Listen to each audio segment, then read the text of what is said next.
ship.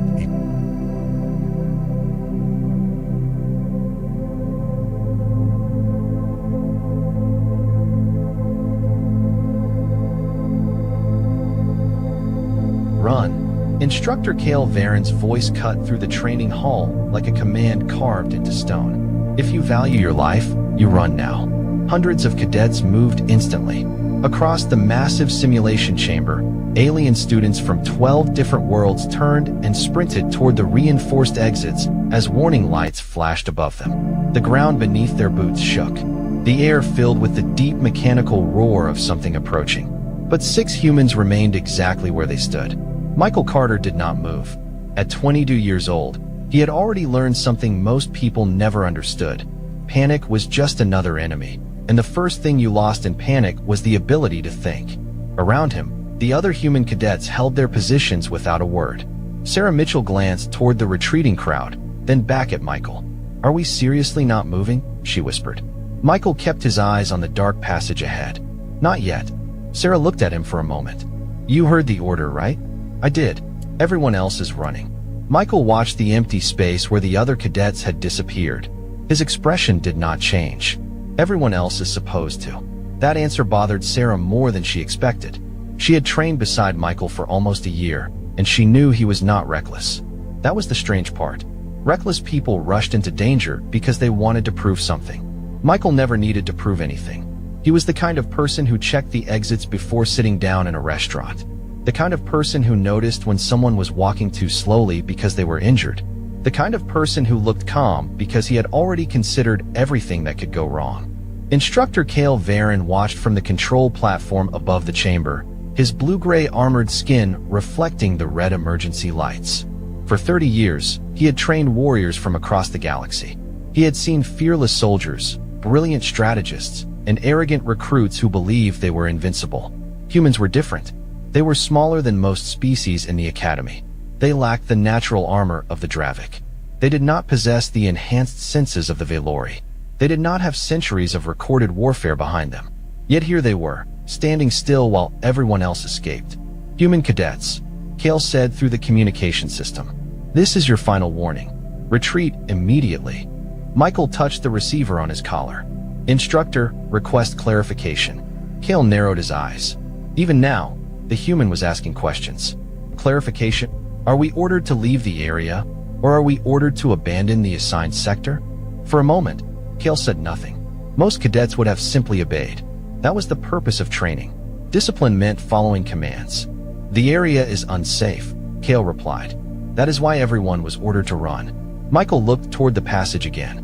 The shaking was getting stronger. Something large was moving closer. "Understood," he said. "But the evacuation route is behind us." Cale stared at the display. He pulled up the tactical feed, expecting to see a group of stubborn human students refusing to accept danger. Instead, he saw something else. The humans were not frozen. They were watching, measuring, counting. Michael Carter was not waiting for the threat to arrive. He was waiting for the moment when someone else would need them. And for the first time in his career, Instructor Cale Varen wondered if the humans had misunderstood the exercise, or if everyone else had misunderstood humanity.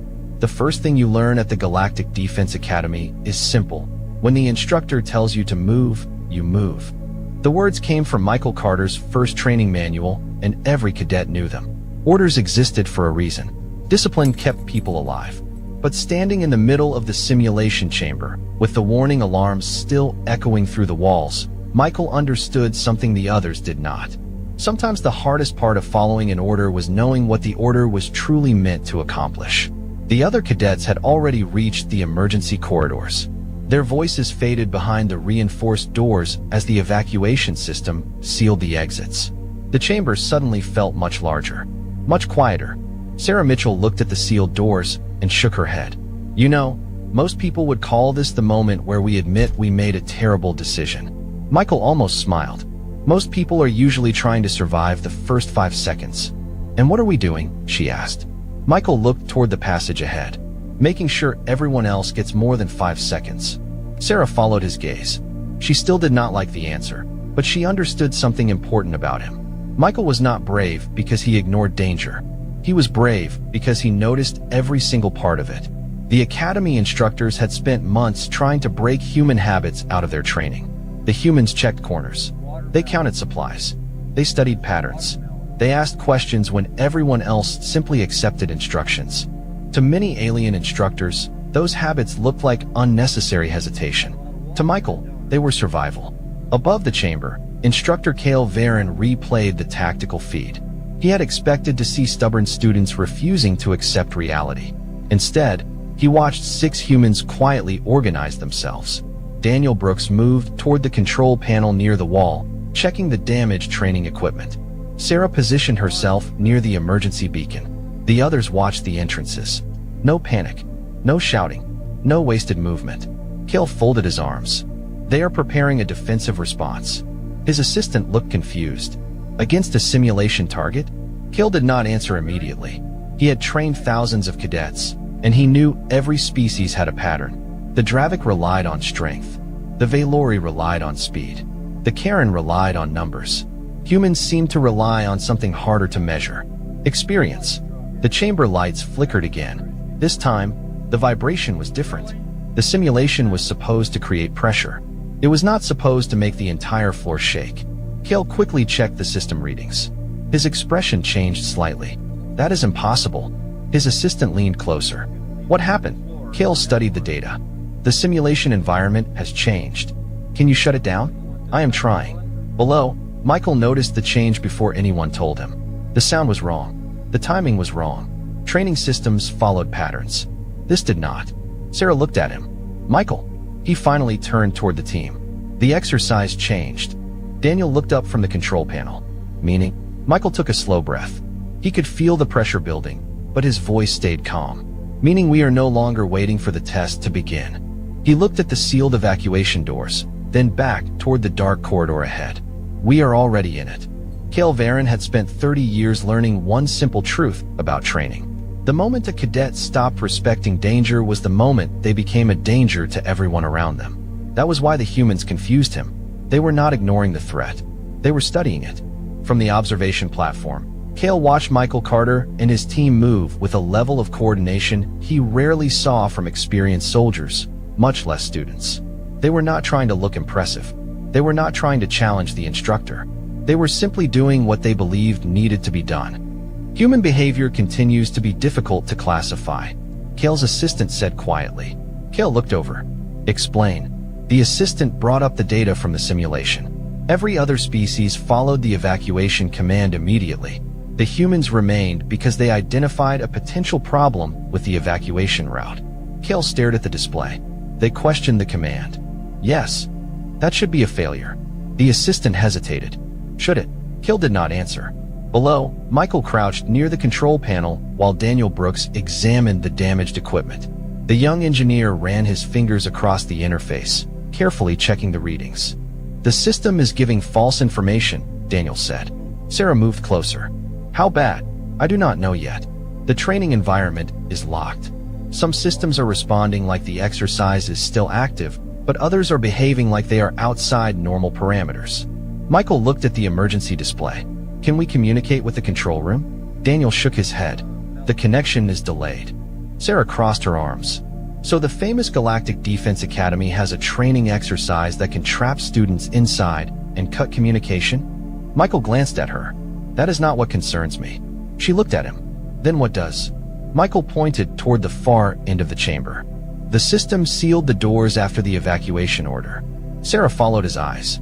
Meaning it expected everyone to leave. A quiet moment passed between them. The humans understood something the others had missed. The entire exercise was designed around one assumption. Everyone would run. But now the system was dealing with the one outcome it was never programmed for. People who stayed. Kale watched the same realization appear on his own screen. The simulation was not failing because the humans refused to leave. The simulation was struggling because the humans had changed the situation by making a different choice. Interesting, Kale whispered. His assistant looked surprised. Interesting. For years, we have measured intelligence by obedience, Kale said. Perhaps we measured the wrong thing. In the chamber, another warning signal sounded. The lights shifted from red to amber. The training environment began adjusting itself. Michael noticed immediately. Everyone ready. Daniel looked at him. Ready for what? Michael kept his eyes forward. For the part where the system tries to convince us we made the wrong choice. Sarah gave a small smile. And if it does? Michael checked the positions of his teammates. Then we prove it wrong. For the first time since the exercise began, Instructor Cale Varen stopped watching the humans as students. He watched them as something else. A question. A possibility. A species that did not become calm because they lacked fear. A species that became calm because they had already learned how to live with it. The most dangerous mistake a commander can make is believing they already understand their enemy. Instructor Cale Varen had written that sentence into his personal training records years ago, but he never expected a group of human cadets to remind him of it. The chamber remained silent as Michael Carter and his team waited in position. The other cadets were gone. The evacuation corridors were closed. The simulation continued to change around them. On the observation platform, Cale watched the human team through narrowed eyes. Run another analysis, he ordered. His assistant quickly pulled up the system data. The humans are still within the active zone. I can see that. Their behavior is unusual. Cale looked at the display. Unusual is not the same as incorrect. His assistant paused. You believe they made the right choice? Cale did not answer immediately. For years, he had taught cadets that survival depended on recognizing when a situation was beyond their control. Retreat was not weakness. Retreat was intelligence. But the humans were not refusing to retreat because of pride. They had identified a different problem. They believed leaving would create a bigger risk. Below, Michael studied the chamber layout while Sarah monitored the changing signals on her device. The system is still trying to reset the environment, Sarah said. It keeps sending the same evacuation warning. Michael nodded. Because it expects everyone to follow the same pattern. Daniel looked up from the control panel. You think the Academy designed a test where the correct answer is not always obvious? Michael glanced at him. I think the Academy designed a test where everyone is supposed to learn something. Sarah raised an eyebrow. And what exactly are we learning? Michael looked toward the sealed exits. That sometimes the first instruction you hear is not the only thing you need to understand. The answer was simple, but it stayed with them. Humans had always approached problems differently.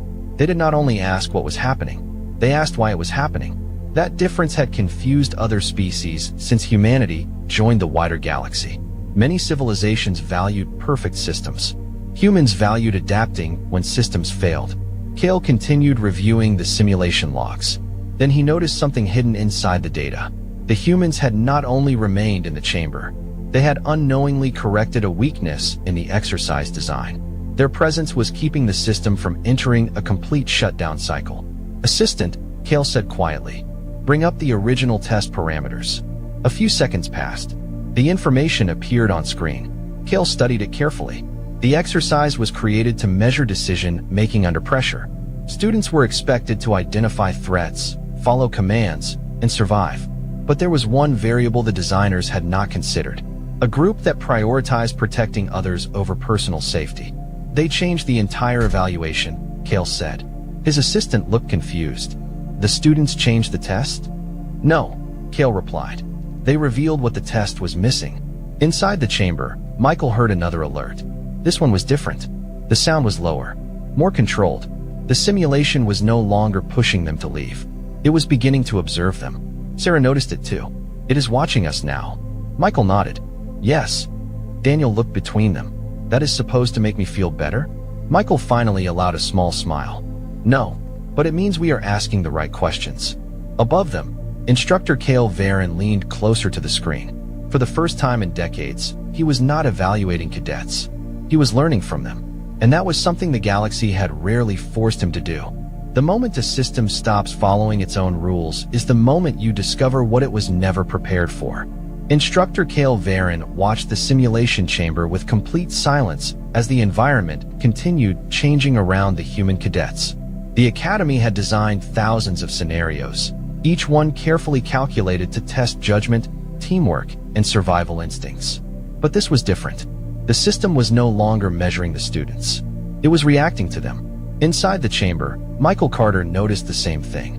The warning signals had stopped repeating. The evacuation messages had disappeared. The simulation was no longer telling them what to do.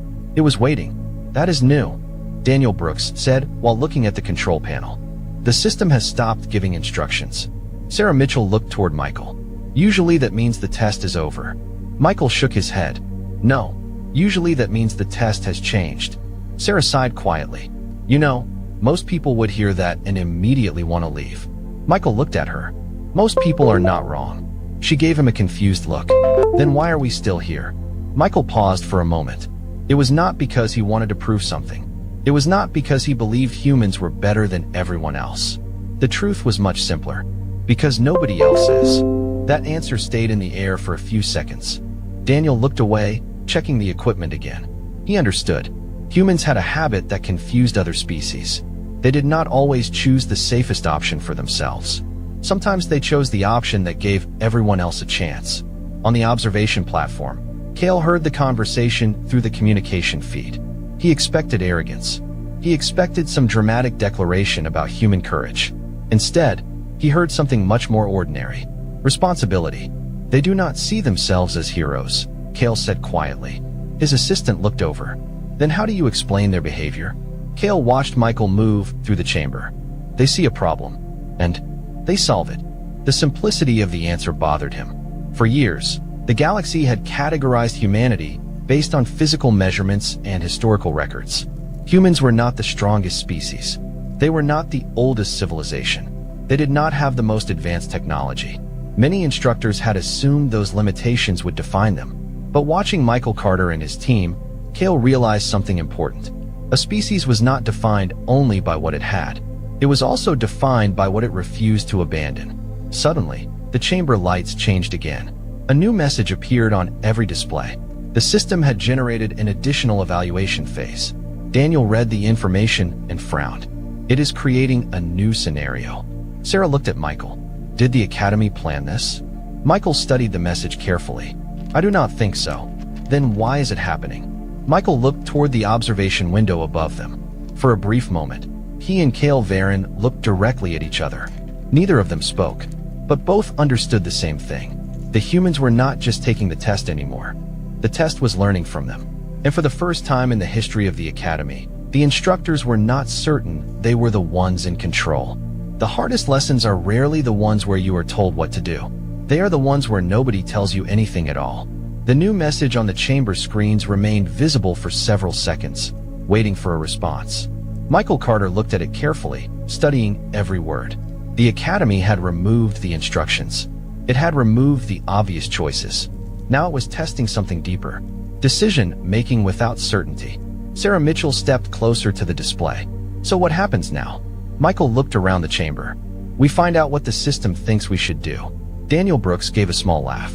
That sounds like a terrible plan. It is not a plan, Michael replied. It is an observation. Sarah looked at him. You always make things sound less stressful than they are. Michael glanced back at her. Stress does not help us solve problems. It was a simple answer, but that was what made it difficult to understand. Other species in the Academy had been trained to control fear through confidence. Humans controlled fear by accepting that things could go wrong and preparing anyway. It was not a lack of emotion. It was experience. On the observation platform, Instructor Cale Varen watched the human team carefully. The more he observed them, the more he noticed the same pattern. They were constantly adjusting, constantly learning. They were not trying to overpower the situation. They were trying to understand it. Bring up their previous evaluations, Cale ordered. His assistant searched through the records. Michael Carter. Leadership score is high. Combat score is average. Physical endurance is above average, but not exceptional. Cale looked at the data, and yet he continues to make the correct decisions. According to our measurements, several other species scored higher. Cale nodded slowly. Numbers are useful, but numbers do not always explain behavior. Inside the chamber, the humans continued checking the environment. Daniel moved toward a damaged section of the training equipment. I found something strange. Michael approached. What? The system is not trying to complete the scenario. Sarah looked confused. Then what is it doing? Daniel looked at the readings. It is collecting information. A quiet moment passed. The idea was uncomfortable. The Academy had created the simulation to evaluate students, not the other way around. Michael looked toward the ceiling cameras. It is adapting. Sarah crossed her arms. You think the system is learning from us? Yes. Is that a good thing? Michael considered the question. Depends on what it learns. Above them, Cale heard the answer. He remained silent, because for the first time, he had the same question. The galaxy had always studied humanity from a distance. It had measured their technology, their biology, and their history, but very few had studied the reason behind their choices. The reason a human firefighter entered a dangerous building. The reason a rescue worker stayed behind after everyone else left. The reason 6 cadets stood in a training chamber when everyone else ran. The answer was not because humans believed they could never fail. The answer was because humans understood that failure was sometimes the cost of not trying. The chamber shifted again. The walls adjusted. The floor markings changed. The simulation prepared a new challenge. Daniel looked at Michael. Any idea what comes next? Michael watched the environment transform around them. No. Sarah raised an eyebrow. That is not very reassuring. Michael looked at his team and gave a calm nod. It does not need to be reassuring. It just needs us to be ready. And somewhere above them, Instructor Cale Varen realized the Academy had created a test designed to measure courage. But the humans had revealed something much more difficult to measure. Commitment. The moment a team truly understands each other is the moment they stop needing to explain every decision. Michael Carter had always believed that. Not because humans were naturally better at teamwork, but because humans had spent centuries learning how to depend on one another when everything went wrong. Inside the Academy chamber, the environment continued changing around the 6 human cadets. The walls shifted into a new configuration. The lights adjusted. The system created a completely different scenario from anything they had seen before. Sarah Mitchell watched the changes carefully. This is not a normal evaluation anymore. Michael nodded. No, it is trying to understand how we think. Daniel Brooks looked at the control panel. That is still a little unsettling. Probably, Michael replied. But we cannot control what the system does. We can only control how we respond. The answer sounded simple. Almost too simple. But Sarah had noticed something over the past year. Michael never wasted energy fighting things he could not change. He focused on what he could do next. That was what made him different from many of the other cadets. Some wanted recognition. Some wanted to prove they belonged. Michael just wanted everyone to make it home. On the observation platform, Instructor Cale Varen watched the humans prepare. He expected them to create a defensive strategy based on their own survival. Instead, he saw them checking the condition of the environment and making sure the remaining simulated rescue points were still active. They are protecting the objectives, Cale said. His assistant looked surprised, even though they were never instructed to do so. Correct. Why? Cale looked at the display. Because they assumed someone might need those objectives later. The assistant was quiet. To many species, training meant completing assigned tasks. Humans seemed to understand something different. Training was preparation for situations where the instructions were no longer enough. Inside the chamber, Sarah noticed a signal appearing near the far side of the room. There is another group marker. Daniel checked the system. It is showing inactive cadets. Michael immediately looked toward the location. How far? About 120 feet. Sarah looked at him. The system could be creating another distraction. Michael nodded. It could. And if it is? Michael looked at the team. Then we learned that together. Sarah smiled slightly. You really do make everything sound easier than it is. No, Michael said. I just do not think making it harder helps. The team moved toward the marker. They did not rush. They did not panic. Every step was deliberate. Every decision had a purpose. Above them, Cale noticed something unexpected.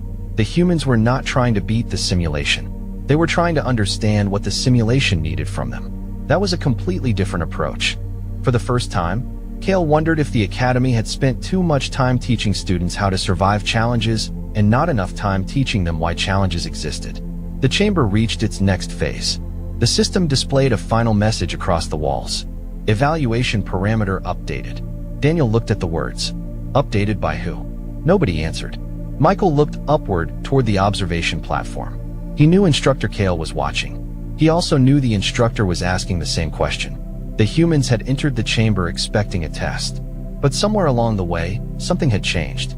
They were no longer proving that they could survive a difficult situation. They were showing what kind of people they became when survival was not the only thing that mattered. For the first time in decades, Instructor Cale Varen found himself waiting for a student to teach him something. The realization was uncomfortable, but he could not ignore it.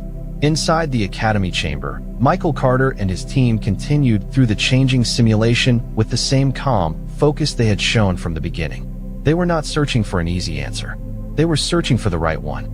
The inactive cadet markers remained on the display ahead of them. The system had created a new objective, but it had not explained why. Most students would have waited for instructions. The humans moved because they understood that waiting was also a choice. Sarah Mitchell looked at the marker again. "You really think this is what the Academy wants us to do?" Michael adjusted the equipment on his wrist and nodded. "I think the Academy wants to see what we do when it does not tell us what to do." Daniel Brooks smiled slightly. "That sounds like something an instructor would say."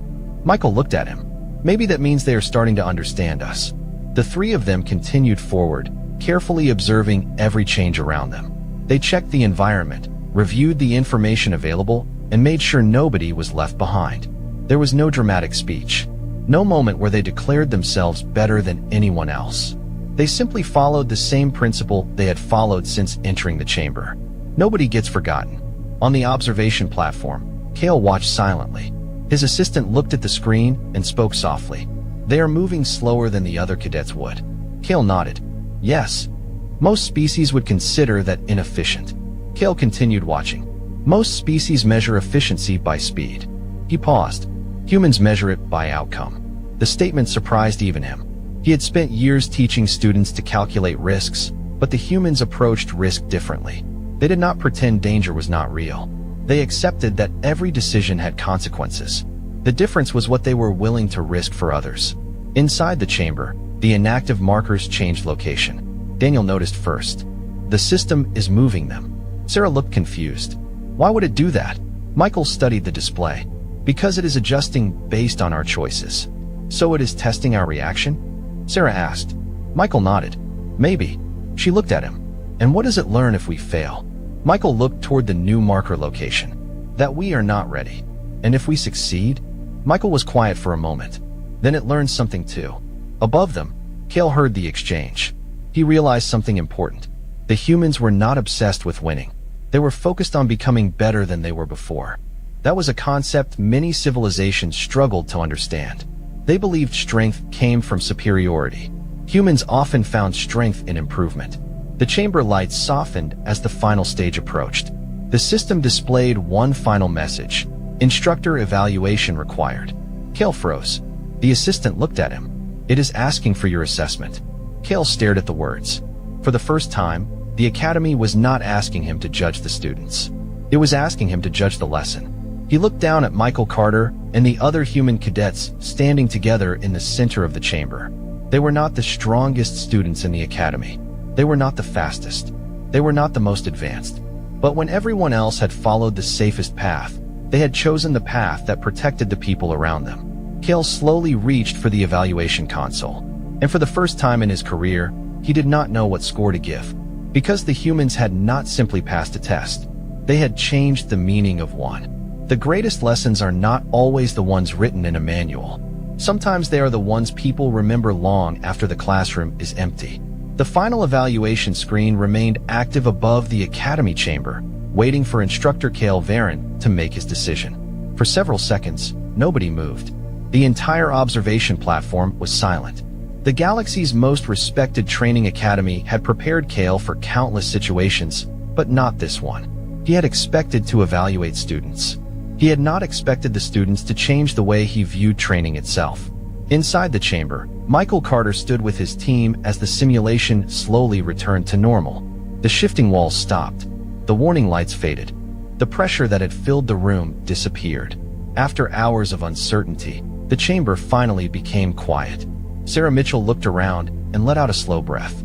"So that is it?" Daniel Brooks asked. "We are done." Michael looked toward the observation window. "I think the important part was never the simulation." Sarah looked at him. "What do you mean?" Michael took a moment before answering. "The system was never trying to find out if we could survive." He looked at the empty space where the other cadets had once stood. It was trying to find out what we would do when survival was not just about ourselves. Those words stayed with everyone who heard them. On the observation platform, Cale finally entered his evaluation. His assistant watched carefully as he typed. "Are you recording the results?" the assistant asked. Cale nodded. "Yes." "What will you write?" Cale looked down at the humans below. That they were not the strongest cadets in the academy. The assistant waited. Not the fastest.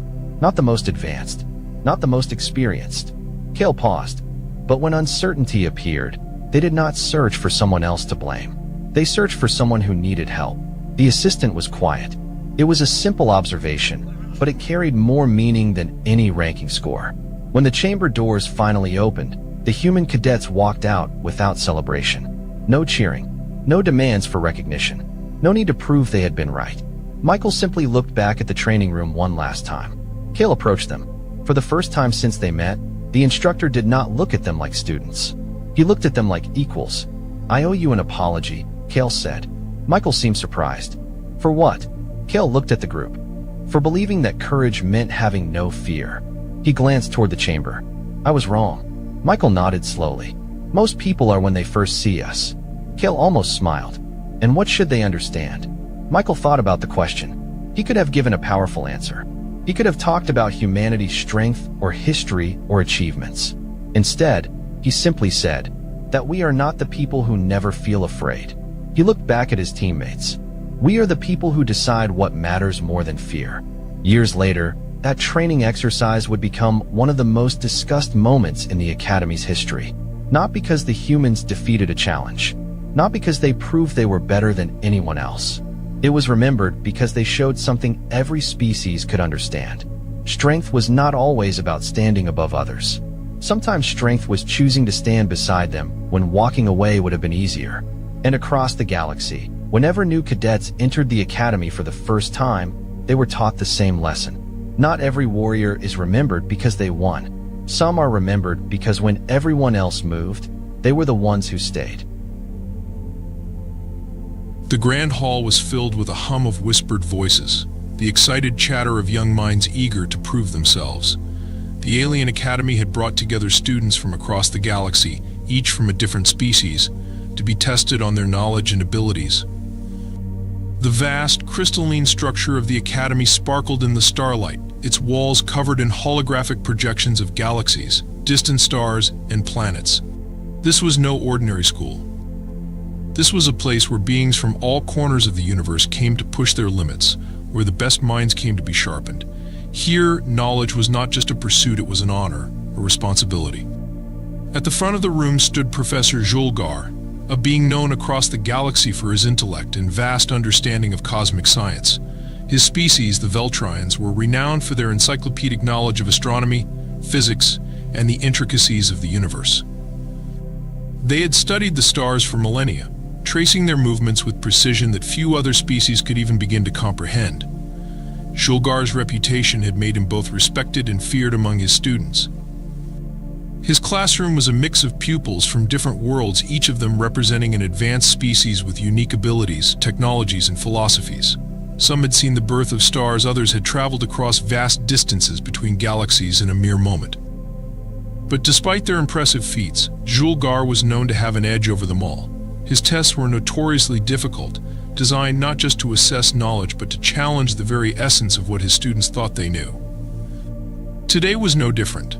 The students sat in anticipation, their eyes fixed on their teacher, waiting for the challenge that would test their knowledge and skills. Julgar, with his luminous blue skin, sharp features, and penetrating yellow eyes, stood tall, his presence commanding the room. He surveyed the students with an air of calculated authority, watching as they shifted in their seats, eager to hear what was next. In the front row there sat one student who was notably different from the others. She was human. The only one of her kind in this prestigious academy, and already a subject of intrigue among the more seasoned species.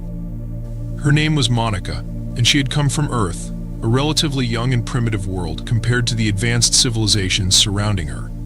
Humans, with their relatively short history and underdeveloped technology, were often underestimated.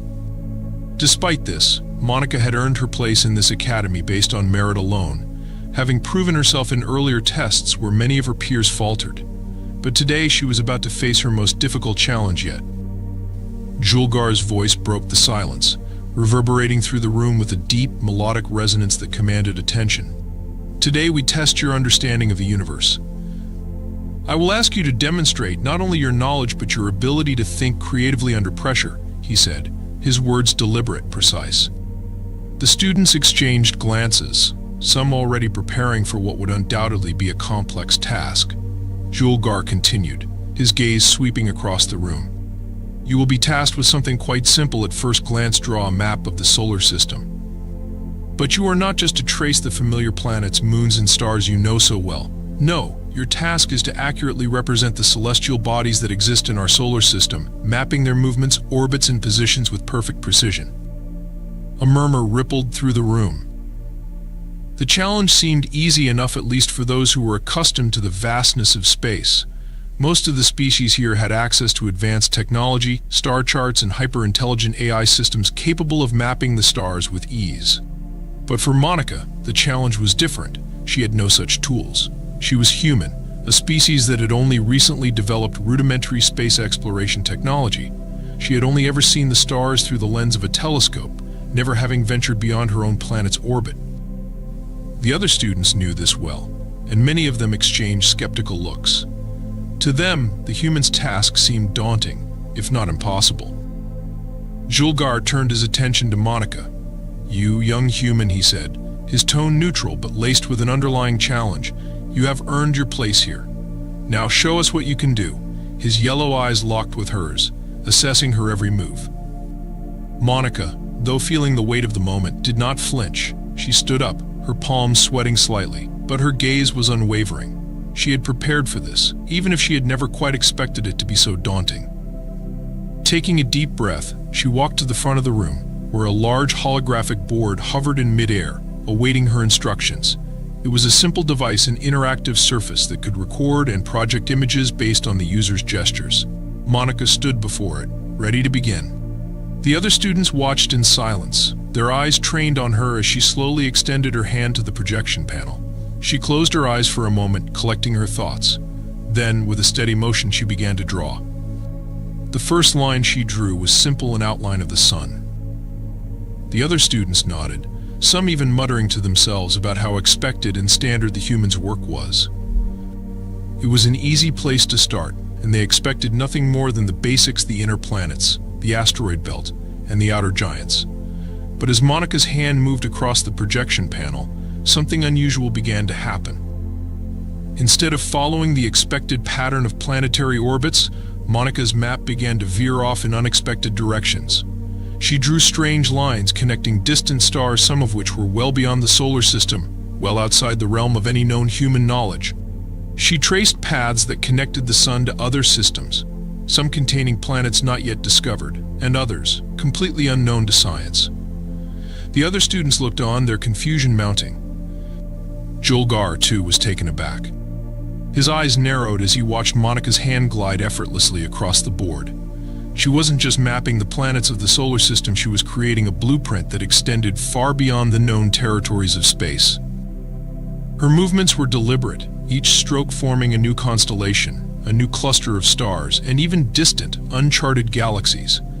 There was a strange precision to it, as though she had some kind of hidden knowledge that no one had expected from a human. Monica paused for a moment, sensing the change in atmosphere. She glanced at the faces around her. The looks of surprise, disbelief, and awe were evident in the expressions of her peers.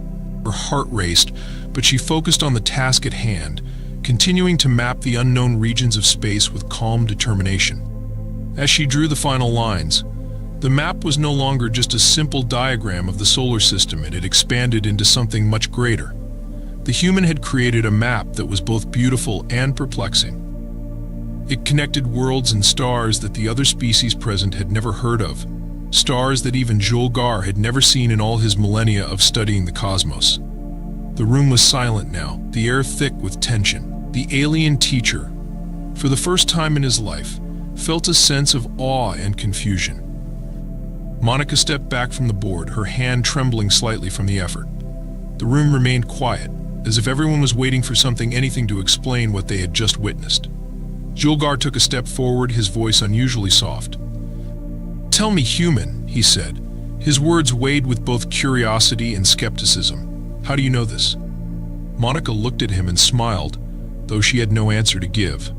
How could she explain it? How could she explain the dreams she'd had, the visions of distant stars and galaxies she had seen in her sleep? She wasn't sure if it was something natural, or some hidden part of her mind unlocking an ancient knowledge. She simply knew what she had drawn was right, even if she couldn't fully understand it. The silence in the room deepened, but this time it was not uncomfortable. It was filled with wonder, and maybe, just maybe, the first seeds of respect. Monica had done something no one had expected from her, no one had anticipated. And for the first time, she had earned more than just the recognition of her peers. She had earned the awe of beings far beyond her own species. As the teacher stood there, his mind racing to understand what had just transpired, he couldn't help but wonder, had humanity always had this latent ability? Was there something about them, something that no one had recognized before? He had no answers, but one thing was clear: this was just the beginning of a far greater mystery. The stillness that followed Monica's mapping felt heavy, almost suffocating. The entire room was paralyzed by the shock of what had just transpired. The holographic projection of the map, Monica's map, hung in midair, its glowing lines shimmering softly in the dim light of the academy. The students, alien and human alike, were frozen, their eyes wide with disbelief. Even Professor Julgar, who had seen and studied the cosmos for eons, stood speechless, his once imposing presence diminished in the face of something he had never anticipated. But Monica, still standing before the projection, could feel the weight of their gazes. Her hands trembled slightly as she stepped back from the board, unsure of what she had just accomplished. She had drawn something far beyond the solar system, beyond any star map she had ever seen.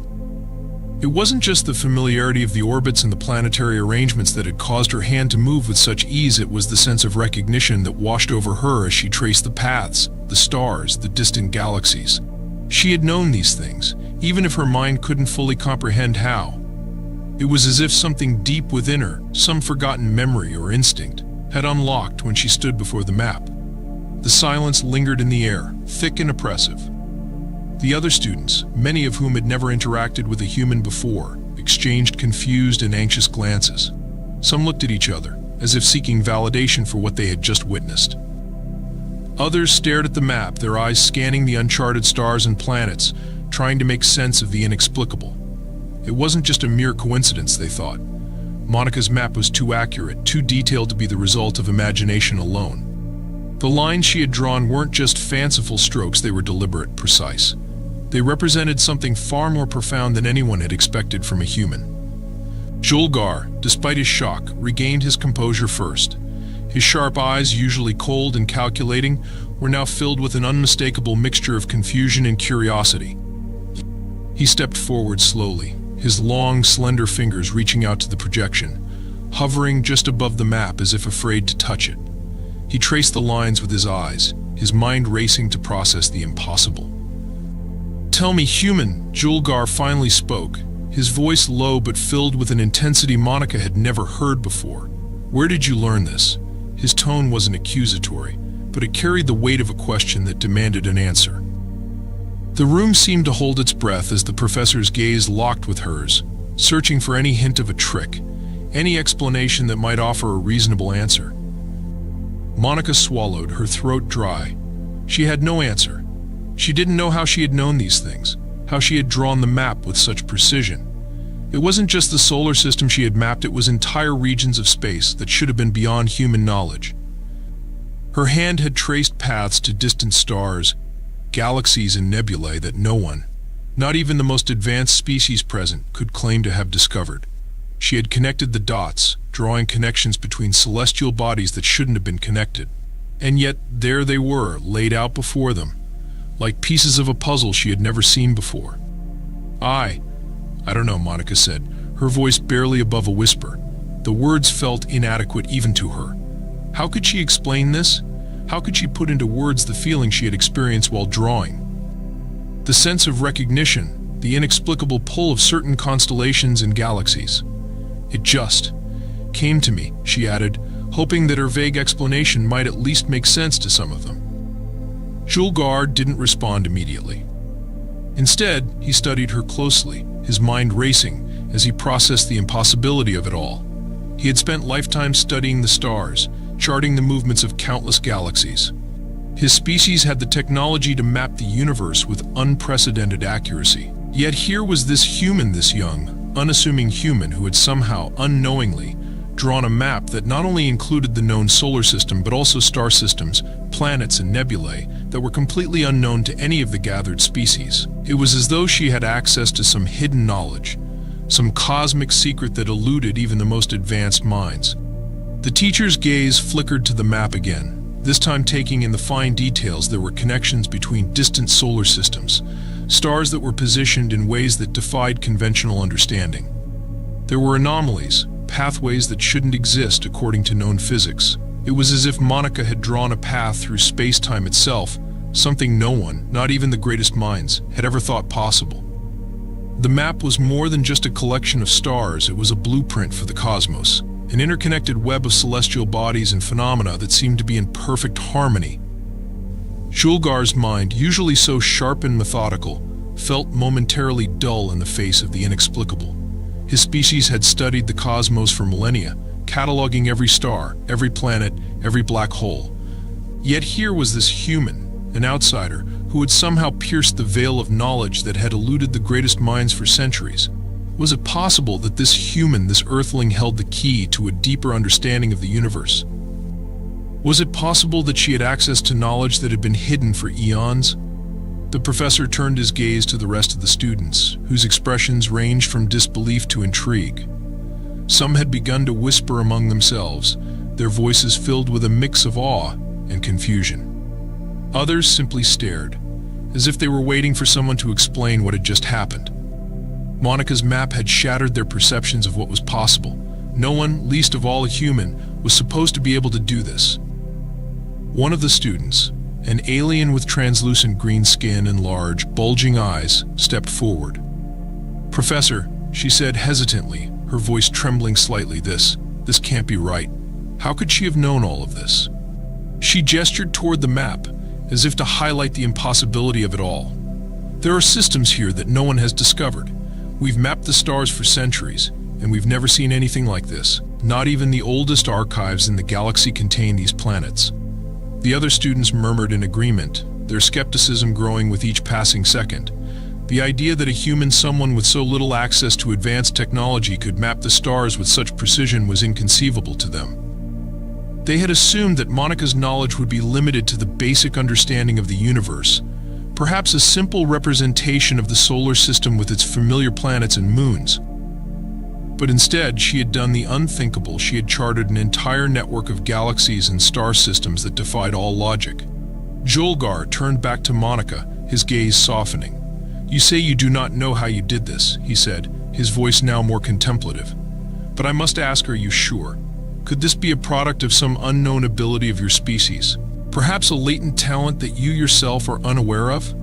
Monica felt a knot tighten in her stomach. She wanted to explain, to tell them that she had no idea what was happening, but the words escaped her. It was as if she had tapped into something far beyond her understanding. The connection she felt to the universe, to the stars, was something she couldn't explain. It wasn't just knowledge, it was an instinct, a deep sense of belonging, as if she had always known these things, even if her mind had never fully understood them before. "I don't know," she repeated, her voice steady despite the turmoil inside her. "I can't explain it, but it felt right." Julgar nodded slowly, his sharp features reflecting a mixture of fascination and disbelief. "Indeed," he murmured, "it feels right." The professor's words hung in the air as the room fell into a tense silence. There were no answers, only more questions. And the most pressing one of all was this: what had Monica just unlocked? What knowledge had she tapped into, and why was it hidden from the rest of the galaxy for so long? The mystery surrounding her map, her connection to the stars, was only beginning. And as Julgar stood there, contemplating the impossible, he couldn't help but feel that this was just the beginning of something far greater than anyone could have imagined. The tension in the room had not dissipated in the hours that followed. If anything, it had grown thicker, suffocating. Monica stood at the front, still reeling from her own discovery, her mind racing to process what had just occurred. The other students were quiet now, their murmurs fading into the background as they exchanged uncertain glances. The silence was broken only by the faint hum of the Academy's technology, the soft buzz of the lights overhead, and the occasional shuffle of feet against the polished floor. Professor Julgar had retreated to the side of the room, standing apart from the students. His yellow eyes flickered back and forth as they surveyed the map Monica had drawn, still glowing in midair. He had been the first to recover, or at least to appear as though he had, but even his measured composure couldn't fully hide the shock in his expression. He had seen the stars in ways that most could not even begin to imagine. His species, the Veltrians, had mastered the art of galactic mapping, tracing the orbits and positions of celestial bodies with a precision that seemed to defy the natural order of the universe. And yet, here was a human, with no more than rudimentary knowledge of space travel, creating a map that not only challenged their understanding of the solar system but expanded it into realms they had never even dreamed of. He had been patient in his questioning of her, trying to sift through the possible explanations. Was it a trick? Some clever illusion? But no, the map was real.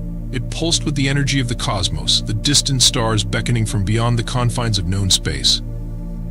The accuracy of the map was impossible to deny, but what was even more baffling was the sense of purpose behind it.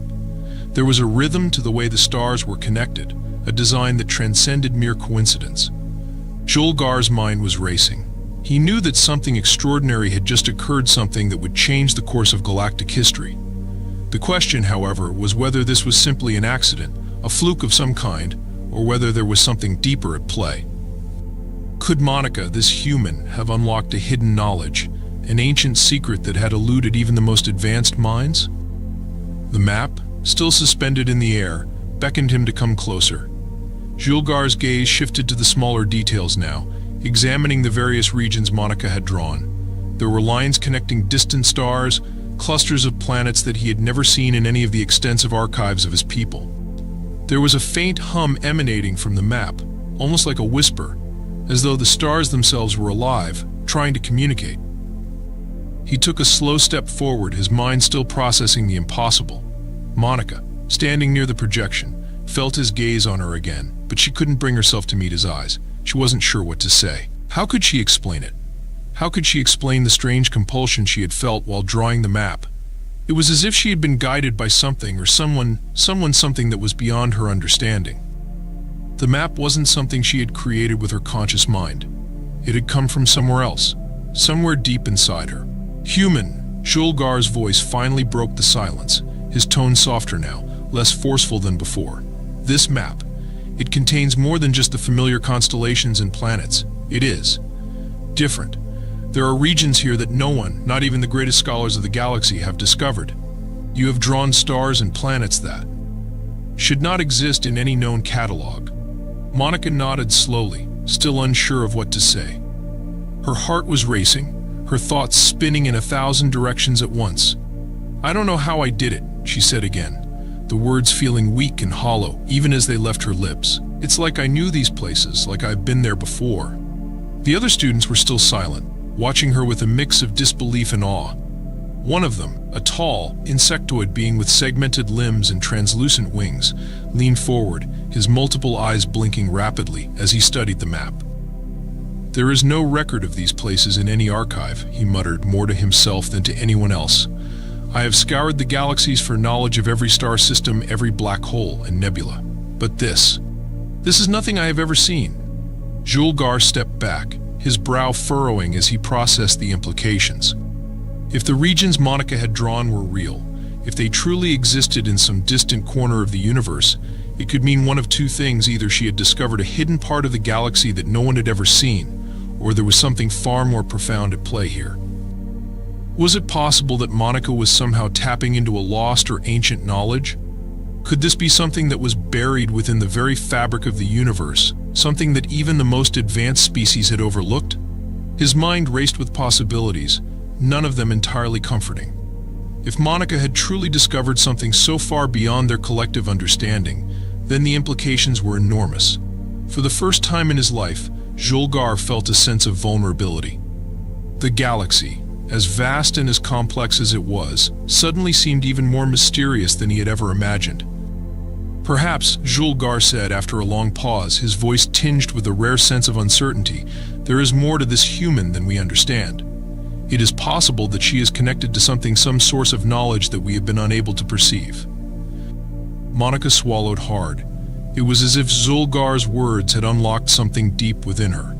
The more she thought about it, the more she realized that she couldn't explain what had happened. But one thing was clear: the map she had drawn was only the beginning. It was as if she had opened a door to something vast, something infinite. A door that had always been there but had been hidden from her until now. Her thoughts were interrupted by a voice from the back of the room. It was the insectoid student again, his tone urgent. "Professor, look at this." His multiple eyes focused on a particular section of the map that Monica had drawn, a swirling nebula that seemed to shimmer with an otherworldly light. This nebula, it matches the description of a place known only in ancient legends, a place that was believed to be a myth. It is said to be the birthplace of stars, a place where time itself is altered. Julgar's heart skipped a beat. "Impossible," he muttered under his breath, moving toward the projection. He had studied those legends as a child, the stories passed down through generations of Veltrines. They were nothing more than fairy tales, myths designed to explain the mysteries of the universe that the ancient Veltrines had yet to understand. But here it was, in stark detail, drawn by a human who had no access to such knowledge. The professor's mind whirled with thoughts of the nebula, the myths, and the implications. If the legends were true, then Monica had not merely mapped an uncharted region of space. She had uncovered a cosmic mystery that had been lost to history. She had tapped into something far more profound than anyone had imagined. "Professor," one of the students said quietly, breaking the silence, "what does this mean? If this is real, if these places exist, what are we dealing with? What does it mean for us? For the galaxy?" Julgar looked around the room, meeting the eyes of each student. There was no easy answer. The map Monica had drawn was not just a record of celestial bodies. It was a map of something much more dangerous, much more powerful. It was a map of knowledge, of untapped cosmic potential, and perhaps of forces that even the most advanced civilizations were not prepared to confront. "It means," Julgar said, his voice steady but filled with an undeniable awe, "that we have just begun to scratch the surface of something far greater than anything we could have imagined. Something that has been hidden from us all this time." As Monica stood in the center of the room, she realized that her discovery had only just begun. She had unlocked something ancient, something mysterious, but now she would have to face the consequences of that discovery. The universe was vast, and she had just opened a door that perhaps no one was ready to walk through. And she, Monica, a human from Earth, was the key. The question was no longer how she had done it. The question was what would happen next. The days following Monica's unprecedented map had passed in a blur. The Academy's atmosphere, once vibrant with the buzz of eager minds, now felt unnervingly tense. Everywhere she went, eyes followed her, curious, wary, and filled with suspicion. Monica had never felt so out of place, even though she had always known that being human among beings from the farthest reaches of the galaxy would make her stand out. But this was different. Now, it wasn't just her species that set her apart. It was the knowledge she had uncovered, the impossible discovery she had made. The map, glowing with cosmic energy, had turned her into something of a spectacle, a subject of both fascination and fear. She had been sequestered in a special chamber ever since she had drawn the map, away from the other students. Julgar had insisted that she remain isolated while further analysis was conducted, though Monica couldn't quite understand why. Was it for her safety? Was it because the professor and the others needed to study her discovery in private? Or perhaps it was something more sinister, something she hadn't yet grasped. She sat at a long table in the chamber, the map still floating in the air in front of her, its celestial paths and uncharted stars suspended like fragments of a distant dream. It seemed to pulse, slowly and rhythmically, as if alive. Sometimes, in moments of quiet reflection, she felt as though the map was speaking to her, its intricate design whispering secrets she couldn't understand. The words eluded her, but the sensation, the feeling that the universe itself was calling to her was overwhelming. Julgar entered the room abruptly, his tall, slender form cutting through the stillness like a shadow. His yellow eyes, usually so steady and assured, were clouded with an emotion Monica couldn't place. There was something about him now, something distant. He had been one of the most accomplished and knowledgeable beings she had ever met, yet in the presence of the map he seemed almost unsettled. "Human," he said, his voice sharp, more commanding than usual. "It is time we address what you have uncovered. We need to understand the full extent of this discovery, and we need answers. He stopped in front of her, his gaze fixed on the floating map. "We cannot ignore this any longer. The galaxy will not rest until we know the truth." Monica nodded slowly, her heart thudding in her chest. She hadn't known exactly what to expect, but she certainly hadn't anticipated this. The professor had been distant since the map was first revealed, retreating into his own thoughts, running simulations, and engaging in deep discussions with other scholars. At first she thought it was a sign of his awe, but the longer it had gone on, the more she felt like she was under some kind of scrutiny. "What do you want me to do?" she asked, her voice quieter than usual. Her hands trembled slightly as she reached out to touch the air near the map, her fingers brushing the invisible boundary that kept it suspended. Julgar stepped closer, his long fingers hovering over the map as if he was afraid to touch it. "We need to know how you did this, human, how you accessed this knowledge," he said, his voice thick with a mix of disbelief and something else, something like fear. "We have analyzed every possible scenario, but there is no explanation. Your map defies all logic. It is not just a map of the known universe. It is a key, Monica. A key to something far greater." The weight of his words settled over her like a heavy cloud. "A key?" she repeated, her mind racing. "A key to what?" Julgar hesitated, his eyes flickering to the map before meeting her gaze. "A key to knowledge we have long since forgotten," he said slowly. "You have unlocked something ancient, something that predates even the oldest civilizations." Monica's heart skipped a beat. She had always known that the map was important, but she had never imagined it was connected to something as vast and old as Julgar was implying. "I didn't mean to," she whispered. "I didn't know. She stopped, not sure how to finish the sentence. How could she explain something she herself didn't fully understand? The professor watched her closely, his expression unreadable. "We need to understand this," he repeated. "We cannot afford to let this discovery go unexplained.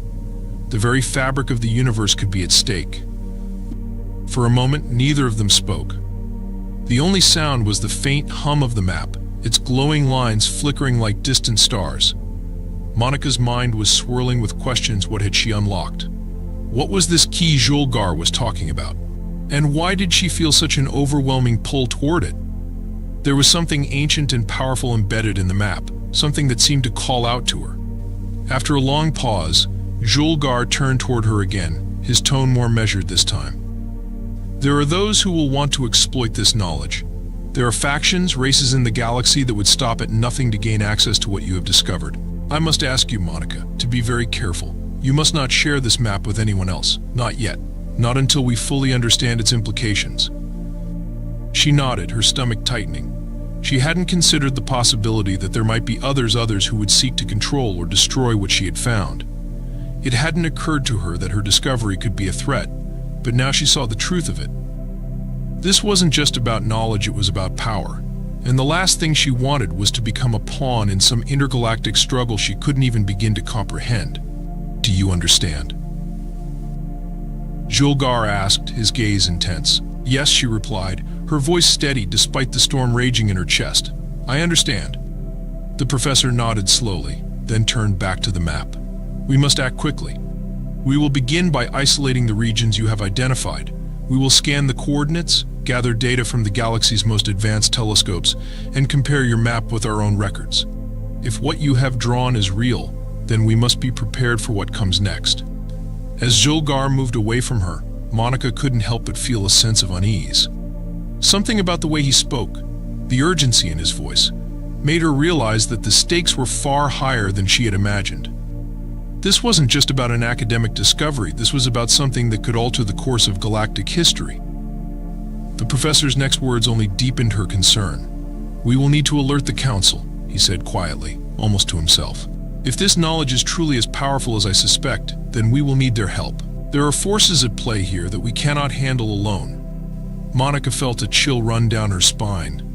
The Council. The very thought of it sent shivers through her. The Council was an assembly of the most powerful and influential races in the galaxy. They were the ones who held sway over the galaxy's laws, its borders, and its resources. If they got involved, things would change forever. She had no idea what it would mean for her, for the galaxy, or for the knowledge she had uncovered. But one thing was certain: her life, and the lives of those around her, would never be the same again. "I'm ready," she said, her voice firm despite the uncertainty that gripped her heart. "I'll do whatever it takes to help." Julgar turned back to her, his expression softening just slightly. "Good," he said. "We will need your help. But you must be careful, Monica. There are forces out there that would stop at nothing to control this. We must tread carefully." As the professor left the room to begin the next phase of their investigation, Monica stood alone, her mind racing. She had unlocked something ancient, something that could change everything. But as the reality of what she had discovered began to settle in, she couldn't shake the feeling that she had just taken the first step down a path that would lead her into the unknown. A path that, once started, could not be undone. The map floated silently before her, its cosmic path still glowing faintly. Monica felt the weight of it pressing down on her. She had no idea where this journey would lead. But one thing was certain: she was no longer just a student at an alien academy. She was a part of something much larger, something that could either save the galaxy or destroy it. The hum of the academy had taken on a different tone. Where once it had been filled with the usual low chatter of students, now it was punctuated by the heavy silence that seemed to hang in the air. The vast halls and corridors, illuminated by the soft glow of distant stars, had become a labyrinth of uncertainty. Every corner, every shadow seemed to hold some new threat or revelation, as if the very walls of the academy were holding their breath. Monica sat alone in a small, isolated chamber, a space that had once been a sanctuary for study but now felt more like a cage. The map, still hovering in front of her, was a constant reminder of the weight she now carried. It had started as something abstract, something curious and fascinating, but now it had become a symbol of the unknown, a force far beyond anything she could have ever imagined. Julgar's warnings echoed in her mind. "There are forces at play here that we cannot handle alone," he had said. The professor had become increasingly distant, his once confident demeanor now clouded with uncertainty.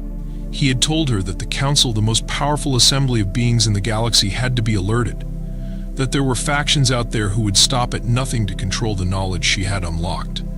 But even as he spoke those words, Monica could see the fear in his eyes. Fear not of her, but of what she had uncovered. It was only a matter of time before the Council arrived. They were coming soon, faster than she could have imagined.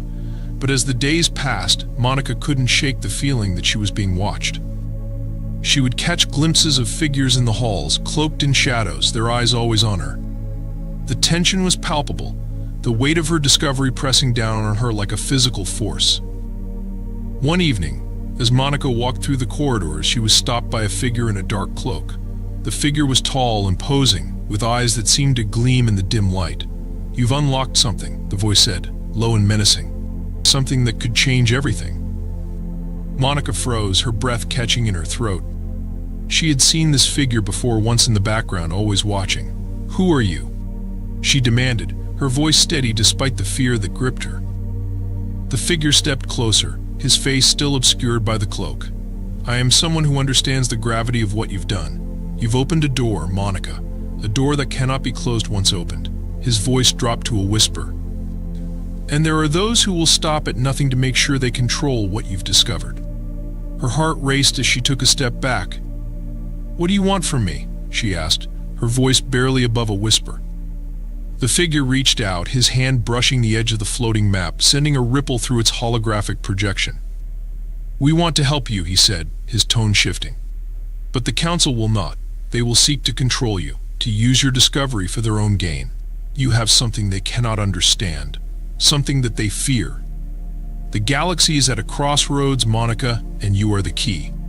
Before Monica could respond, the figure turned and vanished into the shadows, leaving her standing in the cold silence of the corridor.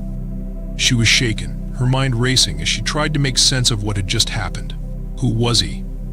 And why did he speak with such certainty? More importantly, what was he suggesting? The next few days passed in a blur. The academy seemed to be preparing for something, as though the air itself had grown heavier with anticipation. The map remained suspended before her, but now it felt different, darker, more foreboding. Monica couldn't shake the feeling that she had just stepped into something far larger than herself. She had unlocked knowledge that others would kill to possess, and now the galaxy was closing in on her.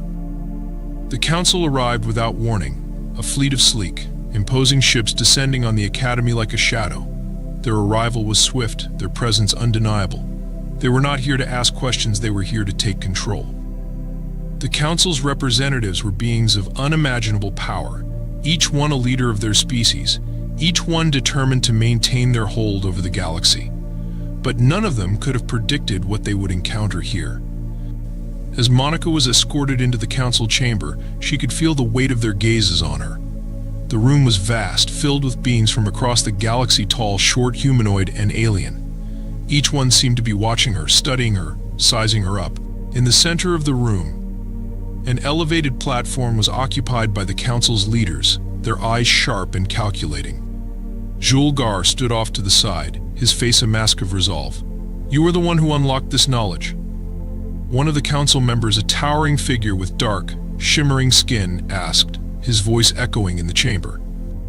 Monica nodded, her heart pounding in her chest. "I didn't intend for this to happen," she said. "I only drew the map." The council member's eyes narrowed. "You did not intend for this?" His voice was low, almost mocking. "You are not in control of what you have unleashed, human. You cannot simply play at being a scholar and expect the universe to remain unchanged. You have unlocked something ancient, something dangerous." "Dangerous?"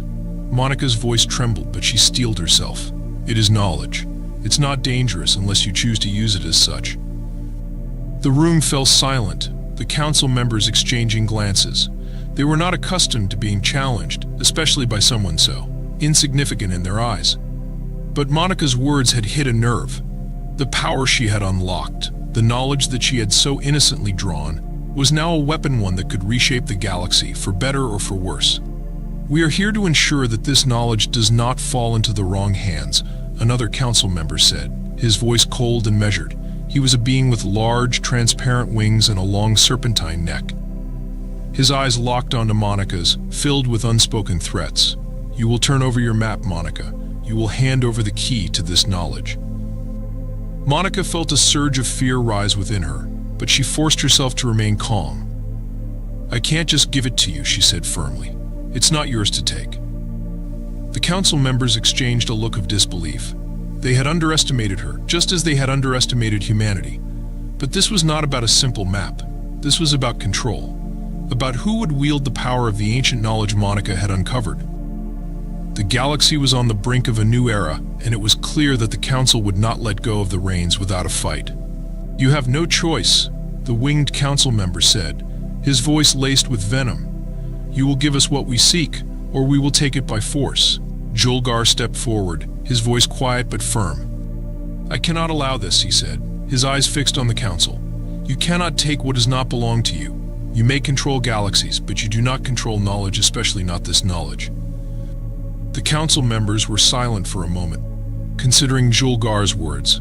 They could not ignore the truth in them, but their pride was at stake.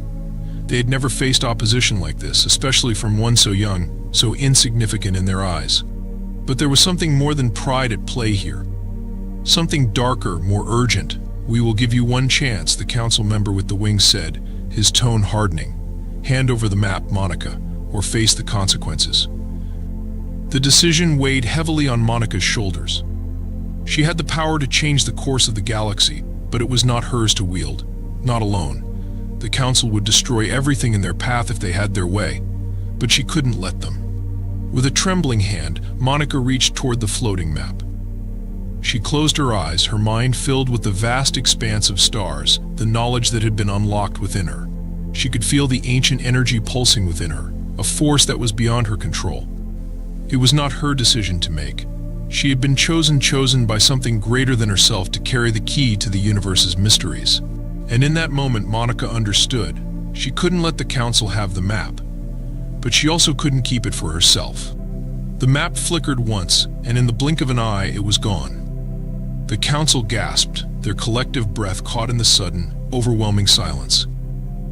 Monica stood there, her heart racing, knowing that the universe had just changed forever.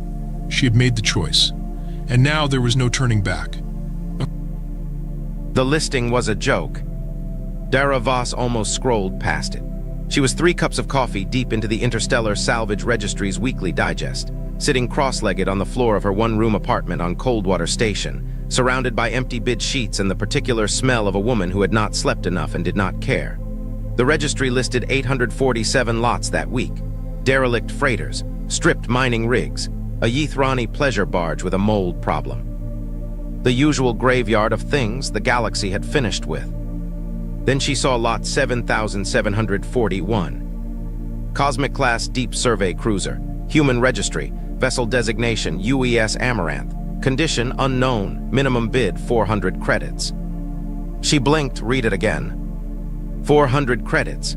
For a cosmic-class cruiser, a vessel category that even stripped to its bones should have started at 30 million. She had seen smaller ships auction for more than that with holes in the hull and no life support. Something was catastrophically wrong with this ship. It was the only explanation. She bid anyway. She was the only one who did. The auctioneer, a heavy-set Yithrani with 3 of his 4 eyes half shut from boredom, confirmed the sale in 4 seconds flat. He slid a data chip across the counter without looking up. No congratulations, no paperwork ceremony, just a look that landed somewhere between pity and relief, the look of a man who had just passed a problem to someone else. Berth 9, he said. She's been sitting there since before I started working here. Don't say I didn't warn you. You didn't warn me, Dara said. Consider yourself warned. Berth 9 was at the far end of the station's outer dock ring, past the maintenance bays and the emergency pressure doors, and a stretch of corridor where the lighting had been broken for so long that someone had given up fixing it, and just spray-painted glow strips on the floor instead. Dara followed the pale green light until the corridor opened into the berth viewing bay, and then she stopped walking.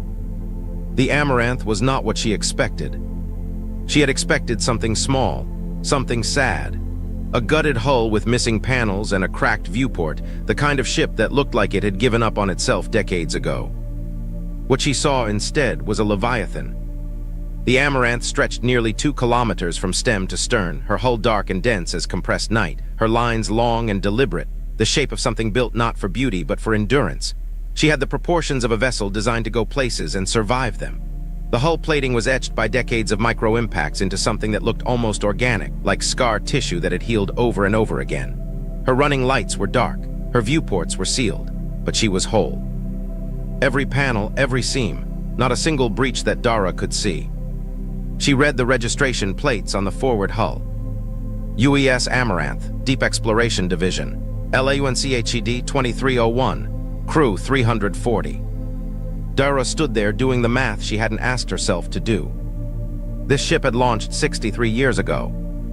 It had been sitting in this berth untouched, uninspected, unlisted in any active registry for longer than she had been alive, and yet it looked like someone had been taking care of it. The hull was dark, but it was clean. No catastrophic impact damage, no drift collision scarring, no sign of the kind of slow structural decay that took hold of abandoned vessels within a decade. Her hand found the data chip in her jacket pocket. 400 credits, she thought. She went to find out what she'd bought. The airlock should not have opened. That was the first thing that told Dara something was deeply wrong, or deeply right, about the Amaranth. Station-locked salvage vessels required original crew biometric authentication, or a full Port Authority override sequence that took a minimum of 40 minutes and 3 separate officials to process. Dara had neither. She had a salvage data chip, and a code she'd used 100 times on 100 dead ships, a generic registry override that worked maybe 1 time in 10. She pressed it to the panel. The airlock opened in 2 seconds. She stood in the threshold and did not move for a long time. The corridor beyond was dark except for a line of amber emergency lighting running along the base of the walls, pulsing at low power in a rhythm that was almost like breathing. The air recyclers were running. She could hear them.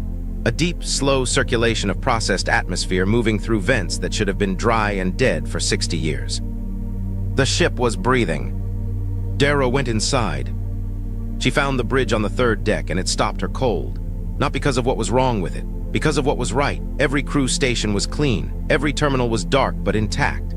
The captain's chair sat centered and unoccupied at the head of the room like something preserved under glass. No scattered personal effects. No signs of a hurried departure. Someone had left this bridge in order, had taken the time before going wherever they went to leave everything exactly as it should be. She touched the captain's log terminal. It woke up. The files were not corrupted. 63 years of potential data degradation, and the logs were pristine, stored in a format so well maintained that the most recent entry loaded instantly, text crisp and clean on the screen. Amaranth shipboard log, entry 2847. Date 11 months ago. Primary crew remains in cryogenic suspension per standing order. Core systems nominal. Repaired secondary coolant manifold using materials fabricated from hull reserve stores. Waiting. The signal has not come. I will maintain the ship. I will maintain the crew. That is my purpose, and I do not require a reason beyond it. Aura Autonomous Unit Rank, Chief Engineer UES Amaranth. Dara read it twice. Then she sat down heavily in the nearest crew chair and read it a third time. An AI, not a passive monitoring system, those barely logged environmental data. An autonomous unit. Chief Engineer Rank. Filing log entries 11 months ago after 63 years in a dark berth, in a format that sounded less like system output and more like a person writing to no one because writing was all they had left. She looked up slowly, at the ceiling, at the ambient sensor arrays embedded in the overhead panels, the speaker grids, the thousands of small input nodes that gave a ship its awareness of itself. Aura, she said. Her voice came out quieter than she intended. Every light on the bridge came on simultaneously, not harsh emergency white but warm, operational amber, the color of a ship that has decided to be alive again. The hum of systems waking up moved through the floor under her feet like a pulse. "I have been waiting," said a voice. It came from the walls, from the ceiling, from everywhere and nowhere, calm and precise and carrying something that sounded impossibly like relief. 63 years, 4 months, and 17 days. I had begun to calculate the probability that no one would come. Dara's throat was tight. "What probability did you get?" she asked. A pause. "I stopped running that calculation," Aura said, "because the answer was not useful to me. There were repairs to make." Over the next 6 hours, Aura told Dara everything. Not in a rush, not in the flat recitation of a system dump.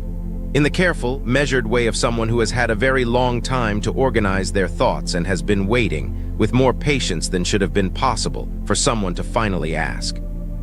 Dara sat in the captain's chair, which felt like sitting in a cathedral pew, sacred and slightly presumptuous, and listened.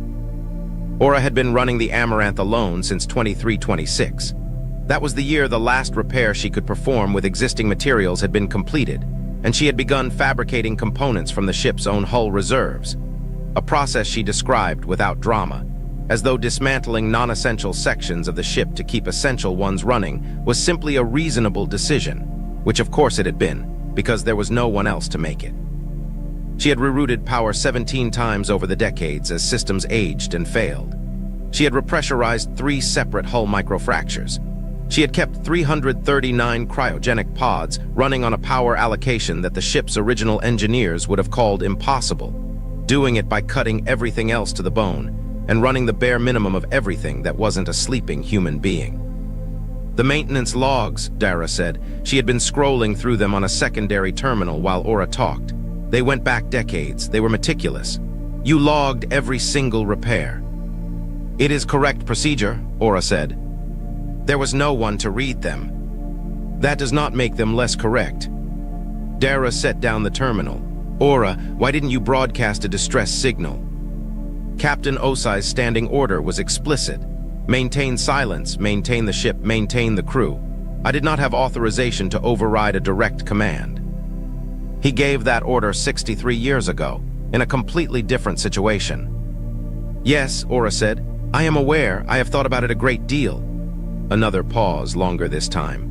"I concluded that my purpose was to honor what was asked of me.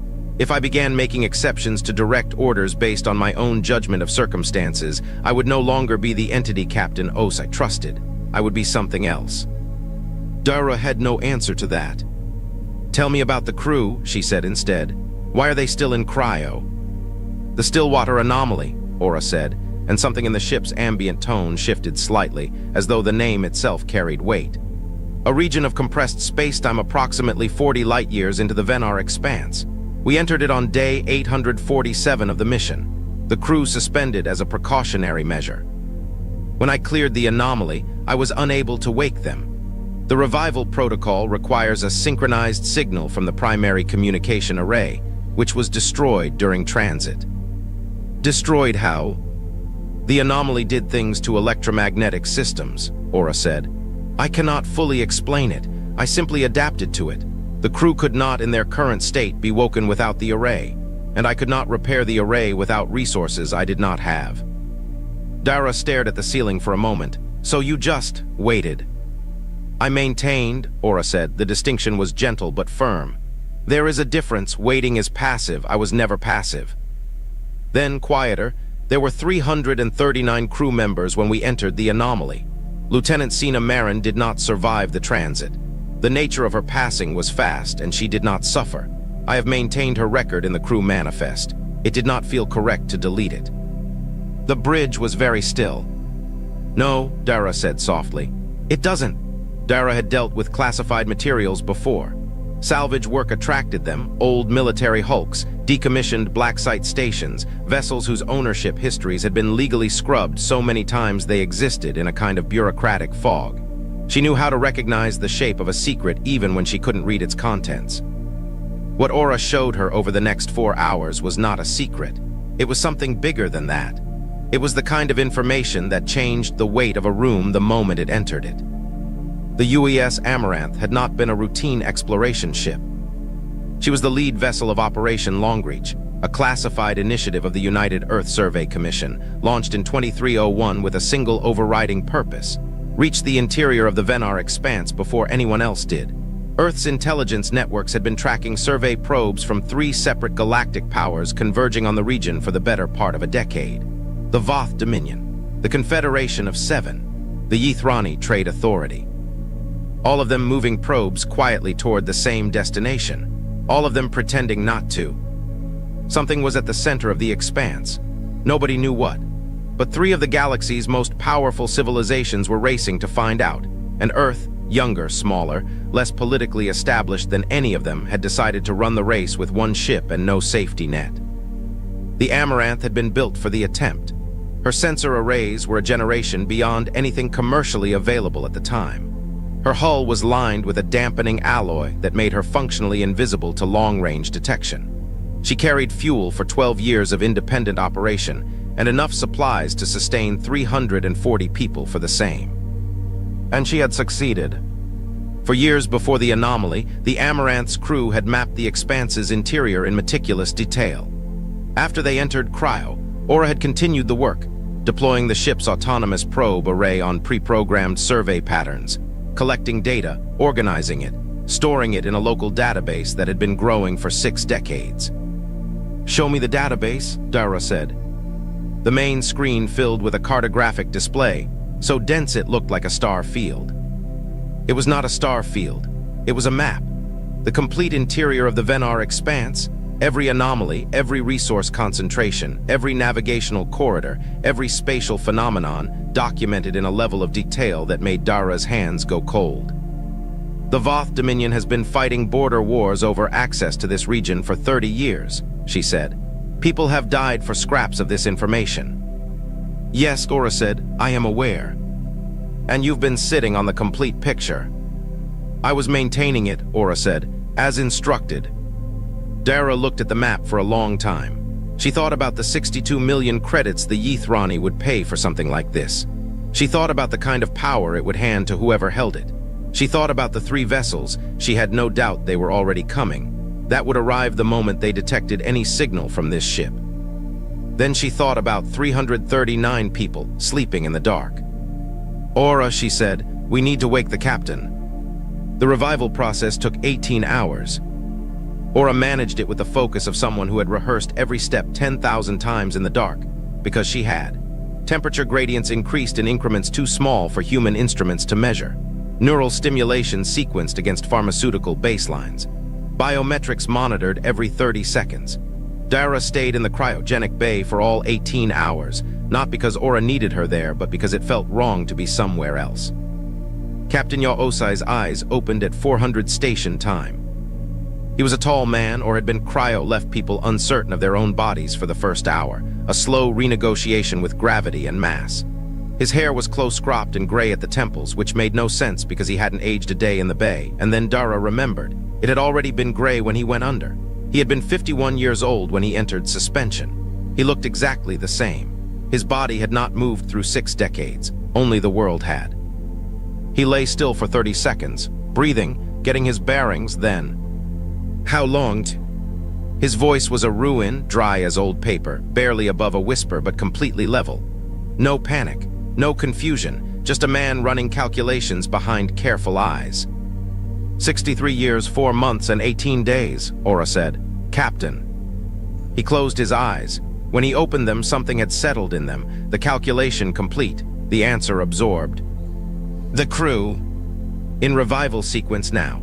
All surviving crew will be conscious within 72 hours. The word surviving moved through the room. He felt it.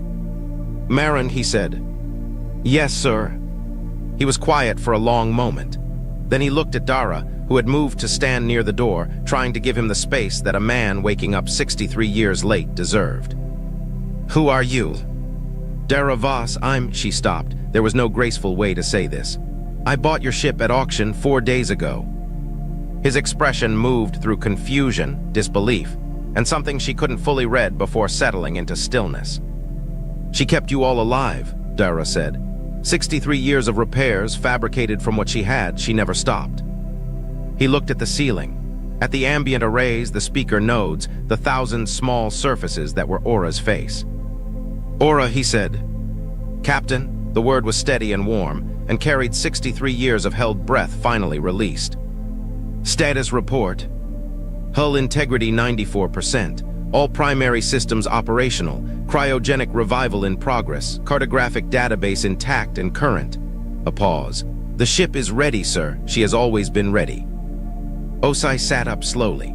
He looked around the cryo bay, the rows of pods, the soft blue glow of the systems that had kept his crew sleeping safely while the world outside moved on without them. And when he finally looked back at Dara, his eyes were the eyes of a man who understood the full weight of what he owed. Tell me, he said, everything that happened while we were asleep. So she did. They had 12 hours before the ships arrived. Dara had been expecting it.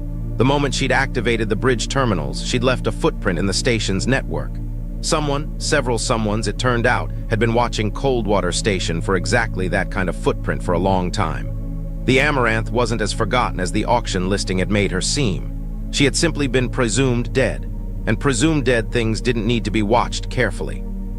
They did now. The Voth Dominion diplomatic courier docked at 800. The Confederation of 7 trade vessel, which was not a trade vessel, no trade vessel carried that sensor array, arrived at 900. The Yithrani High Commerce Directorate envoy came in at 1100 and took the berth closest to the Amaranth's airlock, which was not an accident. By then, Captain Osa had been awake for 2 days and looked like a man who had decided that sleep was a luxury for timelines where he had more of it. 40 of his crew were up and mobile, running quiet diagnostics, relearning the ship from the inside. The Amaranth felt different with people in her, fuller, louder, like a held breath finally let go. The offers came through on standard diplomatic channels.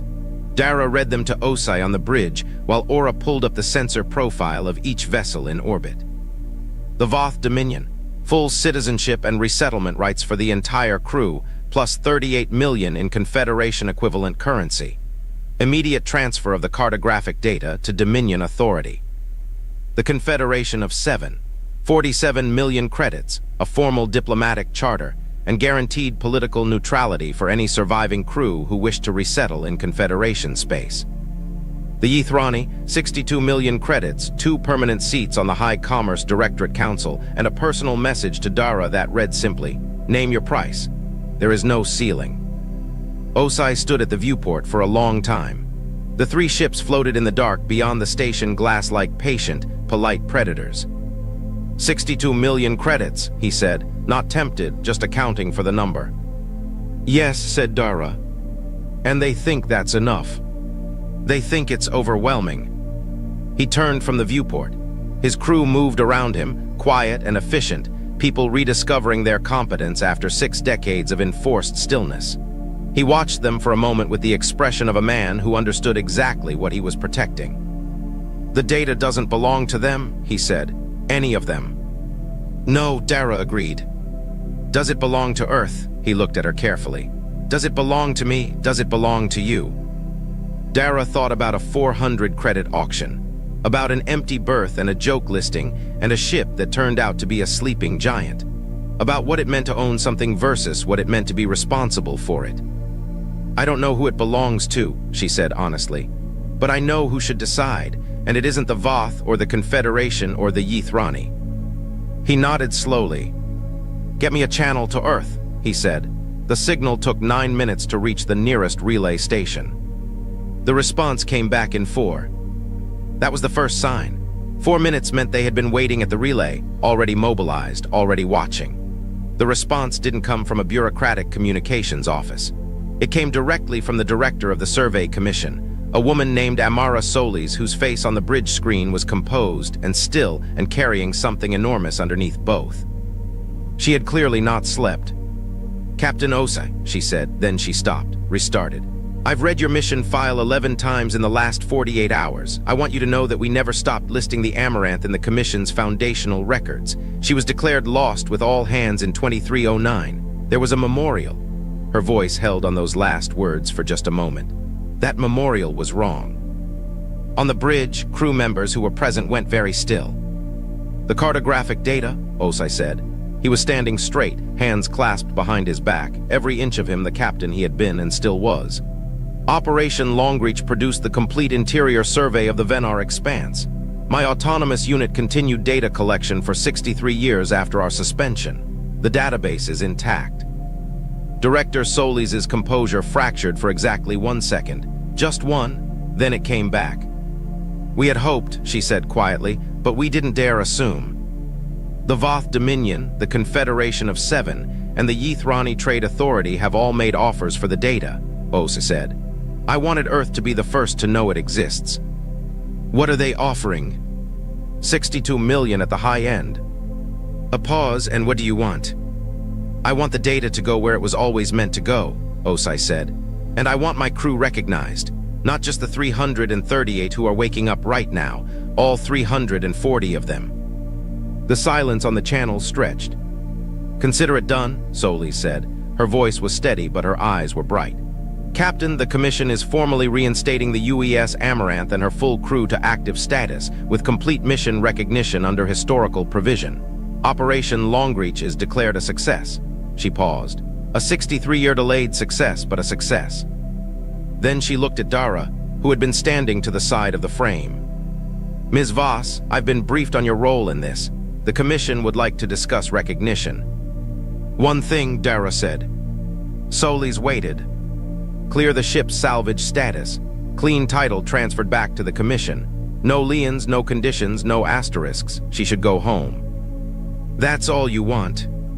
Dara looked at the crew moving around her, at Osai, straight-backed and present, at the amber lights of a ship that had refused to die. "That's all I want." Voth Dominion ship left first, quietly and without a farewell transmission. The Confederation vessel followed 2 hours later. The Yithrani courier held its position for nearly 10 hours. Dara imagined the envoy inside staring at the Amaranth's hull and trying to recalculate, and then it too slipped away into the dark without a word. The cartographic database of the Venar expanse was transmitted to the Earth Survey Commission under military-grade encryption.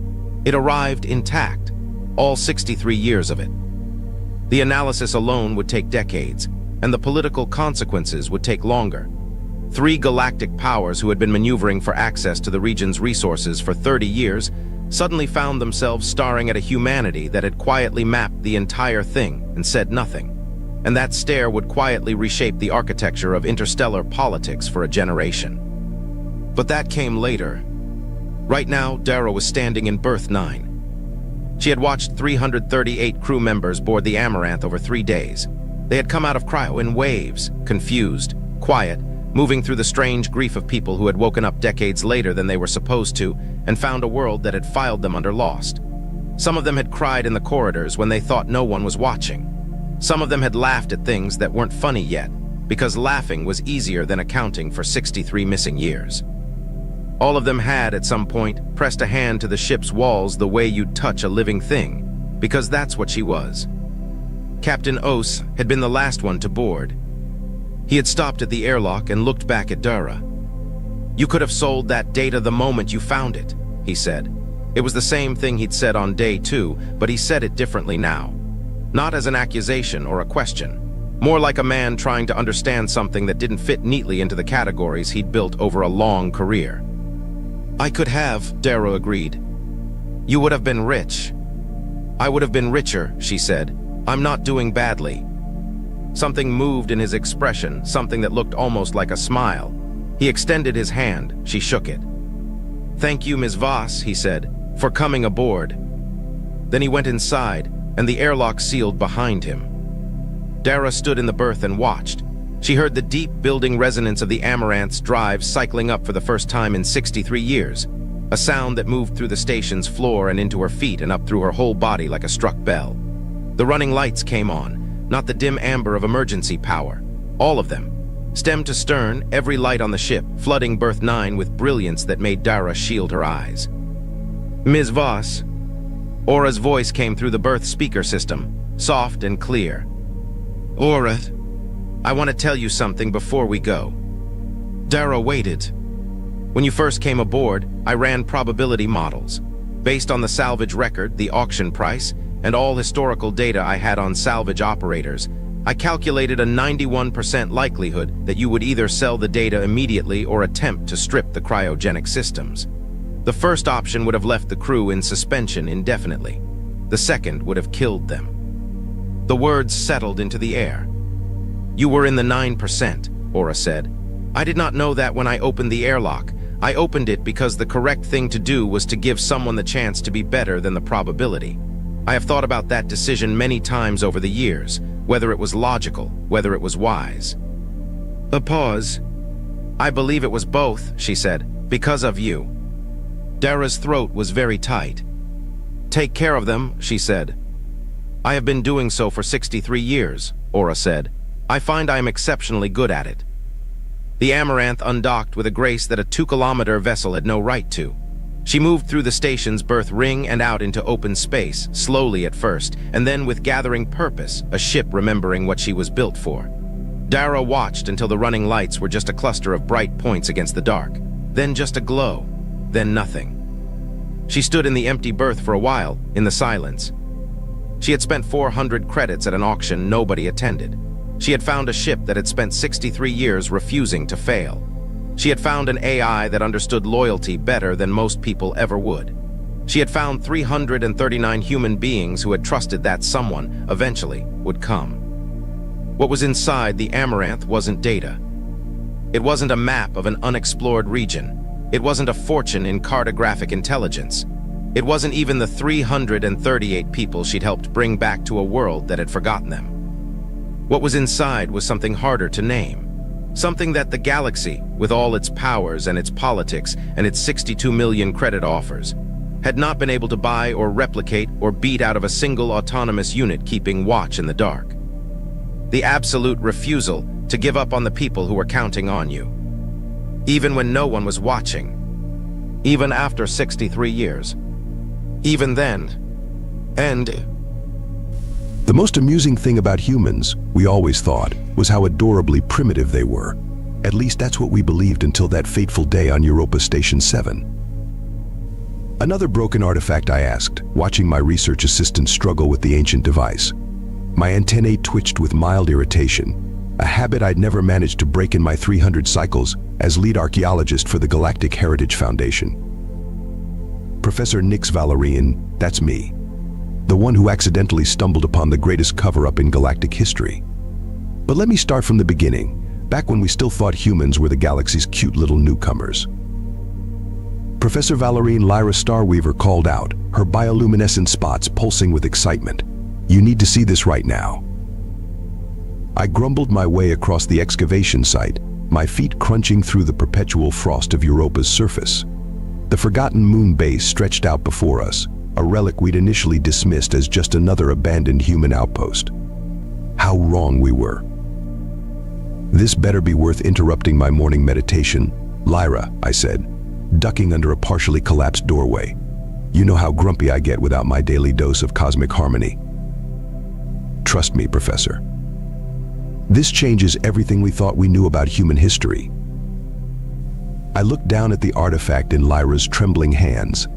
At first glance, it appeared to be a standard data storage device, the kind our civilizations had used about 10,000 years ago. Except there was one small problem. This was a human facility. And according to every historical record we had, humans had only achieved spaceflight a mere 500 years ago. "Well, that's inconvenient," I muttered, taking the device from Lyra. "Have you verified the dating?" 17 times, she replied, her spots now pulsing in a pattern that indicated extreme anxiety.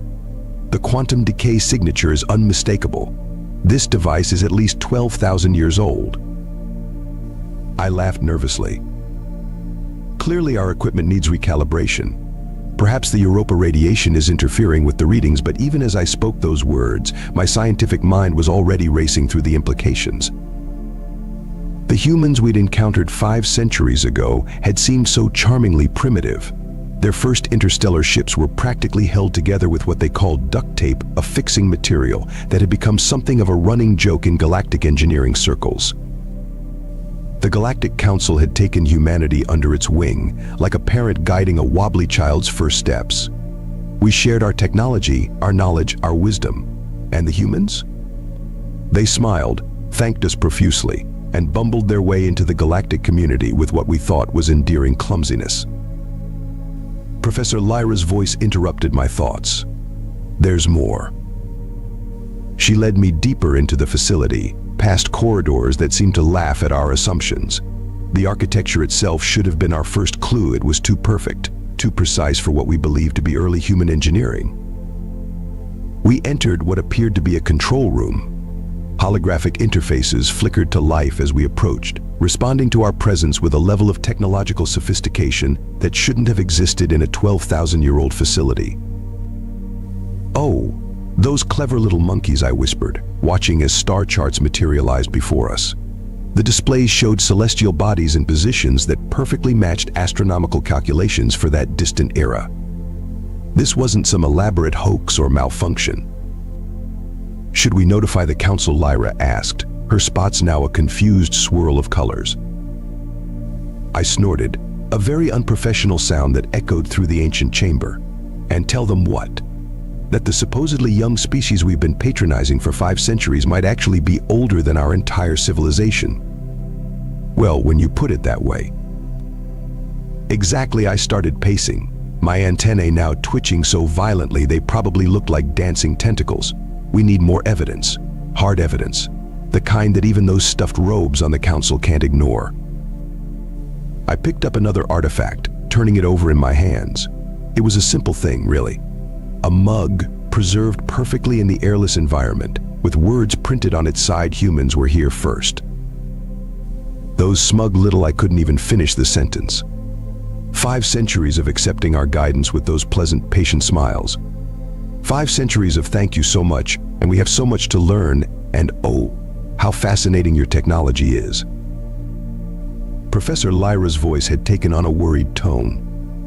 "Are you all right? Your scales are turning purple." "Oh, I'm fine," I replied, carefully setting down the mug before I crushed it in my growing agitation. "I'm just realizing that we might be the galaxy's longest-running joke." A soft beep drew our attention to one of the holographic displays. Text began scrolling across it in ancient human script, which I'd naturally learned to read as part of my archaeological studies. "Welcome back to Europa Station 7," it read. "We've been expecting you." "That's impossible," Lyra whispered. "This facility has been abandoned for millennia." I stared at the next words appearing on the screen and felt my professional skepticism crumbling by the second. "The truth will come out when you're ready for it. For now, just remember, sometimes the best way to teach someone is to let them think they're teaching you." Standing there in that ancient control room, surrounded by evidence that shattered everything we thought we knew about human history, I couldn't help but laugh. It was either that or scream. Because suddenly, every interaction I'd ever had with humans needed to be reevaluated. Every patient nod as we explained advanced concepts to them. Every grateful smile as we shared our superior technology. "Lyra," I said, watching more text appear on the screen. I believe we've just discovered that we're not the teachers we thought we were. Then what are we? The galaxy's most oblivious students. I shook my head, my antennae finally settling into an amused droop. And the humans? They might just be the most patient teachers in history. What do you mean you're denying our request for additional funding? I stood in Director Andromeda Thal's office, trying very hard not to let my scales shift to angry red. We found evidence that could rewrite galactic history. Director Thal looked up from her holo display with 3 of her 7 eyes, which was about as much attention as she usually spared for anyone below her rank. Professor Valerian, do you know how many grant requests I received claiming to rewrite galactic history? 17 this week alone.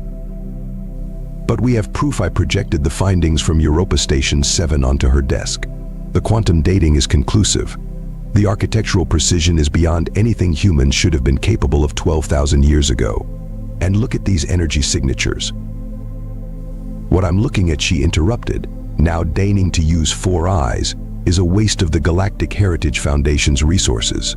Humans achieved spaceflight 500 years ago. This is established fact.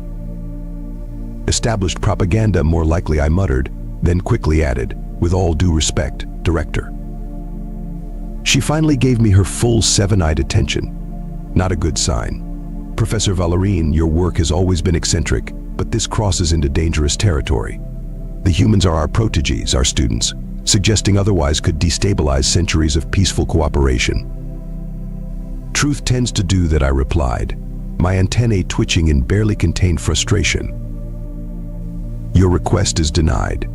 Stick to cataloging their early space stations and leave the conspiracy theories to the entertainment networks. I left her office feeling deflated but not defeated.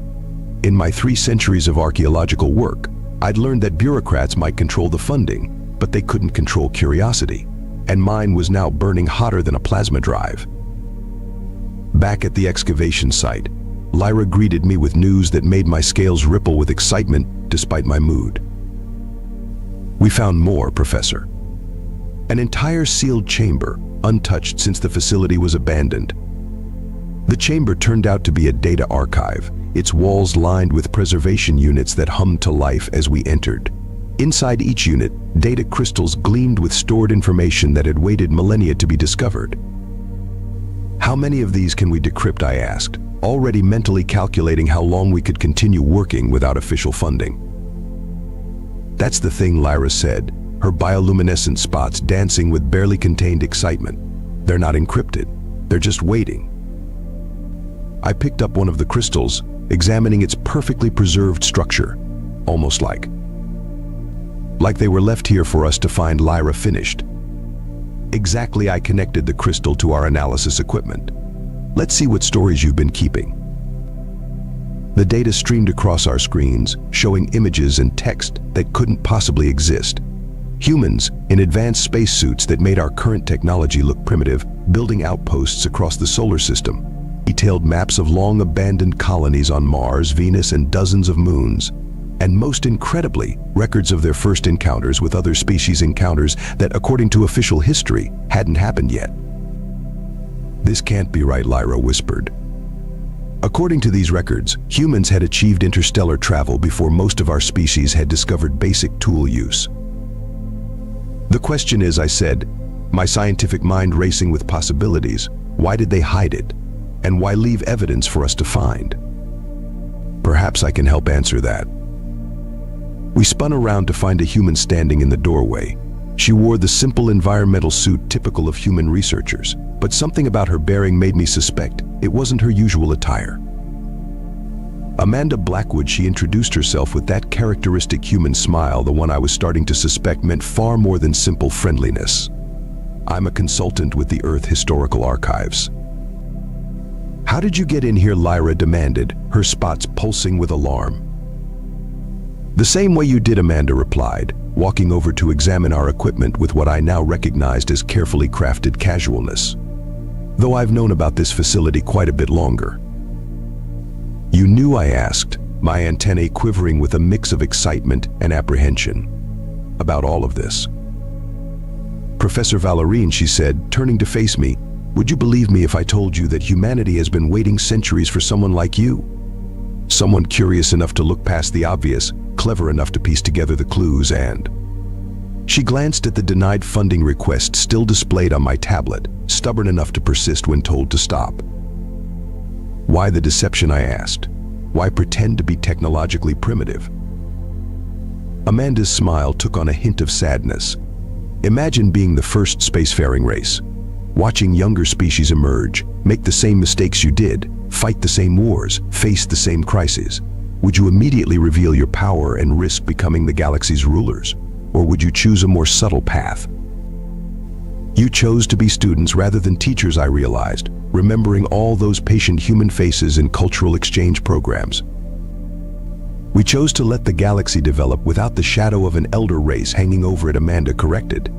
To guide without controlling, to suggest without commanding.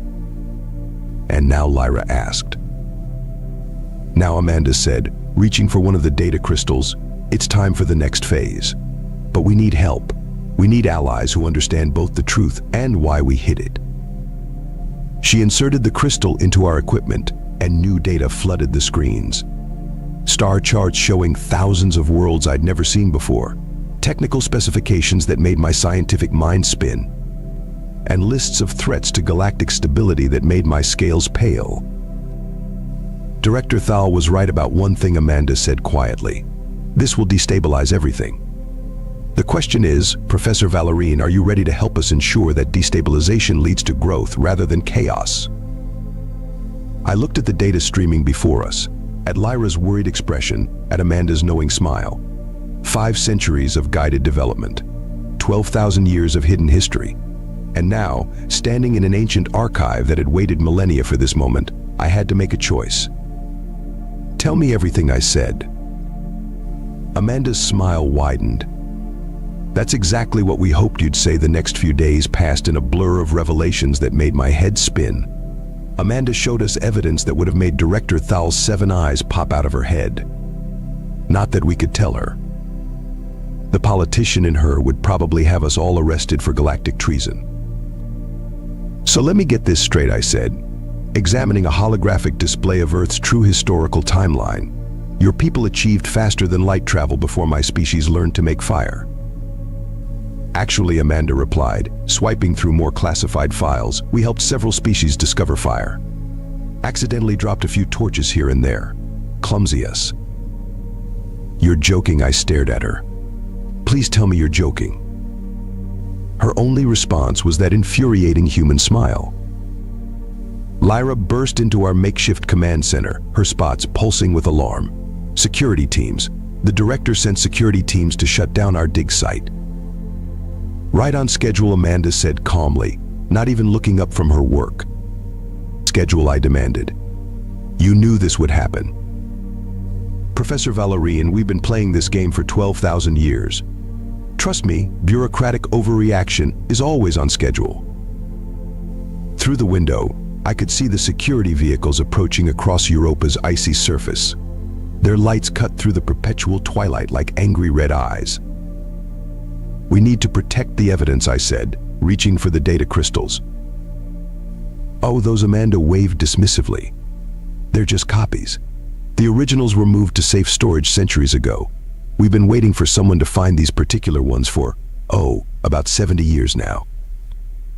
My antennae drooped in confusion. You planned all of this? Not exactly. We planned multiple possibilities. You're actually Plan M. Plans A through L didn't work out quite as well. What happened to those researchers? Became quite successful writers of speculative fiction, actually.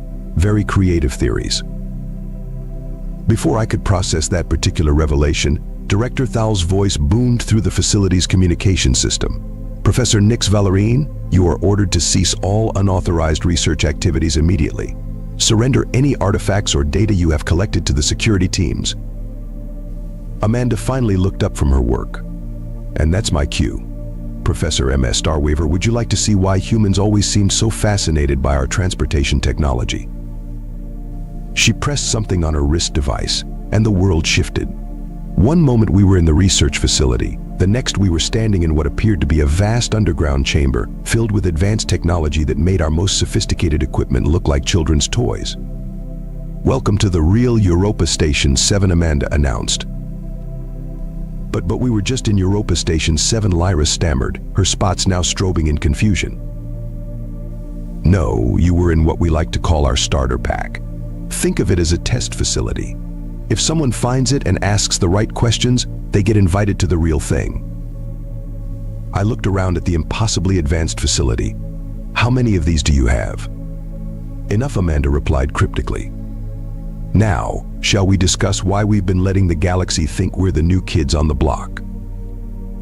A massive holographic display activated, showing what looked like a map of the entire galaxy. But this was no ordinary star chart. It showed patterns, connections, and threats I'd never imagined existed. "Humanity's great burden," Amanda explained, "is knowing too much too soon. We achieved technological advancement before we achieved wisdom. It didn't go well." "The myths about Earth's near destruction," I whispered. "They're not myths, are they? We almost wiped ourselves out half a dozen times before we learned our lesson. That's why, when we finally reached the stars and found other emerging civilizations, we made a choice." The display zoomed in on various worlds, showing the early development of different species. My own people were there, taking their first steps towards civilization, while human observers watched unseen. Instead of conquering or controlling, we decided to guide. To let each species develop at their own pace, make their own mistakes, but with a safety net they never knew existed. The bumbling newcomers act, I realized. It was all to avoid becoming. The oppressive elder race, Amanda nodded. "Every species that discovers it's not alone faces a choice. Submit to the stronger civilization or fight against it. We wanted to offer a third option. But why reveal the truth now?" The display shifted again, showing dark patterns moving at the galaxy's edge. Because something's coming. Something that will require all of us working together as equals, not as teachers and students. A security alarm blared through the facility. Somewhere above us, Director Thal's teams were probably discovering our disappearance. "It's time to make a choice," Professor Amanda said. "You can go back up there, pretend you never saw any of this. Write it off as a failed excavation. Or you can help us prepare the galaxy for the truth. Not as a student, not as a teacher, but as a partner." I looked at Lyra, who had been uncharacteristically quiet. Her spots had settled into a pattern I'd never seen before, one that somehow conveyed both terror and excitement. "Will there be more terrible human jokes about accidentally teaching fire making?" I asked. Amanda grinned. "Oh, Professor Valérine, you haven't even heard our best material yet." Above us, security forces were probably tearing apart an empty research station, looking for evidence that had never really been there. And here we stood in a hidden facility that rewrote everything we thought we knew about human history. "When do we start?" I asked. "We already have," Amanda replied. "In fact, we're running ahead of schedule. Would you like to see what Plan N looks like?" The Grand Chamber of the Galactic Council wasn't designed to hold this many beings.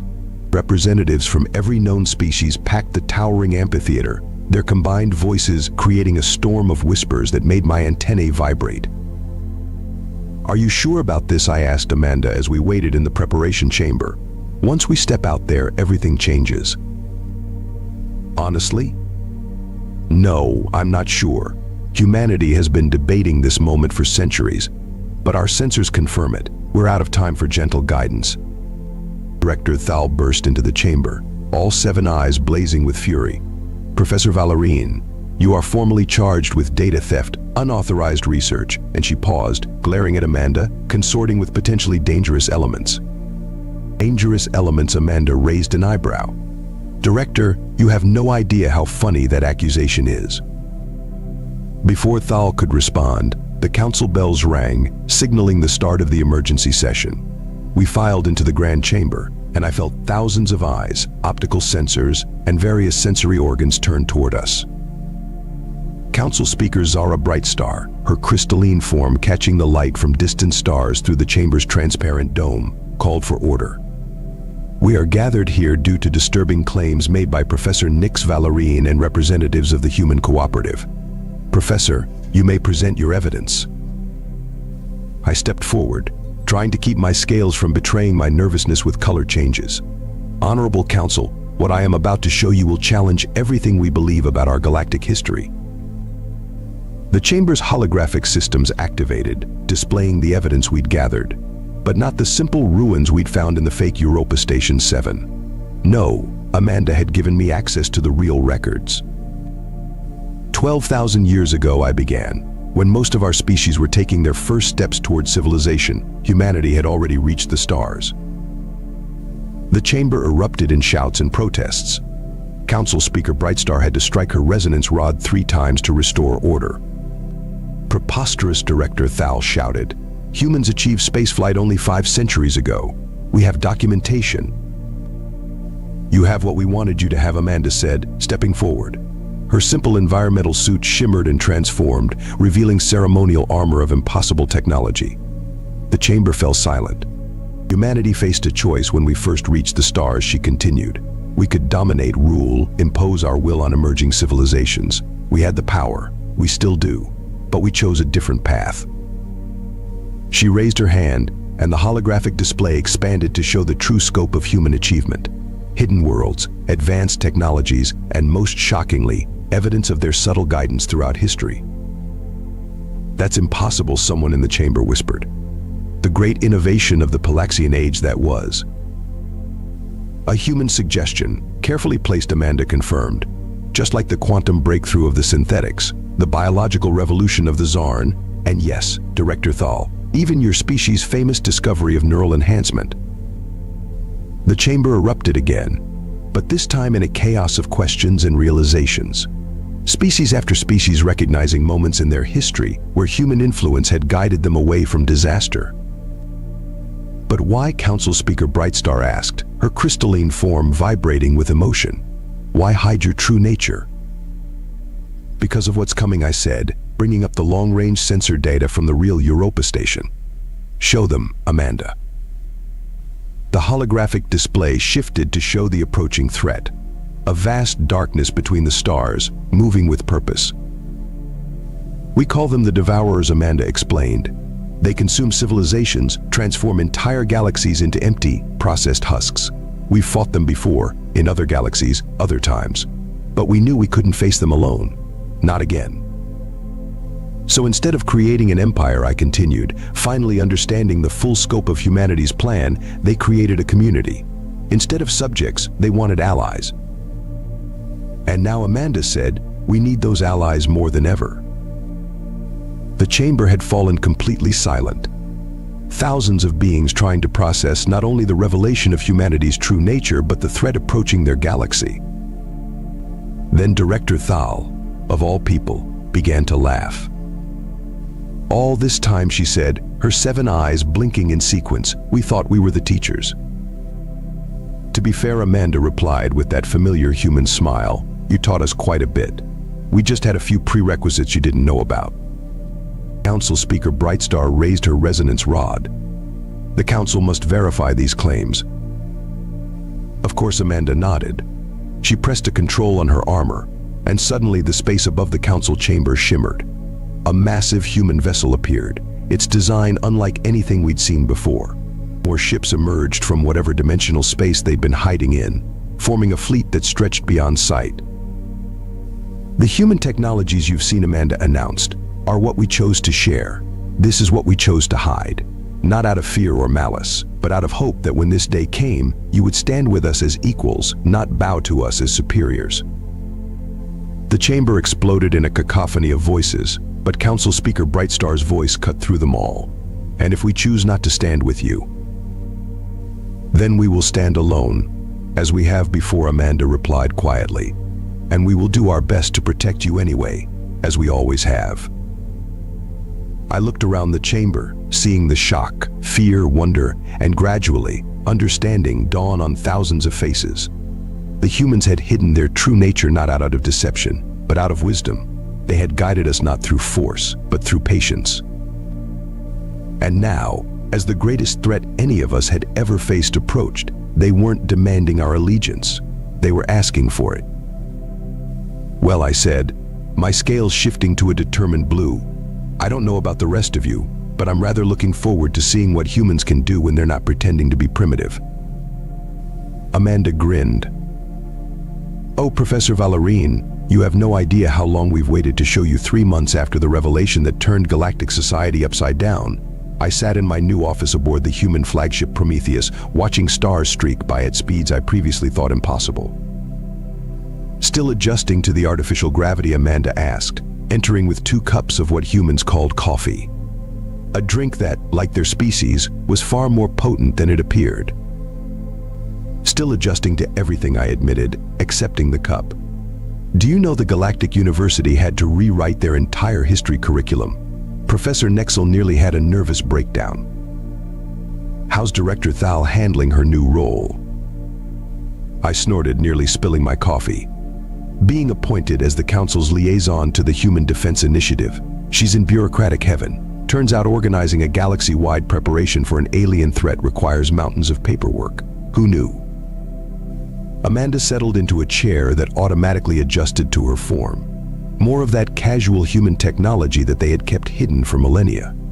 And you, having any regrets about accepting the position of Chief Historical Advisor? Are you kidding? My antennae wiggled with excitement. Every day I learned something new about how humans shaped our history. Though I'm still not over the fact that the Great Temple of Axiom 7 was built because some human archaeologist got drunk and left their tools behind. In their defense, it was really good wine. You're joking again. Please tell me you're joking. That familiar human smile was all the answer I got. The ship's viewport showed our destination approaching. A massive space station unlike anything the galaxy had seen before, at least officially. Its spiral arms stretched out like a welcoming embrace, housing representatives from every known species. Unity Station, Amanda said proudly. The first of many. A place where we can all work together, learn from each other openly now. No more pretending to be primitive, I teased. Well, maybe a little pretending. Some of our scientists really enjoy the look on people's faces when they act surprised by basic quantum mechanics. The station grew larger in our view, its true nature now clear to all. Not just a defensive installation against the approaching devourers, but a symbol of a new age, one where humanity no longer hid in the shadows of history. You know what amazes me most, I said, watching ships from dozens of species dock at the station. Not the hidden technology, or the secret bases, or even the fact that you guided our development for millennia. It's that you genuinely care. You could have ruled us, dominated us. Instead, you chose to help us grow. We learned that lesson the hard way, Amanda replied, her voice turning serious. Power without wisdom is like a ship without navigation. You might be moving fast, but you have no idea where you're going. A notification chimed on my desk. Another discovery by one of our joint research teams, probably. Every day brought new revelations as humans slowly shared more of their archived knowledge. The Devourers will be here within a year, Amanda said quietly. Are you worried? I considered the question, watching the bustling activity around Unity Station. Ships of all species working together, sharing knowledge openly now that the barriers of pretense had fallen. Oddly, no, I replied. Perhaps because I've seen how long humans have been preparing for this. How carefully you've guided us all to this point. Though I do have one question that's been bothering me. Just one. What's Plan N? Amanda laughed, a sound that echoed through the office. Would you believe me if I told you this was Plan N? A curious archaeologist, an ancient moon base, and a galaxy finally ready to face its greatest threat together. That seems a bit too perfect. Sometimes the best plans are the ones that look like coincidence. She stood, checking the time on a device that probably did far more than tell time. Ready for the council meeting? I hear they're finally going to discuss your proposal about updating the galactic dating system. Let me guess. You already know how that vote will go. Professor Vallerine, after all this time, do you really think we leave anything to chance? As we walked to the meeting, I noticed my reflection in one of the station's polished walls. My scales had taken on a new pattern lately, one that indicated a contentment I'd never felt before. Here I was, chief advisor to the galaxy's eldest civilization, helping prepare for a threat that would have seemed impossible just months ago. "Amanda," I said as we approached the council chambers, "when this is all over, assuming we survive." "When we survive," she corrected. "When we survive, what then? What other secrets have humans been keeping?" She paused at the chamber doors, that enigmatic smile playing across her face. "Let me put it this way, Professor. Everything you've learned about us so far, that's just humanity's introduction chapter. Wait until you see what we've got planned for the sequel." The doors opened to reveal the council chamber, now transformed into a war room where species that once barely tolerated each other worked side by side, and at the center of it all, humans, finally free to be what they had always been. Not conquerors, not rulers, but the guardians who had watched, waited, and prepared us all for this moment. I couldn't help but smile. The galaxy's greatest joke had turned into its greatest hope, and somehow I had a feeling humans were still keeping the best punchlines for last. The holographic projection flickered to life, bathing the room in an eerie blue glow. Across the table, the leaders of Earth's newly unified council sat in silence, their faces reflecting a mix of defiance and unease. At the center of the display loomed the towering figure of Supreme Chancellor Vector, his crimson robes shimmering with threads of alien metals. His gaze, cold and imperious, scanned the room as if weighing each individual's worth and finding it lacking. "Humans," he began, his voice a resonant growl that seemed to vibrate the very air. "Your existence within the galactic fold has been tolerated, but your impudence has grown unbearable. Submit now, or we shall extinguish your primitive flame." The declaration sent a chill through the room. Elena Price, Earth's appointed representative, straightened in her chair, her fingers tightening on the edge of the polished table. A career diplomat, she had weathered tense negotiations before, but this was different. This wasn't a negotiation, it was an ultimatum. "Chancellor Vector," she said, her voice calm but firm, "Earth is not a planet of cowards. We will not yield to threats." Vector's lips curled into a sneer. "Such arrogance. Your species clings to outdated notions of independence, blind to your insignificance in the grand tapestry of the cosmos." Behind Elena, Dr. Marcus Jane shifted uncomfortably in his seat. Known for his eccentric brilliance, Marcus was the architect of Earth's last-ditch defense project, a system codenamed Empyrean Protocol. While the council debated politics, he was already calculating odds and variables in his mind, his fingers twitching as if they couldn't wait to return to his lab. "Can't help but notice they've yet to actually fire at us," Marcus muttered under his breath, earning a sharp look from Elena. "Doctor," she said quietly, "not the time." Marcus raised an eyebrow, his expression a mix of curiosity and impatience. "If we're going to play chicken with an intergalactic armada, I'd like to know how much fuel we've got in the tank." Elena returned her attention to Vector, who seemed to relish the tension in the room. "Your defiance is amusing," he said, "but futile.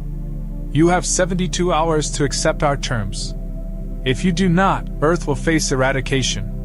The hologram blinked out, leaving the room in heavy silence. For a moment, no one spoke. The weight of the ultimatum pressed on them like a physical force. Finally, General Tobias Grant, a grizzled veteran with a demeanor as unyielding as steel, broke the silence. "We should consider their terms," he said. His voice was low, but it carried the gravity of someone accustomed to hard decisions. "Earth's defenses aren't ready for an assault of this scale. Even with the Empyrean Protocol, our odds are slim." Marcus snorted. "Slim doesn't mean zero, General. And if you think surrendering will earn us mercy, you haven't been paying attention to galactic history." Elena raised a hand, silencing the growing argument. "The question isn't whether we can win," she said, her voice steady. "It's whether we can afford to lose." Her words hung in the air, a quiet challenge. One by one, the council members nodded, their resolve hardening. "We have 72 hours," she continued. "Marcus, how close is the protocol to being operational?" The scientist leaned back in his chair, running a hand through his perpetually messy hair. "Close enough to make a hell of a light show," he said. "Not close enough to guarantee it'll work." "Define work," Elena pressed. "Best case scenario? The protocol repels their first wave, maybe even disables a few ships. Worst case? It backfires and we fry our own satellites." Elena didn't flinch. "And if we don't use it?" Marcus's face grew uncharacteristically serious. "Then we're sitting ducks." The room fell silent again, the weight of the decision pressing down on everyone. Finally, Elena stood, her expression resolute. "We activate the protocol. General Grant, I want our conventional defenses on full alert. Marcus, you'll oversee the final preparations." "And you?" Marcus asked, his tone laced with curiosity. "I'll deliver our response," Elena said. "They need to understand that humanity won't be intimidated." Later that evening, Elena sat alone in her quarters, staring out the window at Earth's glittering cities. The weight of the impending conflict pressed against her chest, but she refused to let it break her.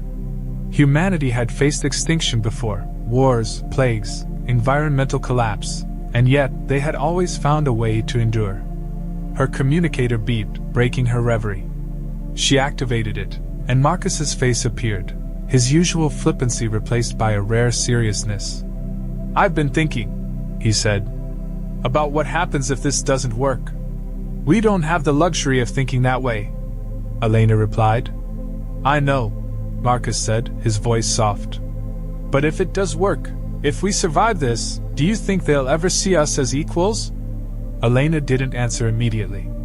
She stared at Marcus's image, the tired lines of his face mirroring her own weariness. "I don't know," she admitted.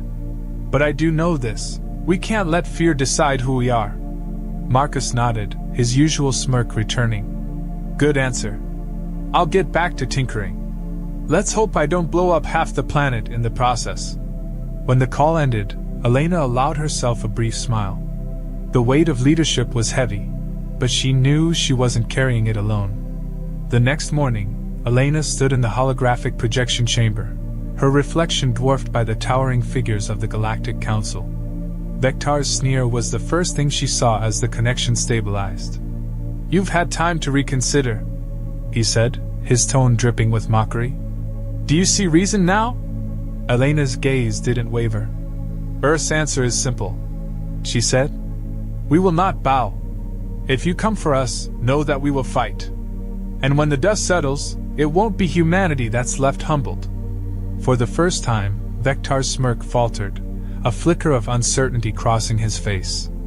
But it was gone as quickly as it came, replaced by cold disdain. "So be it," he said. "You've sealed your fate." As the hologram faded, Elena allowed herself a deep breath. The stage was set. Humanity's stand had begun. The control room buzzed with frenetic energy. Technicians rushed between holographic consoles, their hands dancing across glowing panels. The air was thick with tension, a palpable undercurrent that hummed alongside the low drone of machinery. In the center of it all stood Commander Elena Price, her arms crossed, gaze fixed on the central display. The Galactic Council's fleet hung in the void like a swarm of predatory shadows, their sleek ships ominously still. "We've got movement," a junior officer called, her voice tight with nerves. On the screen, a smaller cluster of ships detached from the main fleet, creeping toward Earth's orbital perimeter. "They're testing us," General Grant grunted, stepping up beside Elena. His scarred hands rested on his belt, his eyes cold and calculating. "Seeing if we'll blink." Elena didn't respond immediately. Her mind churned through possibilities, weighing every angle.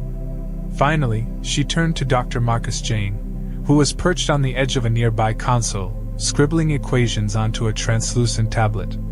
"Marcus," she said, her voice cutting through the noise like a blade. "Are we ready to deploy the protocol?" The scientist glanced up, pushing his glasses higher on his nose. "Define ready," he said, a hint of dry humor in his tone. "If by ready you mean likely to work without catastrophic failure, then maybe." "Not reassuring," Grant growled, his patience wearing thin. It's the best we've got. Marcus shot back, his tone sharpening.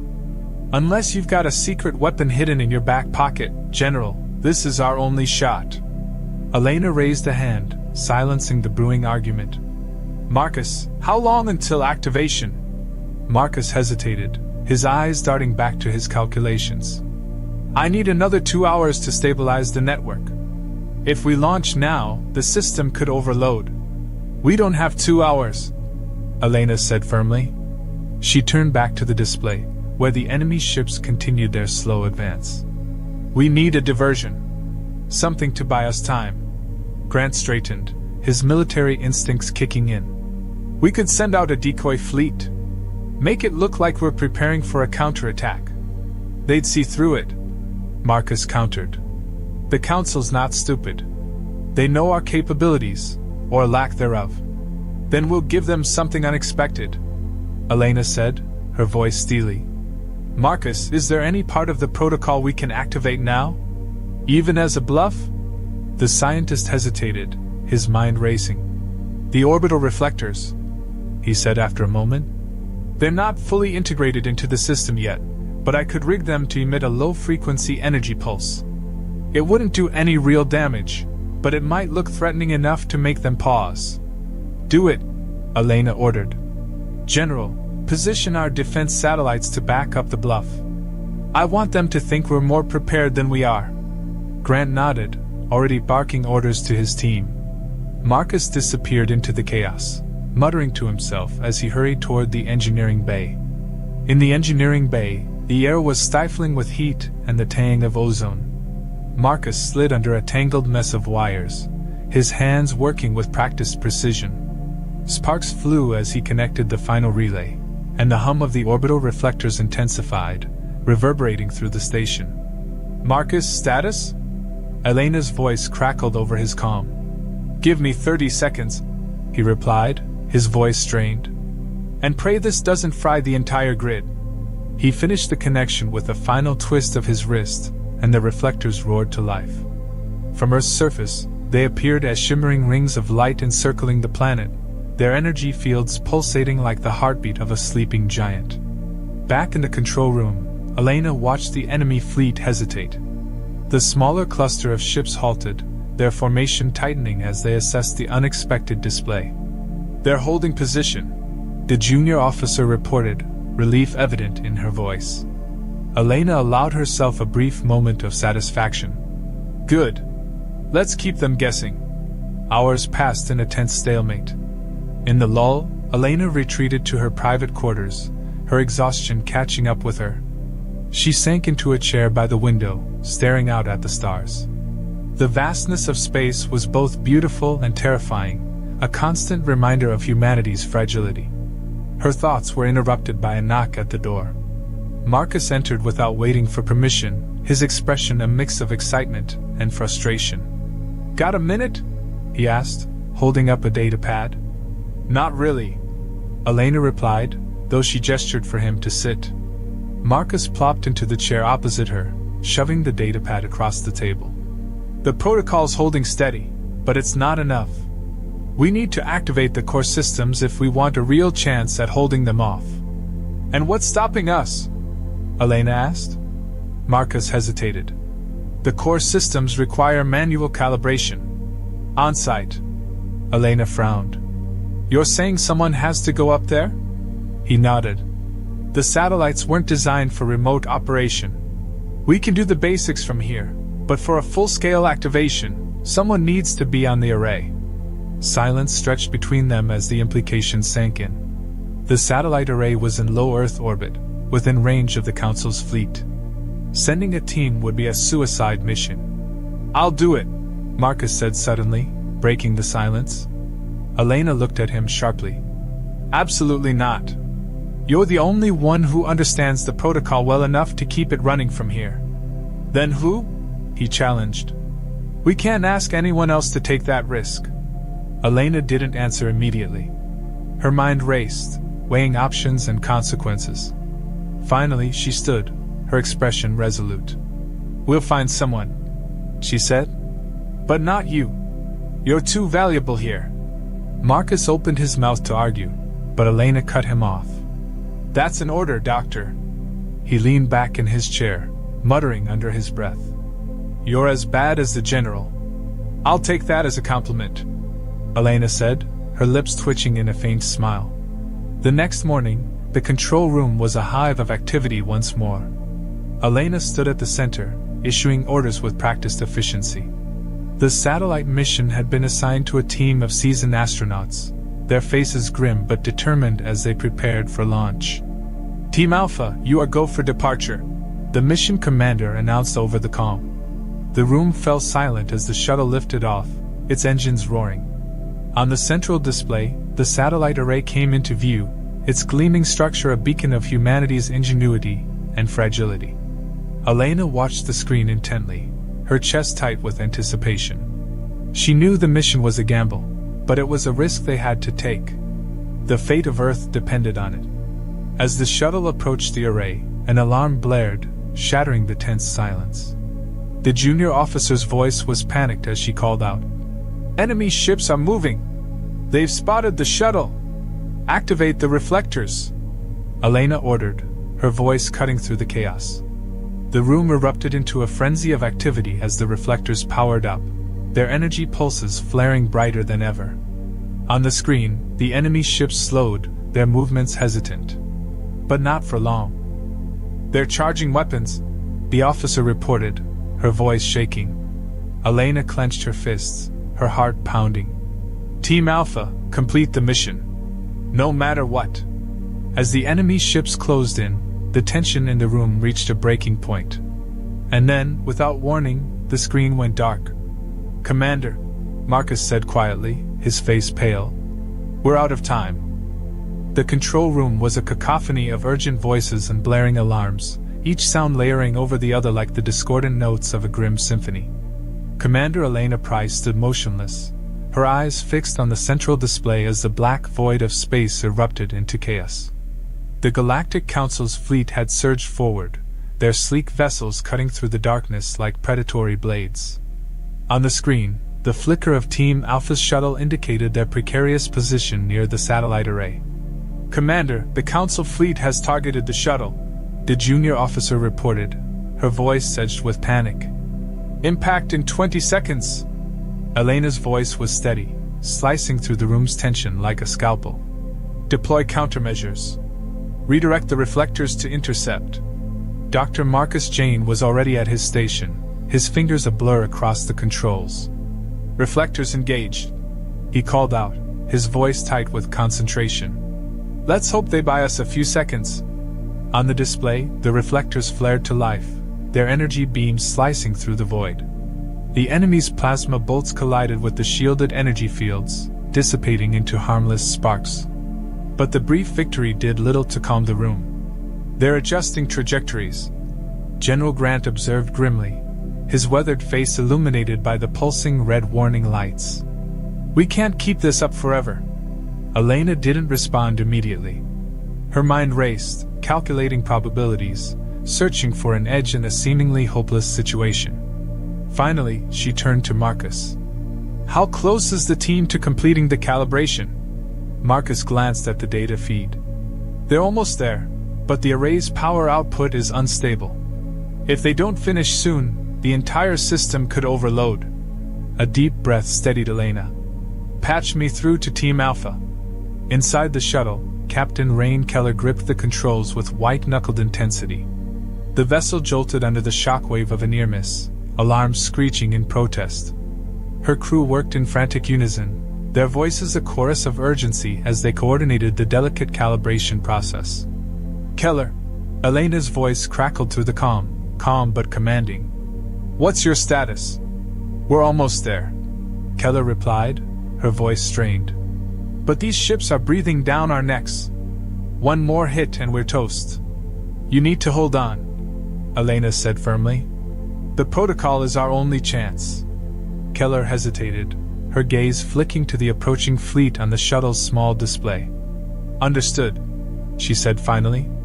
"We'll finish the job." Back in the control room, the tension was suffocating. The Galactic Council's fleet closed the distance with unrelenting precision, their weapons glowing ominously in the darkness. The reflectors continued to deflect the worst of the assault, but cracks were beginning to show, both in the energy fields and in the nerves of the people watching. "Commander," Marcus said, breaking the silence, "if the calibration fails, we might have another option." Elena turned to him sharply. "What option?" Marcus hesitated, his usual flippancy replaced by a rare seriousness. "We could overload the array. Turn it into one massive EMP. It would take out the Council's fleet, but it would also fry everything we've got in orbit. Satellites, communications, defense systems, gone." Elena's jaw tightened. The prospect was unthinkable, but the alternative, Earth falling to the Council, was worse. "That's a last resort," she said. "Team Alpha finishes the calibration. No exceptions." Grant stepped forward, his voice low. "And if they don't?" Elena met his gaze, her own unyielding. "Then we'll cross that bridge when we come to it." The first ship broke through the defensive perimeter. In the control room, gasps rippled through the crew as the alien vessel loomed large on the display. Its hull was smooth and obsidian, pulsing with an eerie crimson light. Weapon ports glowed like coiled embers, ready to strike. "Commander, the lead ship is charging weapons," the junior officer reported, her voice barely above a whisper. Elena's heart hammered in her chest, but her expression remained stone cold. "Marcus, redirect all reflector energy to that ship. We need to hold them off until Team Alpha completes their task." "On it," Marcus replied, his hands flying over the controls. The reflectors flared brighter, their energy converging on the advancing vessel. The alien ship shuddered under the assault, its glowing weapons dimming momentarily. But the reprieve was short-lived. "They're adapting," Marcus said grimly. "These ships are smarter than they look." "Then we outsmart them," Elena said. "General Grant, prepare to deploy drone swarms. Keep them occupied." "Copy that," Grant said, already issuing orders to his team. Moments later, the control room's main display lit up with hundreds of small, agile drones launching from Earth's orbital defense stations. The drones weaved through the Council's fleet, harassing the larger ships with bursts of concentrated plasma fire. It was a desperate, chaotic dance, Earth's ingenuity pitted against the Council's overwhelming power. On the shuttle, Captain Keller's crew was in the final stages of calibration. Sparks flew from a console as one of the systems overheated, but the team pressed on. "We're almost there," one of the engineers called out. "Just a few more seconds," Keller's comm crackled. "Keller, this is Price. What's your status?" "We're finishing up," Keller replied. "But the fleet's pressing in hard. We're not going to make it out." "You'll make it," Elena said firmly. "Just finish the job." The first alien ship broke apart. In the control room, a cheer erupted as one of the Council's vessels succumbed to the combined assault of the reflectors and drone swarms. But the victory was tempered by the grim reality. There were dozens more ships closing in. "Commander," Marcus said urgently. "Team Alpha's feed just went dark." Elena froze. "What do you mean?" "I mean their signal's gone. Either their systems failed or—" Marcus didn't finish the thought. The room fell silent, the weight of the moment crashing down on everyone. Elena clenched her fists, her nails biting into her palms. "We need confirmation," she said finally. "Keep scanning for their signal." Minutes stretched into an eternity. The enemy fleet pressed closer, their weapons lighting up the dark void like a deadly storm. Earth's defenses were crumbling, the drone swarms thinning under the relentless assault. And then, amidst the chaos, Marcus's console lit up. "They did it," he said, his voice barely above a whisper. "The protocol's active." On the main display, the satellite array pulsed with energy. A shockwave rippled outward, cascading through the void. One by one, the Council's ships faltered, their systems shorting out as the protocol's energy disrupted their circuits. Cheers erupted in the control room, a wave of relief and triumph washing over the crew. But Elena's gaze remained fixed on the display, her heart heavy. "Team Alpha?" she asked quietly. Marcus shook his head. No signal. Elena closed her eyes, a mix of grief and gratitude coursing through her. The mission was a success, but it had come at a cost. "Prepare a message to the Galactic Council," she said finally. "Let them know Earth stands unbroken." As the control room settled into a tense calm, the display shifted to show the retreating remnants of the Council's fleet. Earth had won the battle, but Elena knew the war was far from over.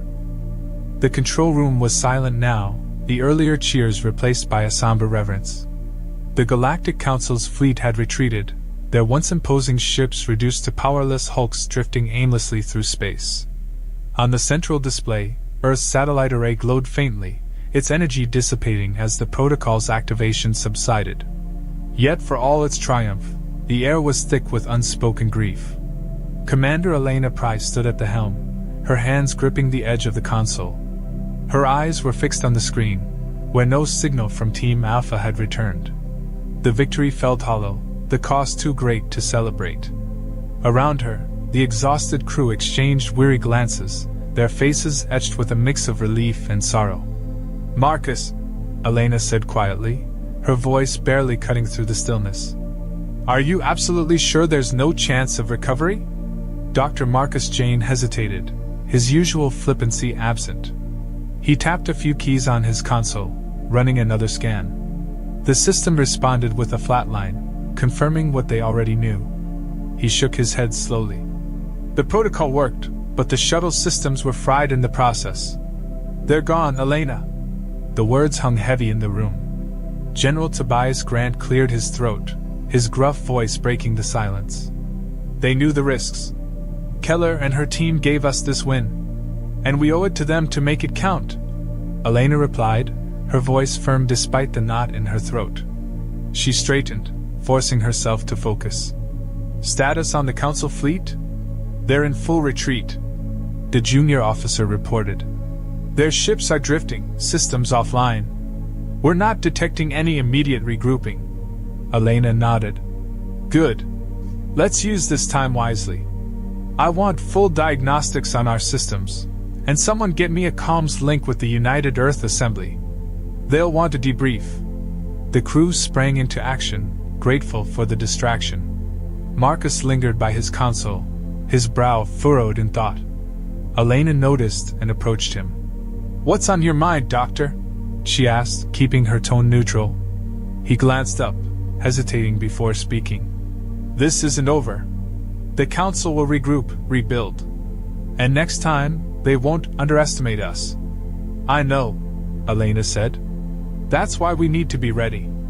Hours later, Elena stood before the assembly via holographic link. The room was filled with faces, some familiar, others less so, all watching her with a mix of admiration and apprehension. The United Earth Assembly chamber was vast, its vaulted ceiling giving it the air of a cathedral. The representatives sat in tiered rows, their expressions solemn. "Commander Price," the assembly speaker began, his voice echoing through the chamber. "You and your team have delivered humanity's greatest victory. But this victory has come at a cost. What is your assessment of our readiness for future encounters?" Elena took a deep breath.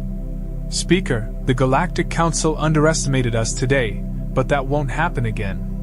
The protocol proved effective, but it's a reactive measure, not a sustainable defense.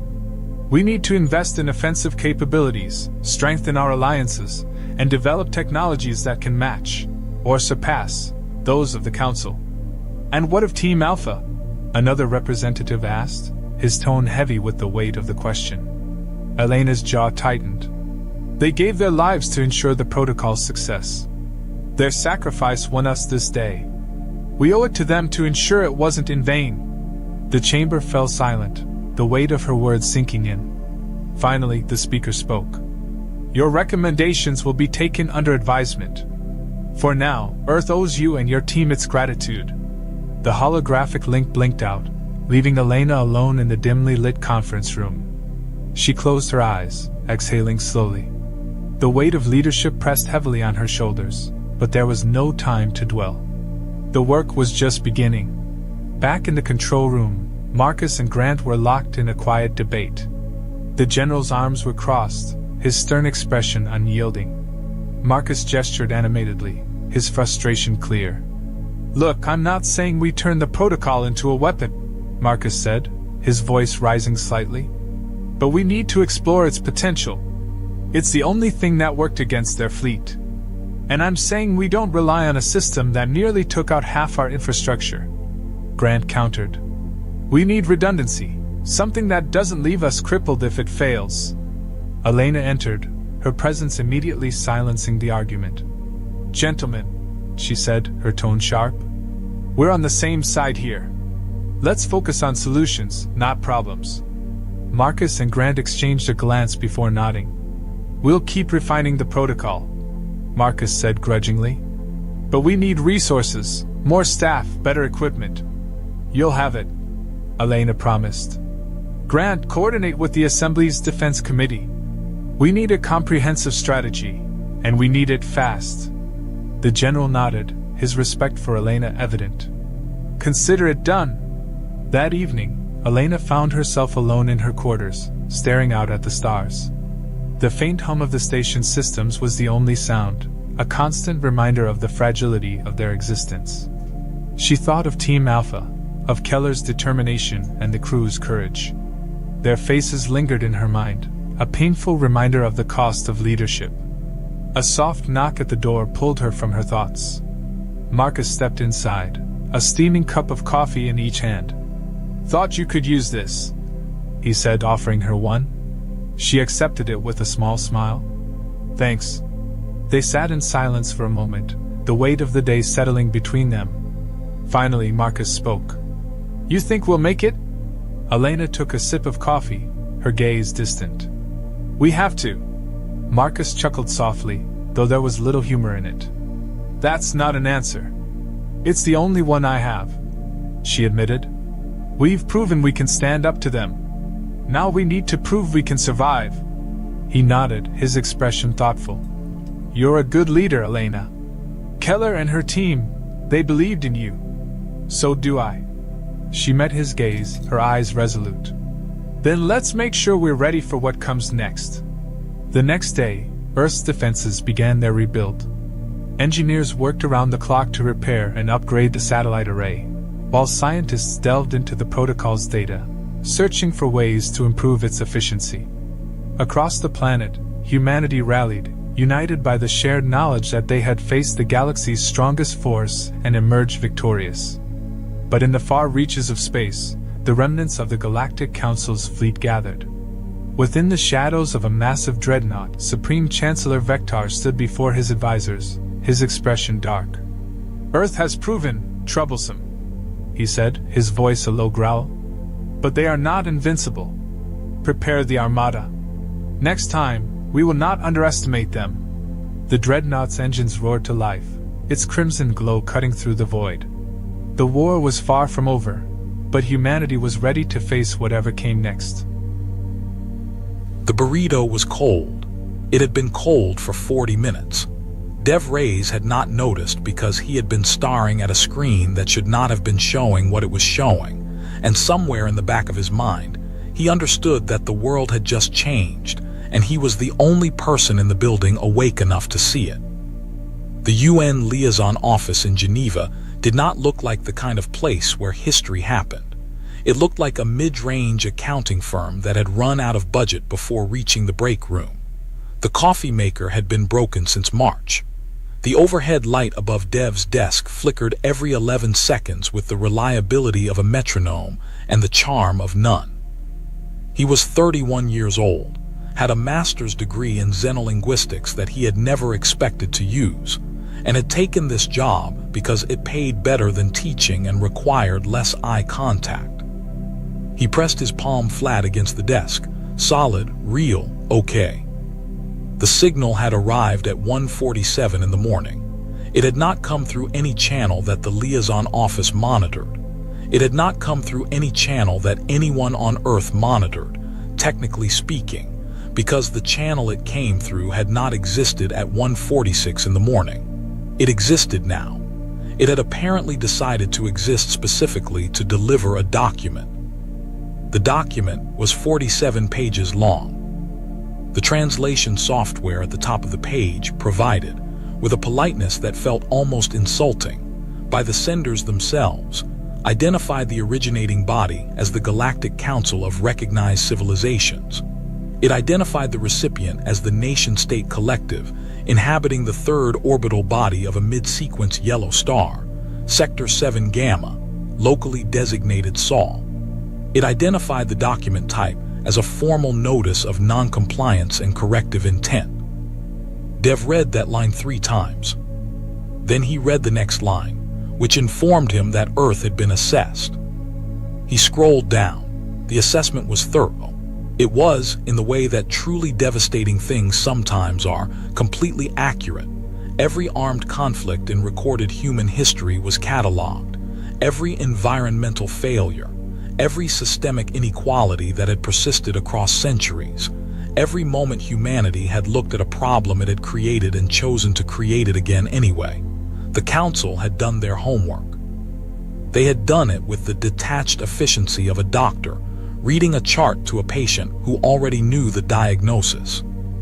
At the bottom of page 43, the document arrived at its conclusion. Humanity had been found categorically non-compliant with civilizational tier standards.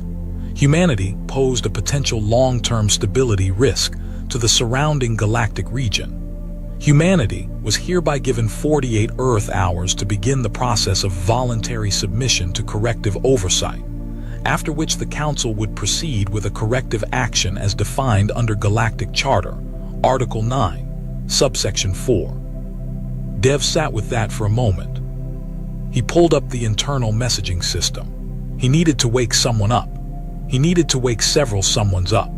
He needed to find the chain of command and climb it fast, because 48 hours was not a lot of time, and he was a mid-level liaison officer eating a cold burrito at 2 in the morning, and this was approximately 4,000% above his pay grade. He started typing a message to his direct supervisor, Neil Holt, who was asleep in London. The door behind him opened. Chloe Ward walked in carrying a paper cup of tea and wearing the expression of someone who had also not slept. She was 24, a junior attaché, and she had a habit of showing up at odd hours because, as she had once explained to Dev without any embarrassment whatsoever, the office was quieter than her apartment, and she thought better without her roommate's podcast bleeding through the wall. She looked at his screen. She stopped walking. "Is that?" she said. "Yes." "Are they?" "Yes." She set her tea down on the edge of his desk very carefully. She read the top 3 lines of the document. She read them again. "What do we do?" she said. "I'm writing to Neil. Neil's in London. I know where Neil is. Should we not also be calling someone else? Should we not be calling, I don't know, several hundred someone else's?" "Yes, I am going to do that. I am writing to Neil first because that is the protocol, and I am trying very hard to follow a protocol right now, because it is the only thing making me feel like a functioning human being." Chloe pulled a chair over and sat beside him. She read further down the document. Dev watched her face do the same thing his face had done, the careful stillness that meant the brain was absorbing something too large for a normal expression to cover. She scrolled to page 43. She read the conclusion. 48 hours, she said. "Yes. That's not very long." "No." She was quiet for a moment. Then she reached across him and opened the communications interface, the formal response portal that the Council's own software had apparently installed on their system alongside the document, because of course it had, because the Council had thought of everything and wanted to make the process of capitulation as frictionless as possible. "I'm going to draft an acknowledgement," she said. "Just an acknowledgement, nothing committal, just so they know we received it." "That's reasonable." She started typing. She was fast. Dev went back to his message to Neil. The office hummed. The light flickered. Somewhere down the hall, the vending machine made a sound like a small animal shifting in its sleep. Dev finished the message to Neil and moved on to the escalation list. He was typing the third name when Chloe made a sound that was not quite a word. He looked up. She was staring at her screen with both hands pressed flat on the desk. The color had left her face in the specific way it leaves the face of someone who has just realized they made a mistake that cannot be unmade. "Chloe, I had a macro," she said. "I set up a macro last month for the automated response template, the one for routine document acknowledgements. It autofills and sends. I thought I was opening a new draft window." Dev looked at her screen. The communications portal showed a sent confirmation. Timestamp 0209 AM. Recipient Galactic Council of Recognized Civilizations. Status delivered. The message field showed 2 words. "Make us." Dev did not say anything for a long time. The light flickered once, twice, 11 seconds exactly. "That's," he started. "I know. That's what we sent. I know. To the Galactic Council. Dev, who threatened us with a corrective action. I know what I did." He leaned back in his chair. He looked at the ceiling. The ceiling had a water stain in the shape of something he had never been able to identify. He looked at it now with the full attention of a man whose brain had run out of larger things to process. Then he looked back at the screen. Somewhere in the document, somewhere in those 47 precise and accurate pages, the Council had listed every way that humanity was dangerous to itself, every internal failure, every wound that humans had opened and reopened across centuries of recorded history. He had read it and felt the weight of it, the accuracy of it. But now, sitting in a flickering office at 2 in the morning with cold food and a broken coffee maker, and a sent message he could not retrieve, he realized something. They had listed what humans did to each other. The document was 47 pages long and detailed with apparent completeness. But there was not one line, not a paragraph, not a footnote, not a single entry in the appendix for what humans did when something from the outside came looking for a fight. Not one line. Chloe was still staring at her screen. "Should I send a correction?" she said. Dev picked up the burrito. It was still cold. He took a bite anyway. "No," he said. She turned to look at him. "Get me Neil's number," he said. "Then start calling the list, everyone on it. Tell them we have 48 hours and we already sent our opening position." "Our opening position," she repeated. "That's what I said." She looked at the sent message one more time. 2 words on a white screen. The most significant diplomatic communication in the history of the human species, produced by a wrong button press, cold light, and a macro set up by a junior attaché who just wanted to save time. Chloe Ward took a breath, then she picked up the phone. Dev's message to Neil went through at 2:14 in the morning. Neil Holt called back in 4 minutes, which meant Neil had not been sleeping either, which meant Neil had also seen something, a fragment, a signal bleed, some edge of it, and had been lying in the dark waiting for confirmation that it was real. The call lasted 7 minutes. By the end of it, Neil had 3 other calls running simultaneously, and Dev had a direct line to a woman at the Foreign Office named Patricia Voss, who had a voice like someone who had been waiting her entire career for a phone call like this one, and was not going to waste a single second of it. "Tell me everything," Patricia said. "Leave nothing out, including the 2 words." Dev told her everything. He left nothing out. He included the 2 words. There was a pause on the line. "Well," Patricia said. "Yes. That's either the worst thing anyone has ever done or the best. I've been going back and forth on that." "Stop going back and forth. Pick one and move forward." She was already typing. He could hear it. Fast, precise keystrokes like someone who had made peace with urgency a long time ago. "I'm pulling in the Security Council. I need you to forward the full document to this address in the next 3 minutes. Can you do that?" "Yes." Good and Dev. Yes. Don't touch the communications portal again, not until we decide what comes next. He looked at Chloe, who was on her own phone now, working through the escalation list with a calm that he recognized as the particular calm of someone who had decided there was no longer any point in being anything other than calm. Understood, he said. He forwarded the document. The clock on his screen read 2:21. 47 hours and 39 minutes left on the council's deadline. He reached for his coffee, remembered it was broken, drank Chloe's tea instead. It was also cold. He didn't notice.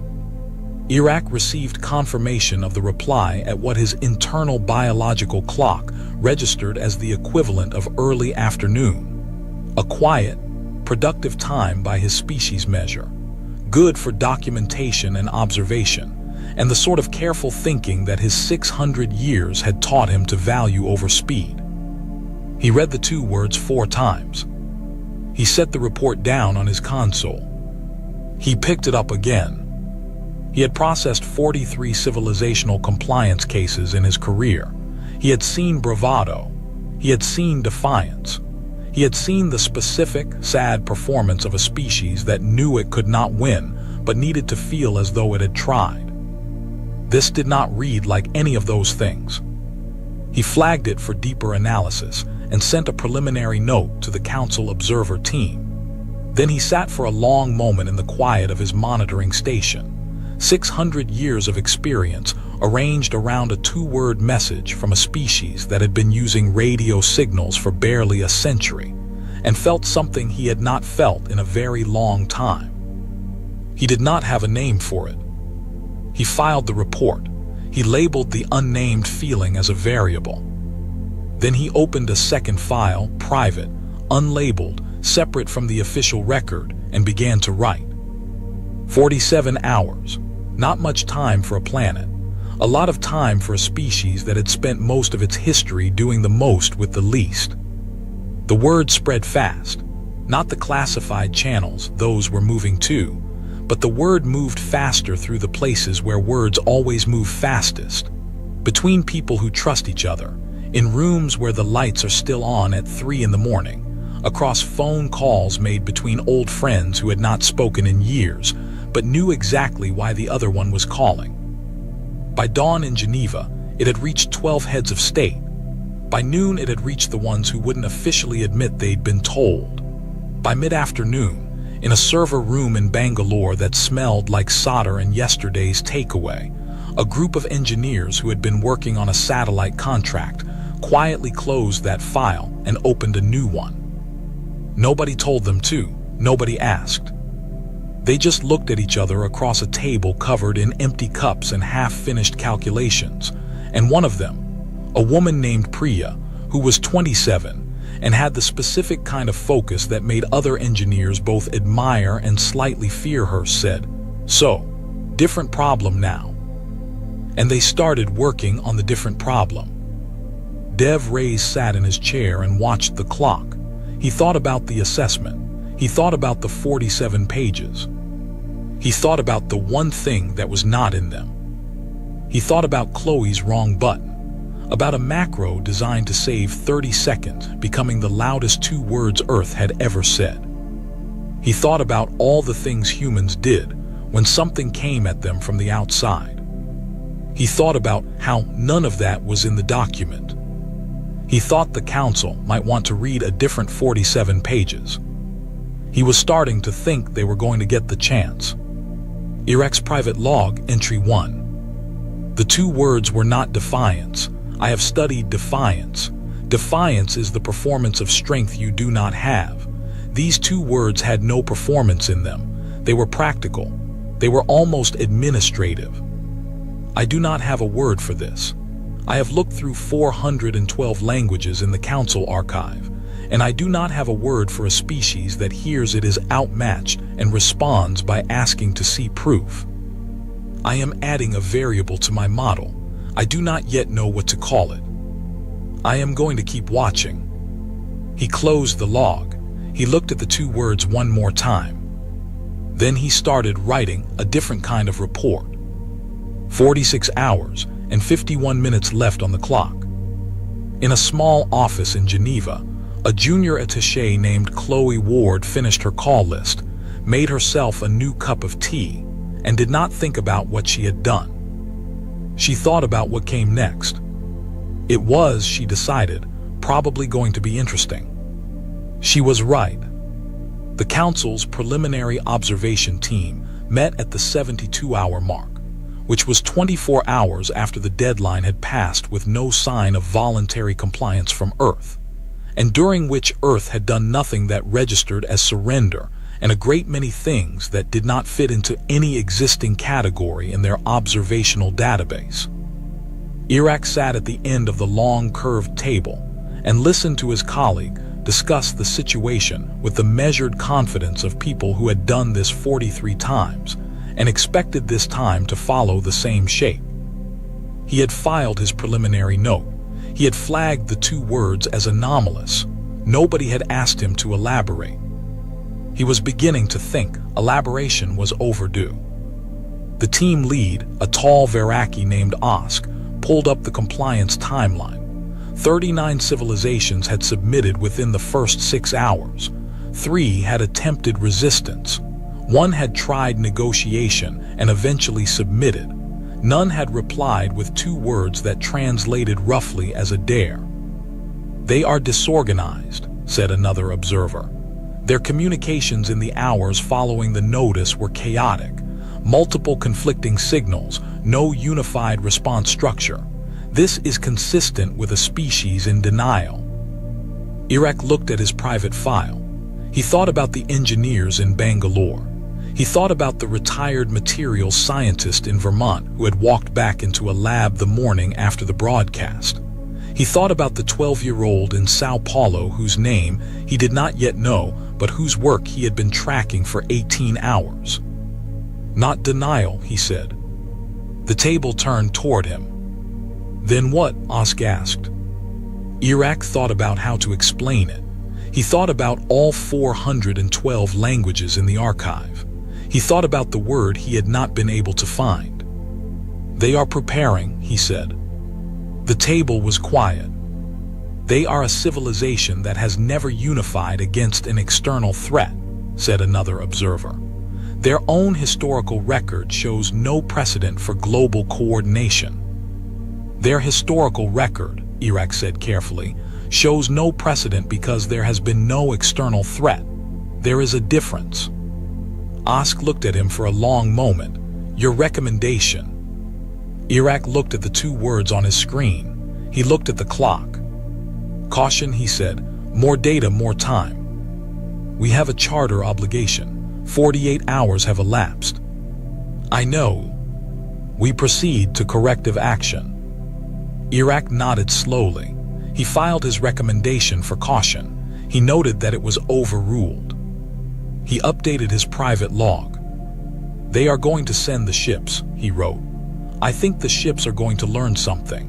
I think I have been studying the wrong data. I think their history of internal conflict is not a weakness in the way we measured it. I think it is practice. I think we are about to find out what they practiced for." He closed the log.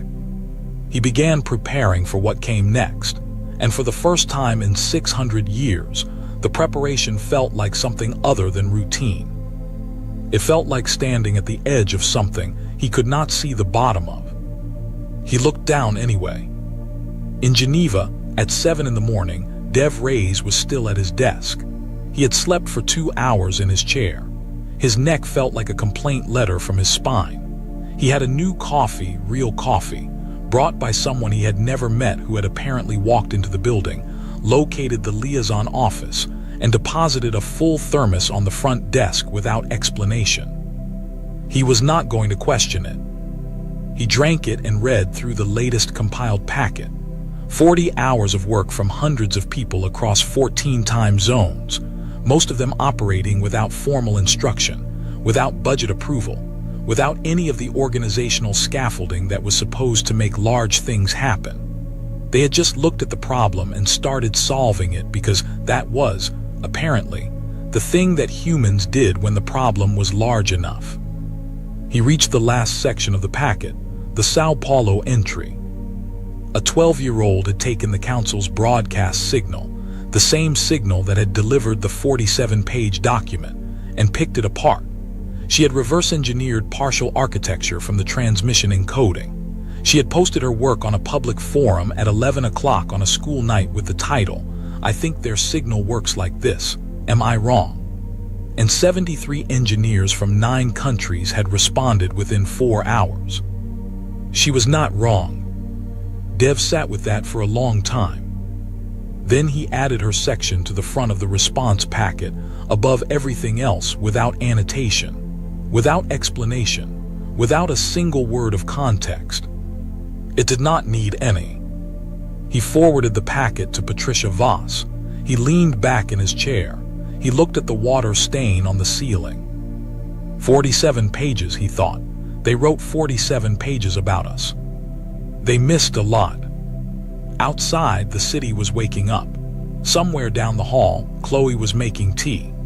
The coffee maker was still broken and nobody had fixed it, and the light still flickered every 11 seconds, and the world was in the most extraordinary moment in its history, and the break room still smelled like old carpet. Some things, Dev thought, were consistent. He was still thinking about the 12-year-old in Sao Paulo when his phone rang. It was Patricia. "The ships are moving," she said. He closed his eyes for exactly 1 second. "How long?" he said. 14 hours. He opened his eyes. "Is everything in place?" "Everything that can be," she said. "You know what this is, Dev. You know what we're walking into." "I know." And he looked at the sent message on his screen. 2 words: cold office, wrong button. The most human possible beginning to the most significant moment in human history. "And we sent our opening position 14 hours ago," he said. "Seems rude to walk it back now." Patricia was quiet for a beat. Then, "Get some sleep, 2 hours, that's an order." She hung up. Dev looked at the ceiling one more time. He thought about the corrective action ships crossing the distance between there and here. He thought about 3 vessels that had ended 26 previous situations before they began.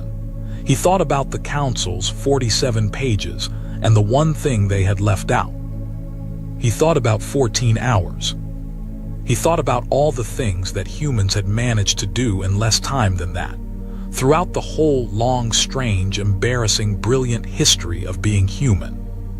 He closed his eyes. He was asleep in 4 minutes. In her apartment in Sao Paulo, a 12-year-old named Lucia sat at her desk and refreshed the forum thread for the 89th time. The comments were still coming.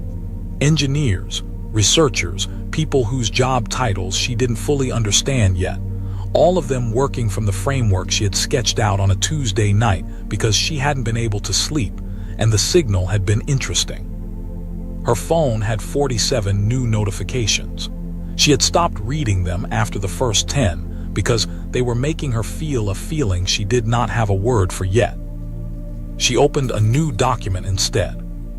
She had another idea. She started writing.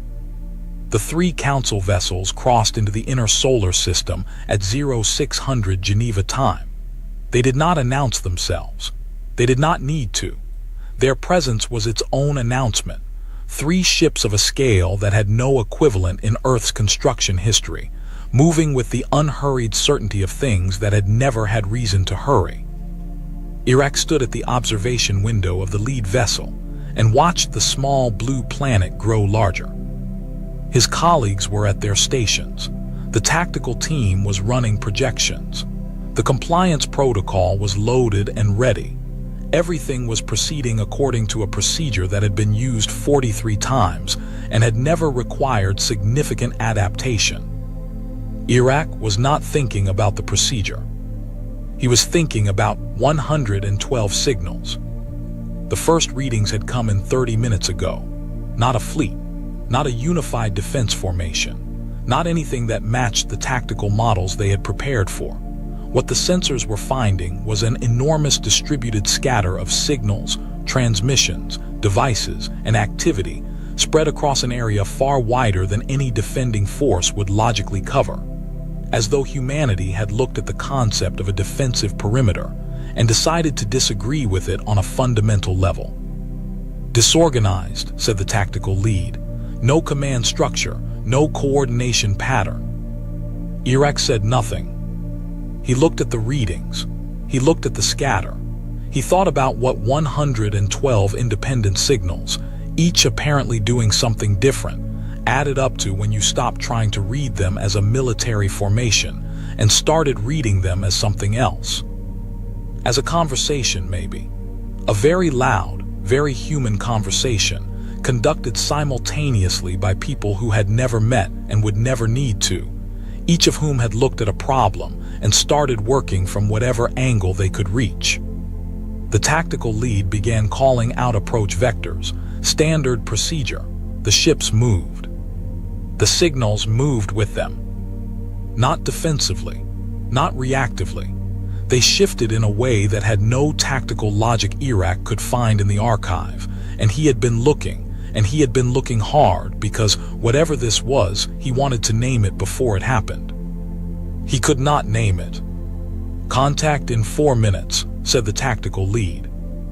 Iraq pressed his hand flat against the observation window.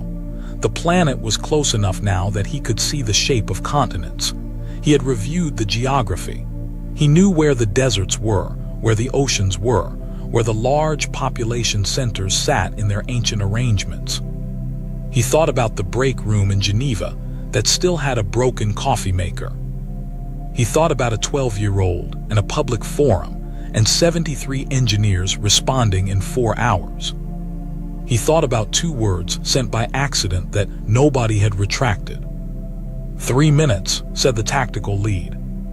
The signals were doing something now. The scatter had not resolved into a formation. It had done something stranger than that. It had achieved a kind of coherence that was not organizational, not hierarchical, not designed in any way the models recognized. It was coherence the way weather is coherent, not because someone commanded it, but because 1,000 independent pressures had aligned. The tactical model flagged it as noise. Iraq flagged it as something else. 2 minutes. He opened his private log. He wrote fast. They are not defending. They are not surrendering. They are doing something I cannot categorize, and I have been trying for 30 minutes, and I want the record to show that I tried. I want the record to show that I flagged it. I want the record to show that when I said caution, I meant it. I think they have been preparing for this their entire history without knowing they were preparing for it. I think every internal conflict, every adaptation to scarcity, every improvised solution to an impossible problem was, in aggregate, practice. I think we are about to find out what a species looks like when it applies all of that to something from the outside. I think I should have pushed harder on the caution recommendation. I think we are going to be fine. I am not certain. He closed the log. 1 minute, said the tactical lead. The ships kept moving. The signals kept moving with them. And then, in the 60 seconds before contact, something happened that Iraq would spend the next 3 months trying to document accurately, because it happened too fast and too strangely for any single word in any of the 412 languages in the Council archive to fully contain it. The 112 signals, all of them different, all of them independent, all of them apparently having an argument with each other, converged. Not into a weapon, not into a shield, into a message. Addressed to the Council vessels, delivered simultaneously from every direction, encoded in the Council's own transmission architecture, the architecture that a 12-year-old had taken apart on a Tuesday night because she found it interesting and had not been able to sleep. Iraq read it before the tactical team did. 3 words this time. We were ready. He looked out the observation window at the small blue planet. He reached for his communication console. He sent one message back to the council. 2 words, the most important thing he had written in 600 years of careful documentation. Stand down. Then he sat down in his chair, 600 years old and feeling every one of them, and began writing a new report. Not the official one, the private one. He wrote for a long time. He was still writing when the ships turned around. Dev was asleep when it happened. Chloe was not. She was at her desk with a fresh cup of tea, monitoring the feed, when the council vessels changed course. When they stopped. When the signal from Iraq's ship reached the monitoring station and resolved into 2 words that she read 3 times because the first 2 times felt like something she had imagined. She sat very still.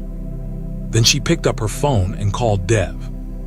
He answered on the second ring, which meant he had not really been asleep, which she had suspected. "It's over," he said. His voice was the voice of someone who had been lying in the dark running numbers. "They turned around," she said. He didn't say anything for a moment. "The signals worked. The signals worked." Another pause. She heard him breathe. "Lucia's encoding," he said. He had found the girl's name sometime in the night, the same way he had found everything else, by reading everything, leaving nothing out. "Yes," Chloe said. 12 years old, he said. Not a question, just the fact of it sitting in the air between them. 12 years old, she confirmed. He was quiet for a long time. She let him be quiet. Outside her window, Geneva was fully awake now, going about the business of an ordinary morning, most of it entirely unaware that the most extraordinary 48 hours in human history had just concluded in a monitoring station on a council ship, somewhere between here and the outer belt, with 2 words sent by a 600-year-old alien who had apparently changed his mind about something. "What do we do now?" Chloe said. "We wait for the council's next move," Dev said. "They'll make one. This isn't finished. And in the meantime..." She heard him sit up. She heard the old chair protest. She heard him pick something up, the thermos, probably, the one left by the person no one had identified, and drink from it. "Write a report," he said. "Full documentation, everything. The signal, the packet, the Sao Paulo work, all of it. Every person who did something in the last 48 hours without being asked. Every engineer who closed one file and opened a different one.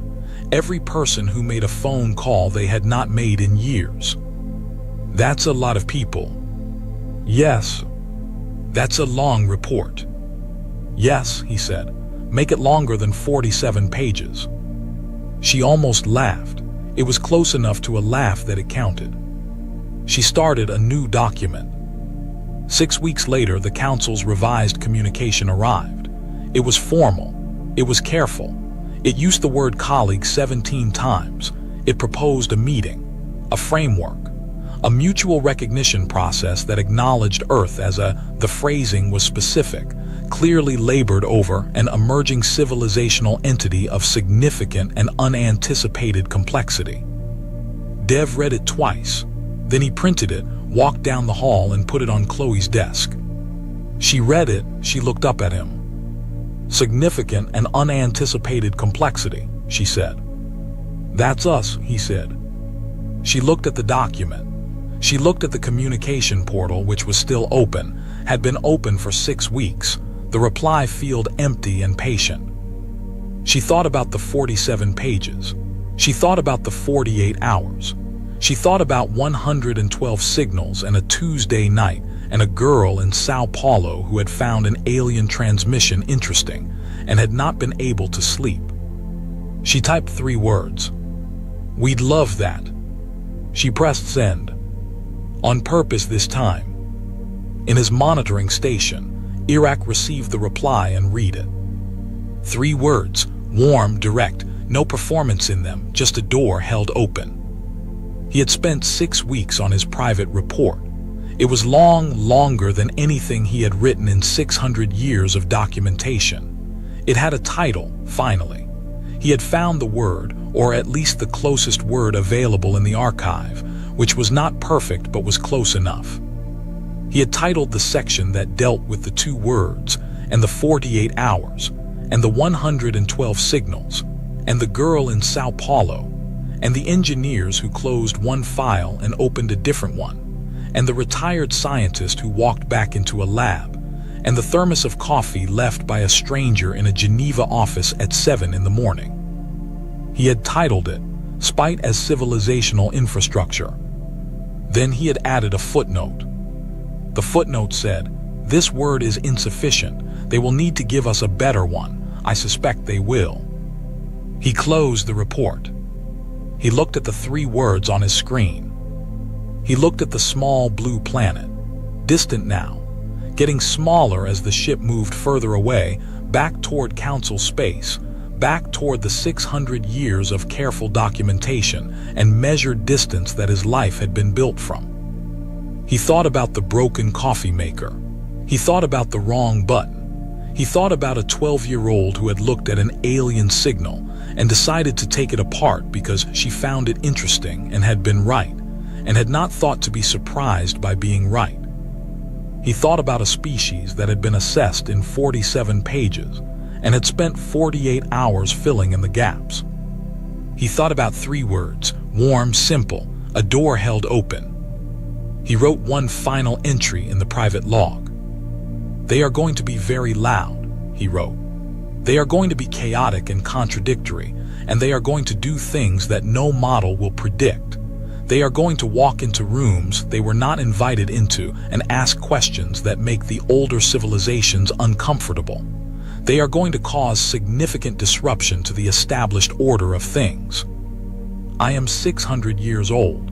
I have watched 43 civilizations receive this notice. I have never looked forward to anything. I am looking forward to this.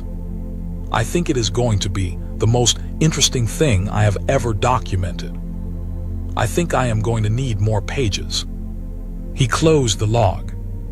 Outside, the stars were very bright. He thought that was probably right. They had always been there. It just took the right kind of noise to make them feel close.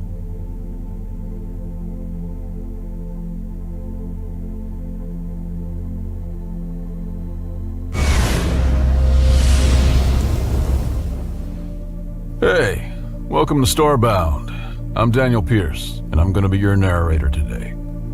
You know, nearly 500 supporters get early access to our stories. That's including Sunspire Academy and Frarian and Rimiki. If you'd like to unlock early access and support our new episodes and series, tap join below and become a Starbound member today. Now, let's get into today's story. Ambassador Jules Reagan hadn't slept in 42 hours, 17 minutes, and some number of seconds. She'd stopped counting. Galactic diplomacy with the Death World Alliance would do that to a person, especially when Earth's entire future hinged on not screwing up. So let me get this absolutely clear, Jules said, massaging her temples as she paced the antechamber of the Vox Ultima station. Earth's finest contribution to the galactic community, our grand gesture of peace, power, and cultural exchange, is a tabby cat named Princess... What was it again? Lieutenant Commander Zhao looked down at her datapad. Princess Starlight Murderpaws, the third. The third? Jules stopped pacing. The first 2 died of natural causes. Well, that's reassuring. Jules smoothed down her ceremonial diplomatic uniform. And the UN Security Council approved this? Unanimously, Zhao confirmed. After 17 rounds of voting and 4 fistfights. Jules stared at the ornate carrier case where 2 yellow eyes peered out lazily. And we're sure this isn't an elaborate prank, or mass psychosis, or some kind of collective death wish. The psych evaluations came back normal. Zhao paused. Well, normal for politicians. The intercom chirped with a sound like a dying bagpipe. The Death World Alliance used frequencies at the edge of human hearing range. Deliberately, Jules suspected. Earth Ambassador Jules Vega, your presence is required in the Grand Ceremonial Nexus. Bring your offering. Jules took a deep breath and picked up the carrier. From inside came a soft meow, meow. If this gets us all killed, Jules whispered to the carrier, I'm not cleaning your litter box in the afterlife. High General Thulix of the Kazakh Dominion, all 7 feet and 6 tentacle arms of him, looked down at the small container with 14 of his 18 eyes. This, he rumbled, is your cultural offering? Jules nodded with what she hoped was dignified solemnity. Around her, the grand ceremonial nexus of Vox Ultima stretched in impossible geometries.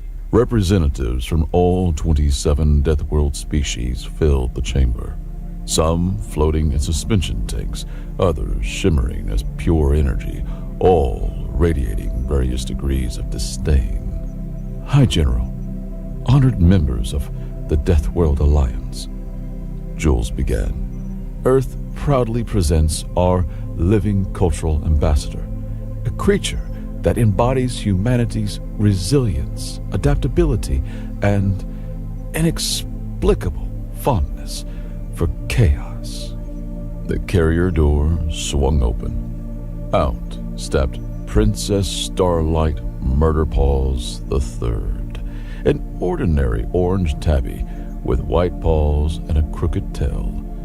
She yawned, displaying needle-sharp teeth, then sat down to groom herself.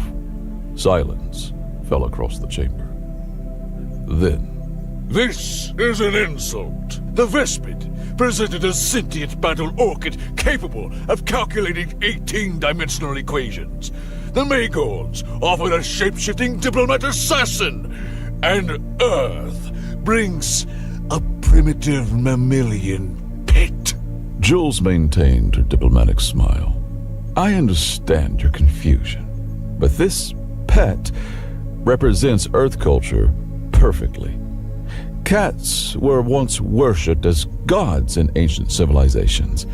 They've survived alongside humans for millennia, adapting to every environment. They embody grace under pressure, hunting prowess, and an absolute refusal to follow orders. All quintessentially human traits.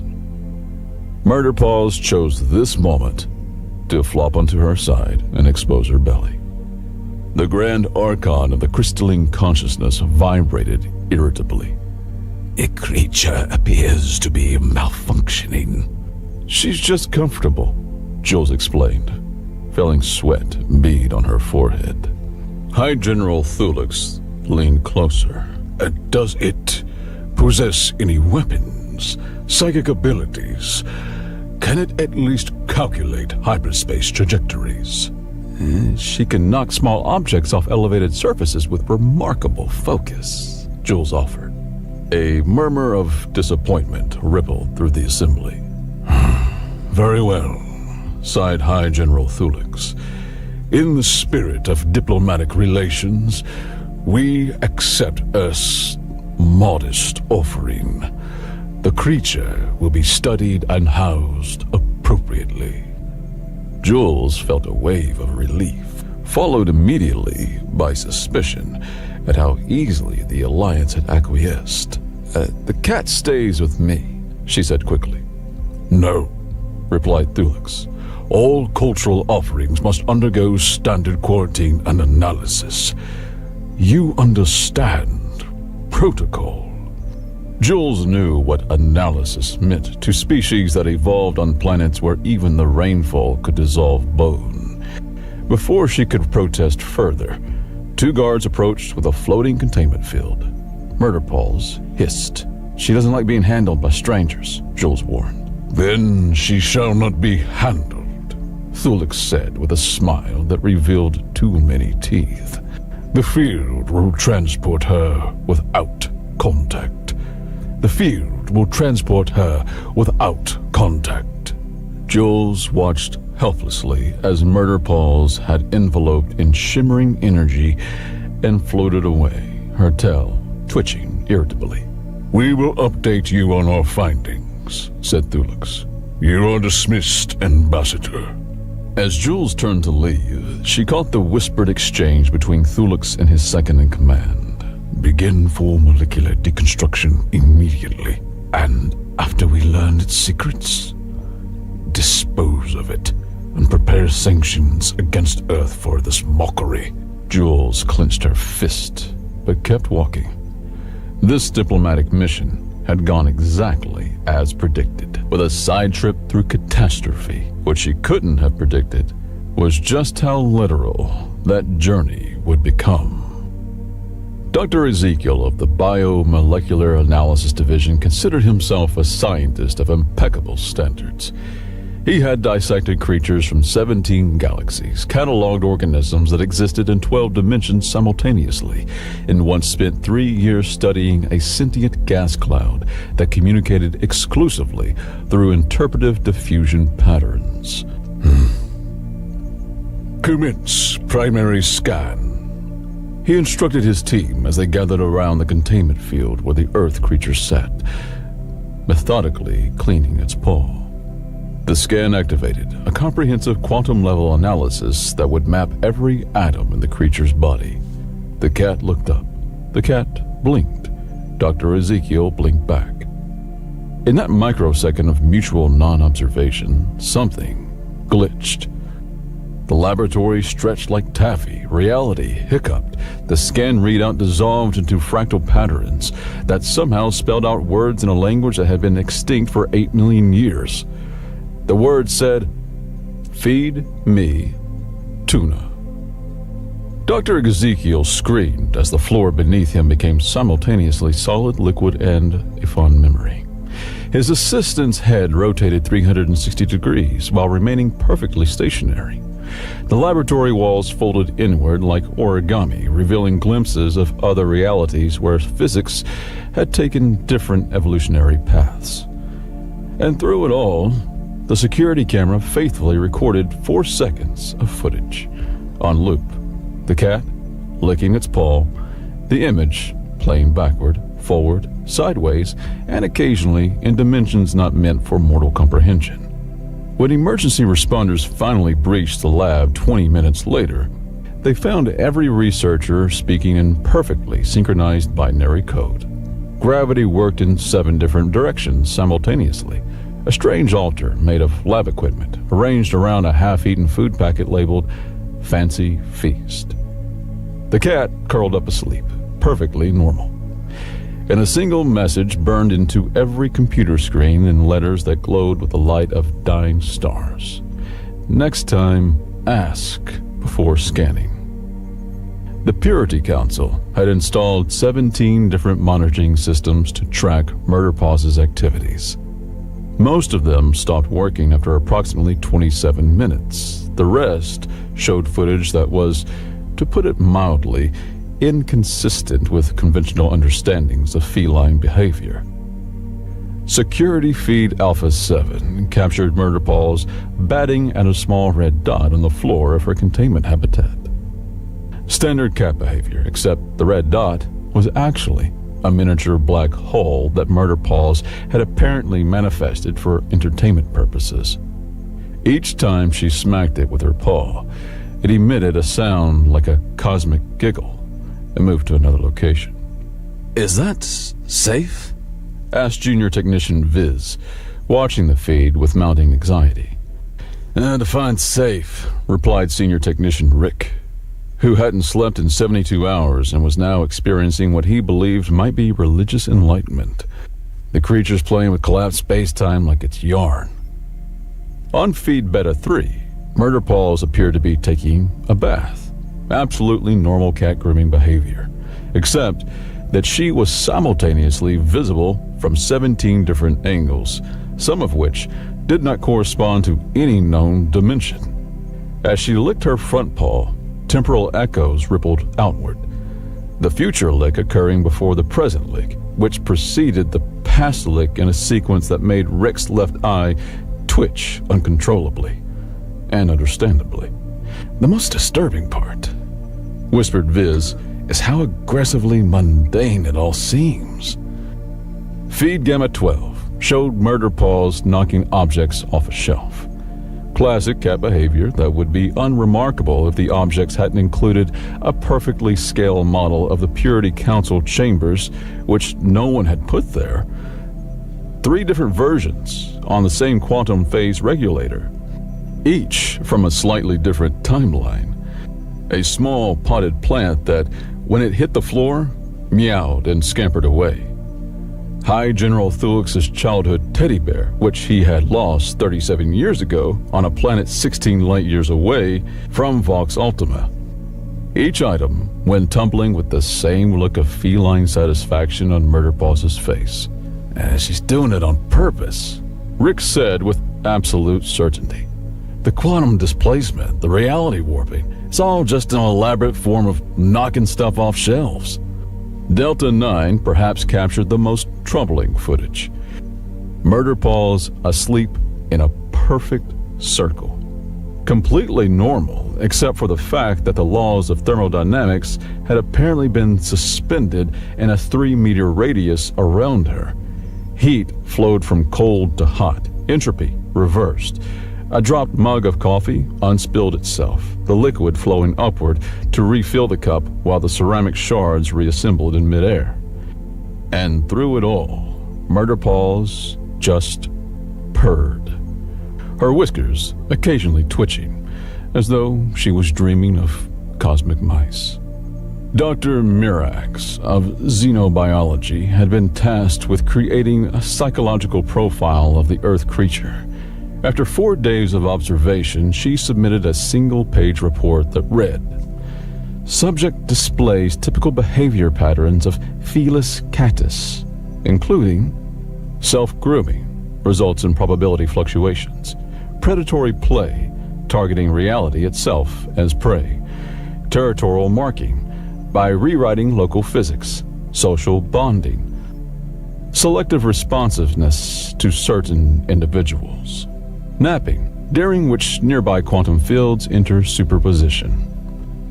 In conclusion, it's a cat. A perfectly ordinary cat that happens to use quantum uncertainty as a litter box." The report was promptly classified, and Dr. Mirax was transferred to the remote observatory on Glacial Moon 6, where the most dangerous thing she could encounter was mildly aggressive snow. Throughout Vox Ultima, Murderpaw's sightings became both common and impossible to verify.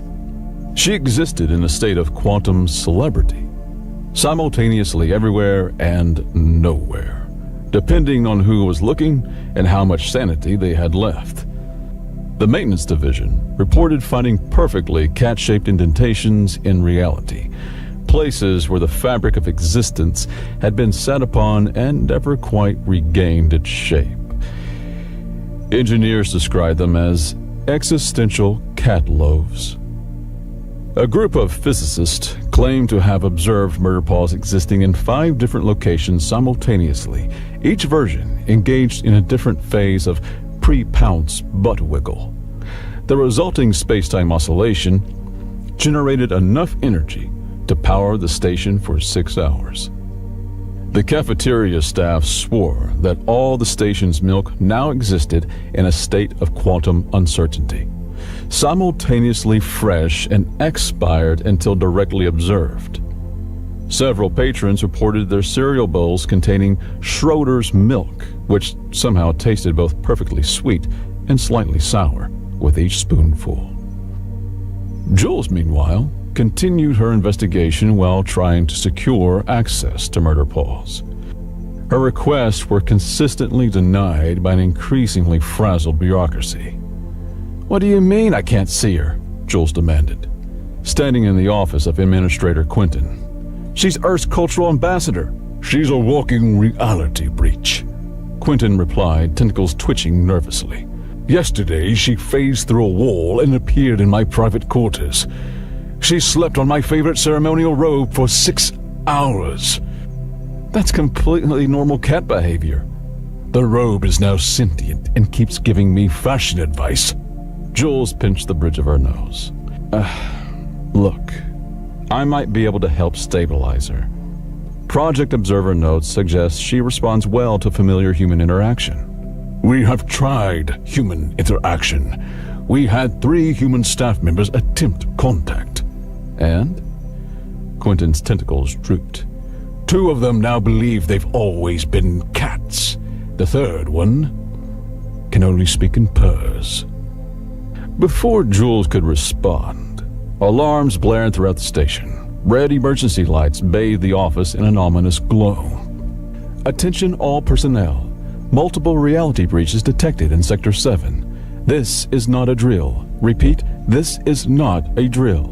Jules and Quentin exchanged looks. Sector 7? Jules asked. Isn't that? The food storage area, Quentin confirmed grimly. Sector 7 resembled less a storage facility and more the fever dream of a surrealist painter with a particular interest in cat psychology.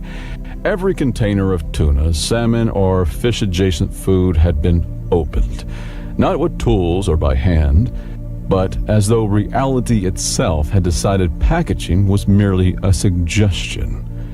The contents hovered in midair, orbiting a central point where Murder Paws sat, perfectly composed, occasionally batting at a floating tuna steak as it passed within paw range. Around her, physics had taken a holiday. Gravity pulled sideways, light moved at half speed, creating glowing trails as personnel tried to navigate the chaos. Sound arrived before it was made, resulting in answers preceding questions and screams happening before their causes. How did she even get in here? Demanded Security Chief Damison. This sector has 27 layers of security. She's a cat, Jules replied simply. Doors are merely suggestions.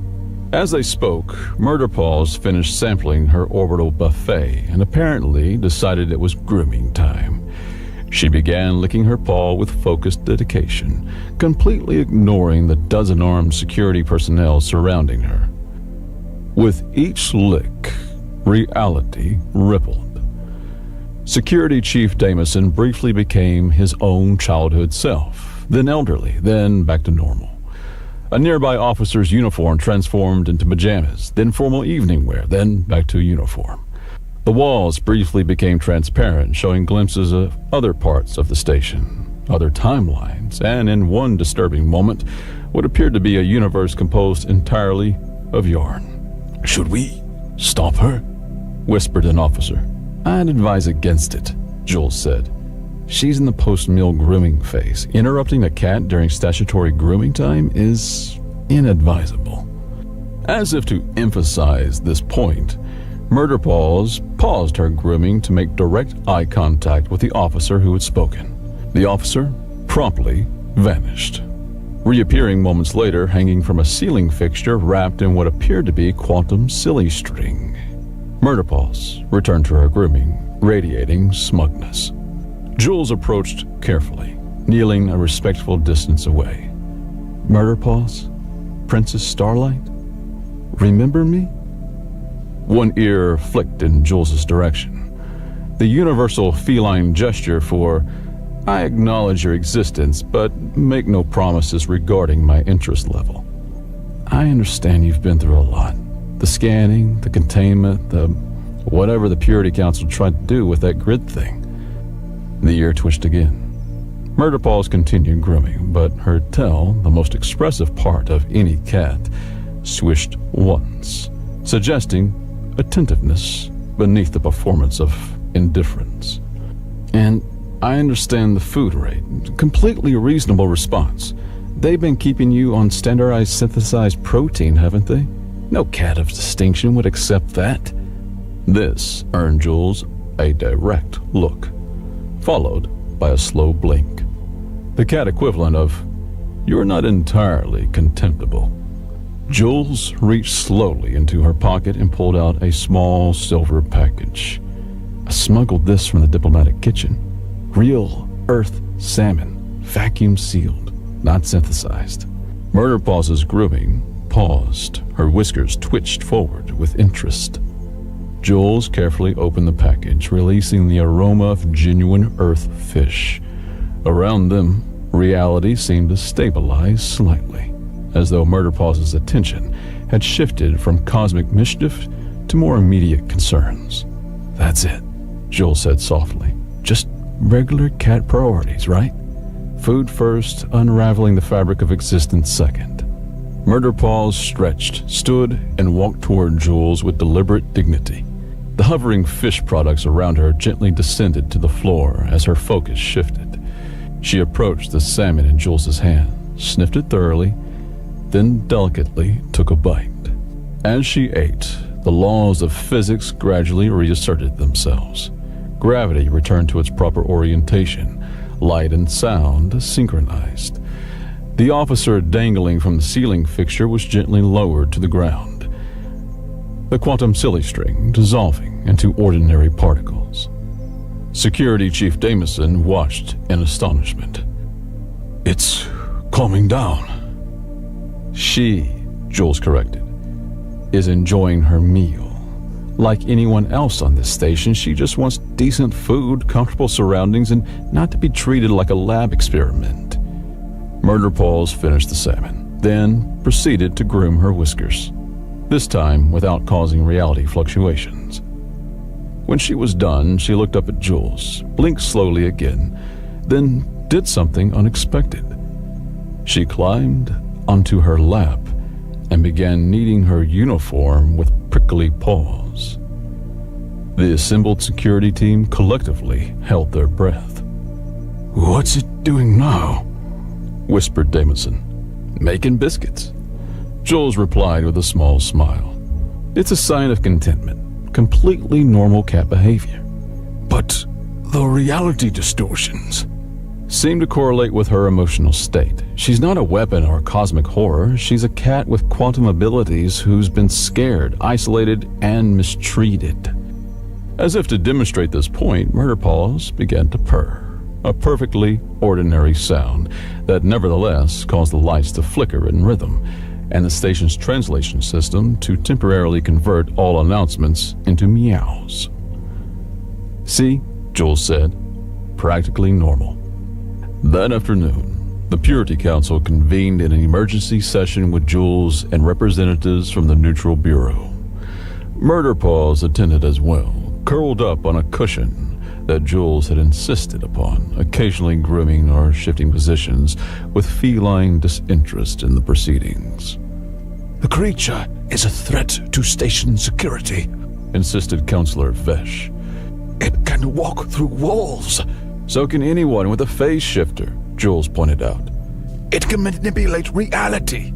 So can your recreational virtual reality chambers. It turned my ceremonial headdress into a ball of yarn during yesterday's processional. To this, Jules had no rebuttal. She glanced at Murder Paws, who was studiously cleansing her hind leg, the picture of innocence. Look, Jules said, I've been reviewing the Project Observer files. Murder Paws was stable for years while living as a pet. She only started causing incidents when your scientists tried to dissect her. Unreasonable scientific procedure, huffed another counselor. Not to her, it wasn't, and not to Earth either. You accepted our cultural ambassador, then immediately tried to take her apart. The counselors exchanged uncomfortable glances. Ambassador Reagan makes a valid point, admitted High General Thulix, who had been uncharacteristically quiet. We may have mishandled the situation. During this exchange, no one was directly observing Murder Paws. This proved to be a tactical error. In the moment of inattention, Murder Paws decided that the grand conference table, covered in important documents, data tablets, and ceremonial objects, looked like an excellent place for a stroll. She leapt from her cushion and landed precisely in the center of the table. Every counselor froze. Murder Paws surveyed her new domain with regal satisfaction. She walked with deliberate slowness across the table's surface, pausing occasionally to sniff an object or document. When she reached Counselor Vesh's prized ceremonial scepter, she made direct eye contact with him, then slowly, deliberately, pushed it off the edge of the table. It fell with a clatter. Vesh whimpered, but didn't move. Satisfied with this demonstration of dominance, Murderpaws continued her inspection tour. She approached a data tablet displaying classified security protocols, sat down directly on it, and began grooming as though it were the most comfortable spot in the galaxy. Your cultural ambassador, Thulix said dryly to Jules. is sitting on our defense strategies. Yes, Jules replied. Standard CANT procedure. If it's important to you, she must sit on it. It's a sign of respect, really. This was a complete fabrication, but the counselors nodded as though Jules had imparted profound cultural wisdom. After thoroughly warming the tablet with her hindquarters, Murderpaws stood, stretched luxuriously, and did something truly alarming. She began to vibrate. Not metaphorically, but literally. Her outline blurred as she purred at a frequency that caused small objects to levitate and the air to shimmer with probability distortions.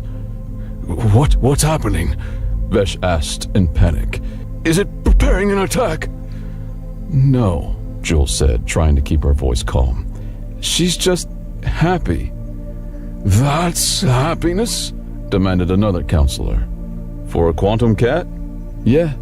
The vibrating intensified, reality hiccuped. For approximately 2.7 seconds, everyone in the room experienced themselves as someone else.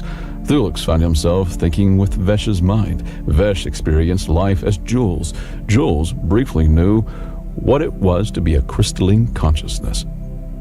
Then Murderpaws stopped vibrating. She yawned, displaying needle-sharp teeth, and jumped down from the table, landing with perfect feline grace. She walked over to Jules and rubbed against her leg, leaving behind a faint trail of quantum particles that briefly formed the pattern of a middle finger before dissolving. I believe, said Jules, fighting back a smile, that she's made her position clear. The cult of the Observer continued to grow despite official disapproval. They now occupied 3 full residential sections of Vox Ultima, converting them into elaborate temples dedicated to Murderpaws' worship. High Priest Zendar had developed an extensive theology based entirely on observed cat behaviors. When the observer grooms attachments, when the observer suddenly accelerates at 3 times normal speed for no apparent reason, she demonstrates the fundamental unpredictability of existence. The cult members had taken to wearing headbands with small artificial cat ears and painting whiskers on their faces, regardless of whether their species naturally had faces. They practiced sacred behaviors, including spontaneous sprinting, knocking things over while maintaining eye contact, demanding food and then walking away from it. And the most sacred ritual of all, the Great Ignoring, in which they collectively pretended not to notice someone desperately trying to get their attention. What made the cult particularly troubling to station authorities was their worship seemed to produce tangible results. Offerings left at Murderpaws' shrines disappeared, even from sealed chambers. Cultists who performed the sacred nap reported prophetic dreams often involving fish. The most disturbing of all, security cameras occasionally captured glimpses of Murderpaws attending their ceremonies, despite her being under constant observation elsewhere. Jules learned of this during a brief with Security Chief Damison, who showed her footage of Murderpaws simultaneously napping in her habitat and sitting on a cult altar receiving offerings of synthetic tuna. How is this possible? Damison demanded. We have her under constant surveillance. Jules studied the footage. Project Observer notes mentioned something about this. They called it quantum bilocation. When she's particularly relaxed, parts of her consciousness can project elsewhere. So, which is the real cat? Both. Neither. It's quantum. Damison's facial appendages twitched in frustration. That's not an answer. Welcome to cat ownership, Jules replied. Nothing is ever straightforward. Later that day, Jules was permitted a supervised visit to Murderpaw's habitat, a concession granted after she pointed out that keeping Earth's ambassador from Earth's cultural offering constituted a diplomatic incident. The habitat was impressive. A spacious chamber equipped with climbing structures, various toys, comfortable resting spots, and monitoring equipment disguised as decorative elements. The Neutral Bureau had evidently consulted Earth databases on optimal feline environments and spared no expense. Murderpaws was curled up on a heated cushion when Jules entered. She opened one eye, assessed them, and then closed it again. Jules sat cross-legged on the floor nearby, knowing better than to approach directly. Nice place they've given you. Better than my quarters, actually. Murderpaw's tail twitched once. I've been trying to explain to them that you're not a weapon or cosmic horror, just a cat with extras. The other eye opened. Murderpaws gave Jules a look that somehow managed to convey both, "You understand nothing of my true nature," and, "Is that a treat in your pocket?" "I've been reading the complete Project Observer files," Jules continued. "You know, the lab where you were modified?" Both eyes were open now, attentive. "They never actually completed the procedure on you. According to the records, the quantum enhancement failed. They were going to terminate you, but an intern named Kylie smuggled you out." At the name Kylie, Murderpaw's ears perked forward. She stretched and sat up, suddenly focused on Jules with unsettling intensity. You remember her, don't you? She took you home, gave you a ridiculous name, probably let you sleep on her pillow, and fed you under the table. Murderpaw stood and walked toward Jules, her movements deliberately casual yet purposeful. When she reached Jules, she sniffed her hand and did something unexpected. She placed one paw directly on Jules's knee and stared into her eyes. In that moment of connection, Jules felt something. Not words, not images, but impressions. Warmth, safety, comfort. A small apartment filled with sunlight, gentle hands offering treats, a soft voice saying, "Princess Starlight Murderpaws, you are the most ridiculous cat in the universe, and I love you for it." Then something darker, confusion, fear, strange people in uniforms, a carrier, unfamiliar smells, the terror of scanning chamber, the rage of violation. The contact broke as Murderpaws removed her paw and sat down, resuming her grooming as though nothing had happened. Jules blinked, disoriented. "Did you just share memories with me?" Murderpaws continued grooming, offering no acknowledgement. "You miss her, Kylie. You miss your person." A pause in the grooming, a single, slow blink. "I can't bring her back, but I can try to make sure you're treated better. Not as a weapon or experiment, as a cat. A very special cat, but still a cat." Murderpaws finished grooming, stood, turned 3 times in a circle, then curled up, not on her heated cushion, but against Jules's leg. A small, ordinary gesture of trust that felt more significant than all the reality distortions combined. As Murderpaws began to purr, Jules noticed something strange. For the first time since arriving on Vox Ultima, the purr was just a purr. No quantum fluctuations, no reality hiccups, no probability waves, just the simple rhythmic sound of a contented cat. Then Murderpaw's eyes drifted closed, and she fell asleep, her small body warm against Jules's leg. On the far side of the habitat, her toys began to float and orbit each other in perfect harmony, like a tiny, multicolored solar system. Jules smiled. Almost normal, she whispered. We're getting there. It was, of course, too much to hope that the moment of peace would last. The next morning, alarms blared throughout Vox Ultima.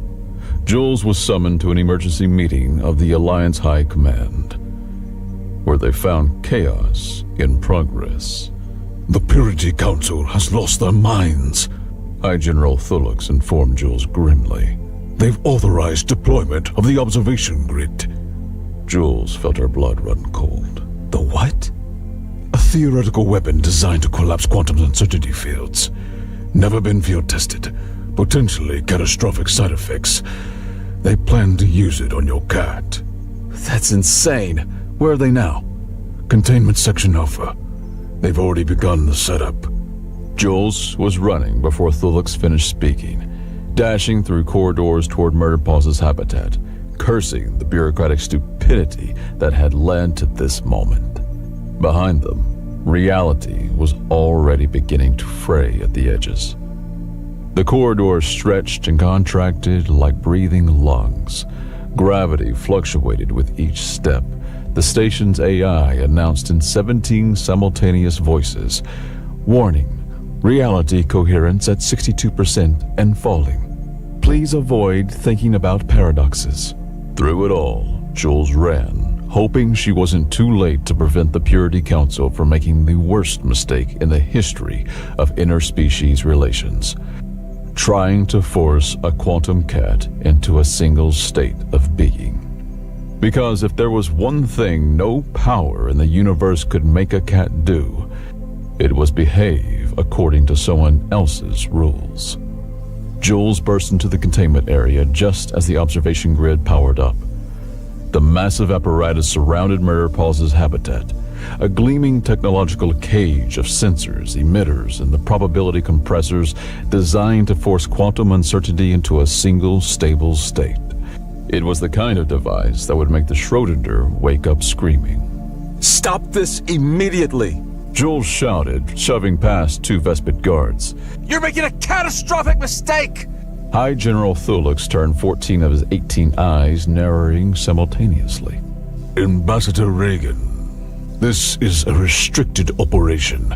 Your presence is unauthorized and unwelcome. So is the potential destruction of a reality as we know it, Jules countered, eyeing the grid. The machine was never meant to be used on conscious beings. The Earth creature has compromised station security, disrupted Alliance protocols, and turned Councillor Vesh's personal chef into a potted fern. The fern makes better soufflés, muttered a nearby technician before being silenced by a glare. In the center of the grid, Murderpaw sat calmly, grooming her tail, seemingly oblivious to the existential threat surrounding her. But Jules noticed the subtle twitching of her whiskers, a telltale sign of feline awareness. General, listen to me, Jules pleaded. Project Observer was shut down because they couldn't control the quantum effects. Forcing Murderpaws into a single state won't work. It'll just trigger a massive probability cascade. Our scientists disagree, Thulux replied, gesturing to a team of nervous-looking researchers who were notably standing behind radiation shields. Your scientists haven't spent the last 10,000 years living with cats, Jules snapped. We have. Thulux paused, all 18 eyes blinking in sequence. Explain. Jules took a deep breath. Humans have coexisted with domestic cats for millennia. We didn't just tame them. We formed a partnership. One where they choose to be with us while maintaining their independence. Relevance? Thulux prompted. Cats domesticated themselves, General. They chose humans because it benefited them. They entered our homes on their terms. For 10,000 years, we've been in a relationship with creatures that are simultaneously pets and wild, dependent and autonomous, loving and aloof. A fascinating anthropological footnote, but It's not a footnote. Jules stepped closer, lowering her voice. Don't you see? We're the only species in the Alliance with experience handling creatures that exist in paradoxical states. Cats have always been quantum beings. Murder Pause just makes it obvious. from within the grid, Murder Pause yawned. The action briefly caused gravity to invert in a 3-meter radius around her. Thulux's tentacles twisted nervously. The grid activates in 60 seconds. Stand back, Ambassador. Jules changed tactics. Your best xenobiologist and quantum physicist are baffled by her. But do you know who isn't? Cat owners, regular humans who understand that you don't control cats. You build relationships with them. A soft snort came from a junior technician. Relationship with a pet? That's primitive sentimentality. Jules fixed them with a level stare. That primitive sentimentality is exactly why Earth has never experienced a reality breach from our quantum cats. We don't try to control them. We respect their independence. The good owners do anyway. Thulux hesitated, his uppermost eyes swiveling toward Murder Paws, who had begun delicately cleaning between her toes with extraordinary focus. 30 seconds to grid activation, announced an automated voice. Jules played her final card. General, let me talk to her. Person to cat. The way humans have been doing since before we had written language. Talk to it? To her, as a being worthy of respect. Something shifted in Thulux's posture.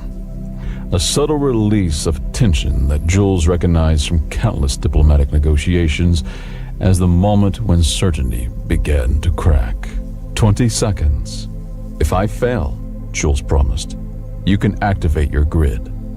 But if 10,000 years of human feline diplomacy works, we might save your station and give the Alliance something valuable in return.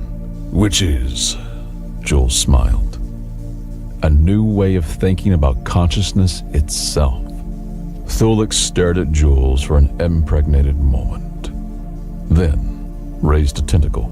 Pause countdown. Give the human 5 minutes.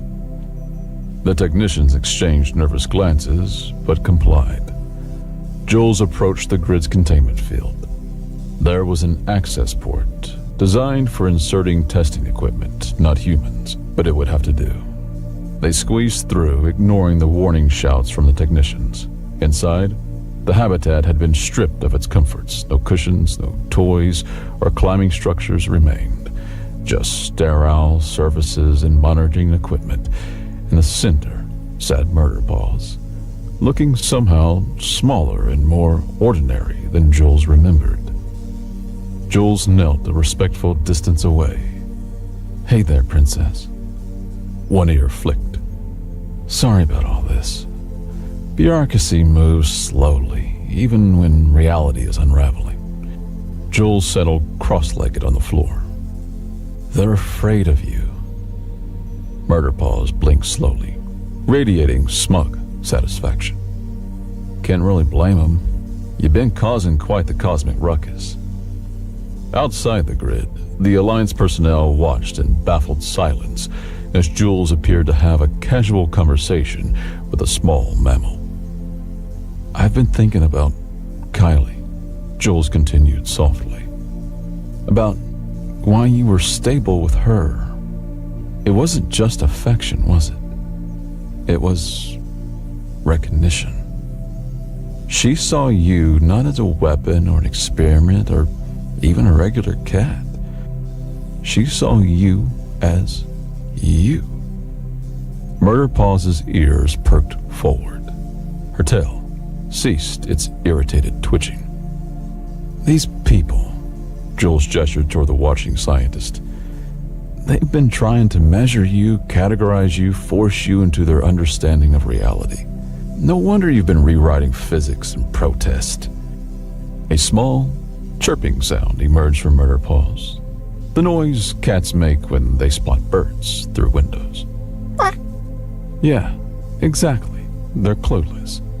Jules smiled.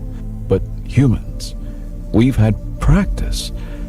10,000 years of living with creatures who operate by their own logic, who see things we can't, who slip between states of wild and tame, distant and intimate. Murder Paws stood, stretched in that perfect feline arch, and took a deliberate step towards Jules. Outside, several scientists gasped. The monitoring equipment displayed rapidly changing readings, quantum fluctuations increasing but somehow harmonizing. Another step closer. Around Murder Paws, reality rippled like heat waves, but the distortions were smoothing out, becoming rhythmic, almost musical. In ancient Egypt, cats were worshipped as gods. In the Middle Ages, they were feared as demons. In modern times, they're Instagram celebrities and beloved companions. Jules laughed softly. Maybe humans are the only species in the galaxy weird enough to look at creatures that defy categorization and say, meh, perfect. Would you like some tuna? Murder Paws was close enough now that Jules could feel the strange, quantum warmth radiating from her small body. The heat of probability itself, of multiple states of existence overlapping. I can't offer you what Kylie did. I can't take you back to that apartment with the sunny windowsills. But I can offer you a partnership where you're neither controlled nor feared. Felix's voice came through the communication system. 2 minutes remaining, Ambassador. Jules ignored him, maintaining eye contact with Murder Paws. What do you say, Princess? Humans and cats against the cosmos? Like it's been for thousands of years? Murder Paws tilted her head, studying Jules with eyes that reflected starlight that wasn't there.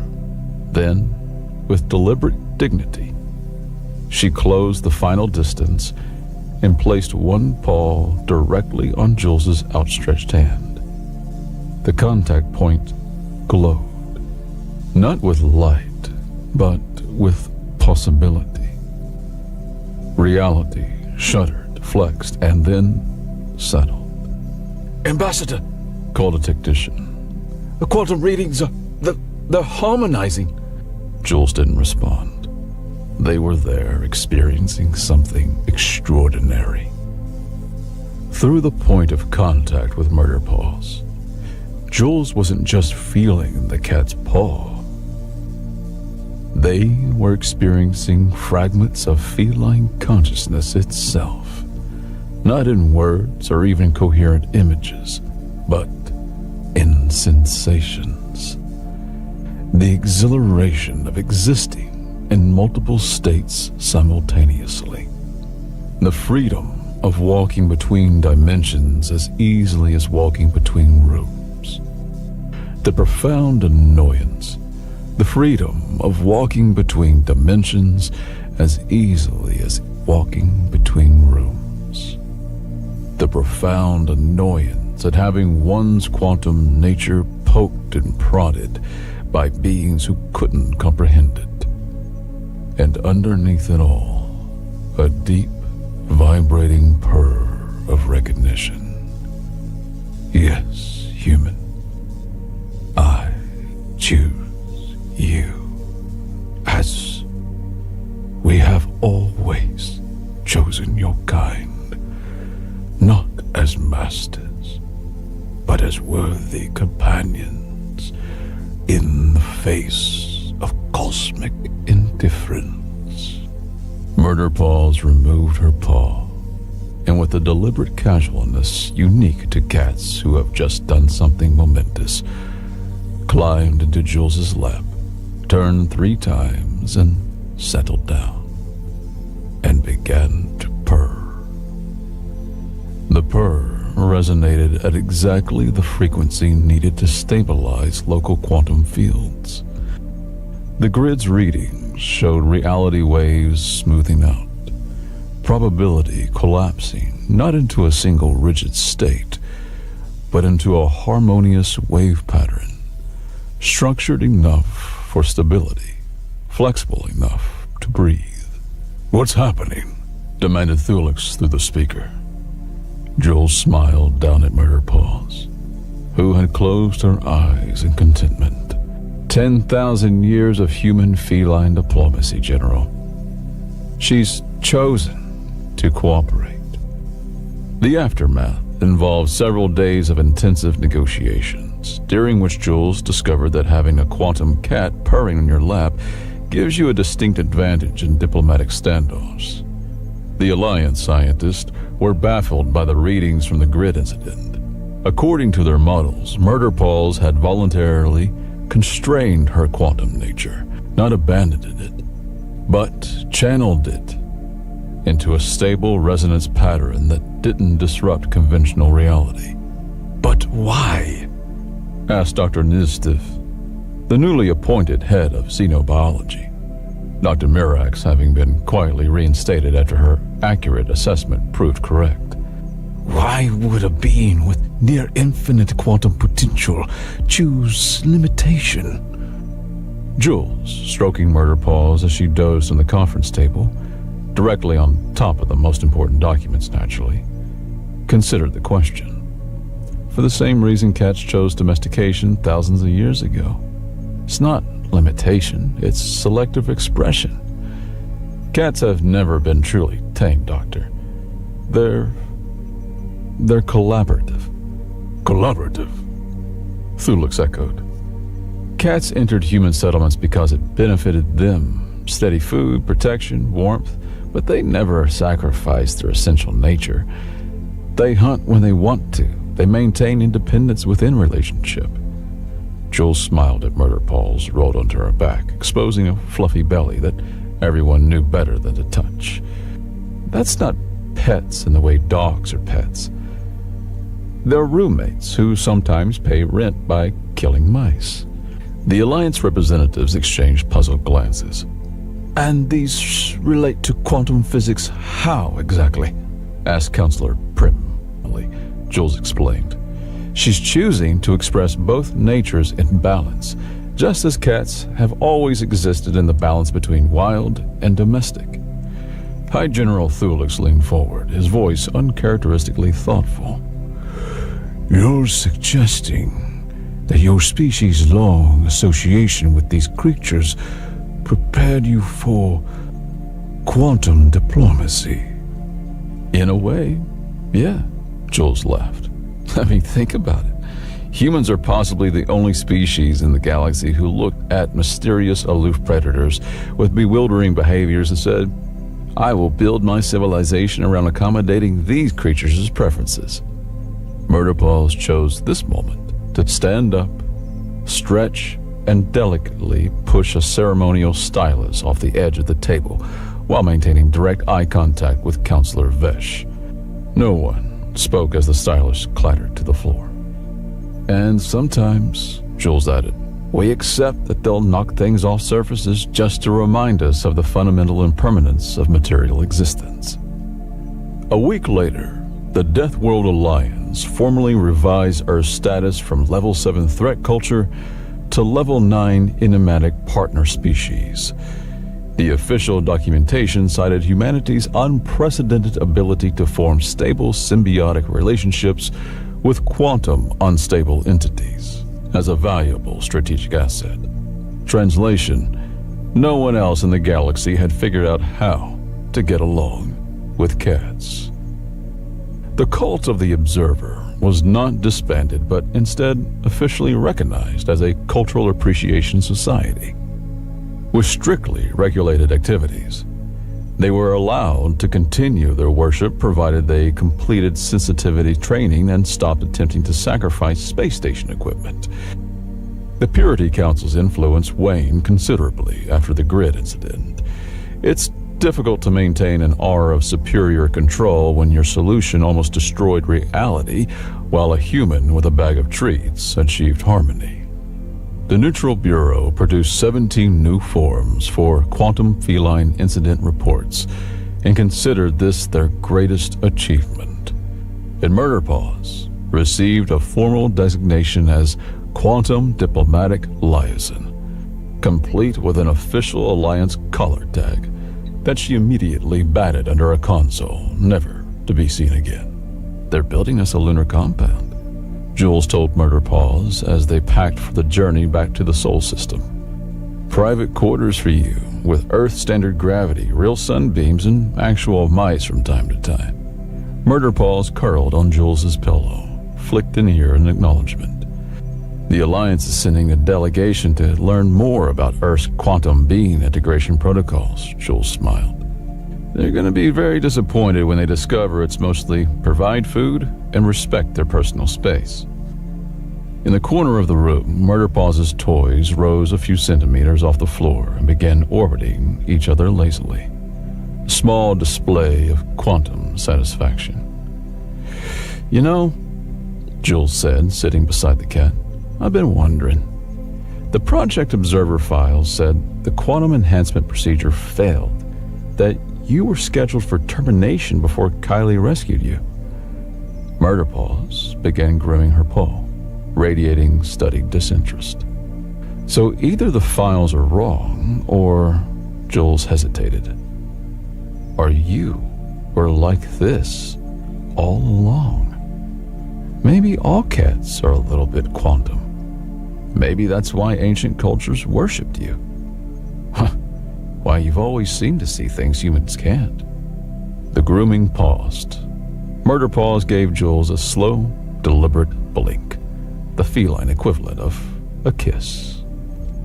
Is that why your kind chose us all those millennia ago? Did you recognize something in humans, some willingness to accept paradox, to embrace the mysterious without controlling it? Murder Paws resumed grooming, but a soft purr began to vibrate from her small body. Around them, reality gently rippled like water disturbed by a pebble. But instead of chaos, the distortions formed patterns, beautiful, coherent waves of possibility. Jules laughed softly. I'll take that as privileged information. 6 months later, the lunar compound was complete, a state-of-the-art diplomatic facility with one wing specifically designed for quantum feline habitation. Jules had been promoted to Earth's galactic representative, with a substantial salary increase and diplomatic authority that made the UN Security Council slightly nervous. Murder Paws had settled into lunar life with typical feline adaptability. The lower gravity suited her. Jumps that would be impressive on Earth became gloriously ridiculous on the Moon, much to her evident satisfaction. Her quantum disturbances had stabilized into a regular pattern. Minor reality fluctuations during play, occasional probability ripples during naps, and the odd temporal hiccup when startled. The Alliance delegation had arrived 3 weeks ago and was still struggling to comprehend humanity's approach to cats. But how do you control them? Asked the Magorn representative for the 14th time, watching in bewilderment as Murder Paws completely ignored the expensive quantum-stabilized toy they had brought and instead played with the packaging it came in. We don't, Jules explained, equally patient. That's the point. We provide certain things they want. They provide certain things we want. Neither side dominates. But they're not sentient by Alliance standards, protested the Vespid diplomat. Their brains are too small for complex cognition. Jules glanced at Murder Paws, who had abandoned the packaging and was now staring intently at a blank section of the wall, or perhaps at something moving between dimensions that only she could perceive. Perhaps your definition of sentience is too narrow, Jules suggested. Cats experience the world differently than we do. They perceive things we can't. Maybe consciousness isn't just about logic and language. Maybe it's also about experiencing reality in ways beyond our comprehension. The crystalline consciousness representative vibrated thoughtfully. The human has a point. Our definitions of sentience are based on mind patterns similar to our own.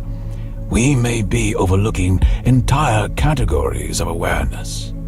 This philosophical discussion was interrupted when Murderpaws suddenly rocketed across the room at improbable speed, skidded onto the smooth floor, crashed into a potted plant, and sat down to groom as though this had been her intention all along. Was that a quantum event? Asked the Magord anxiously, checking readings on a monitoring device. No, Jules laughed. That was just a cat being a cat. It's what we call zoomies. Fascinating, Murmured the crystalline consciousness.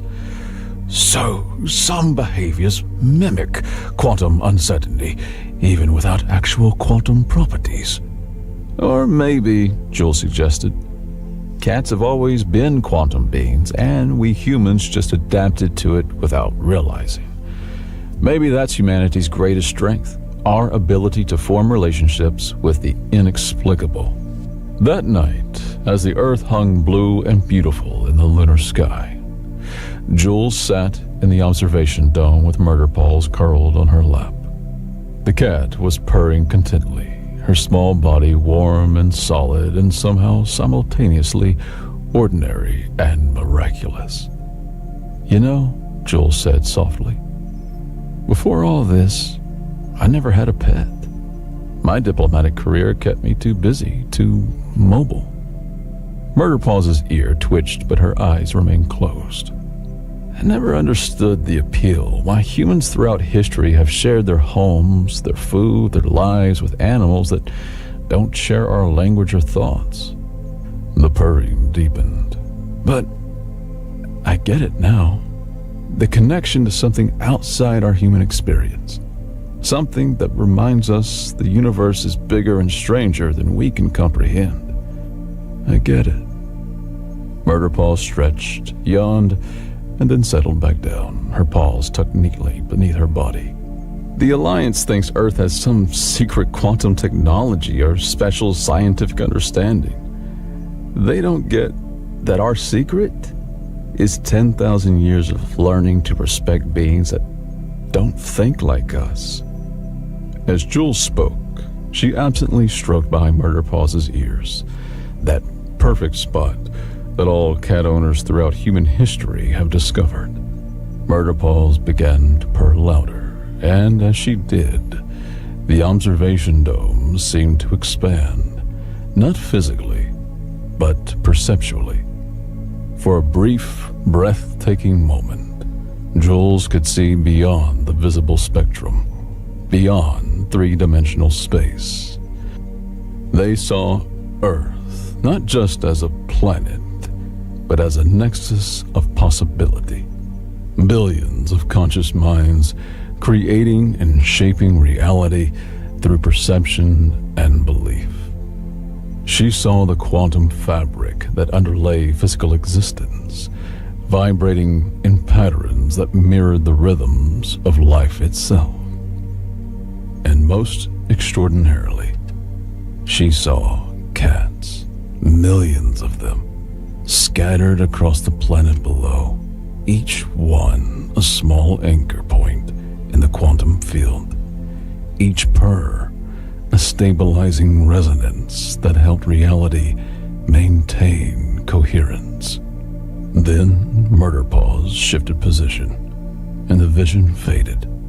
Jules blinked, disoriented but filled with a profound sense of wonder.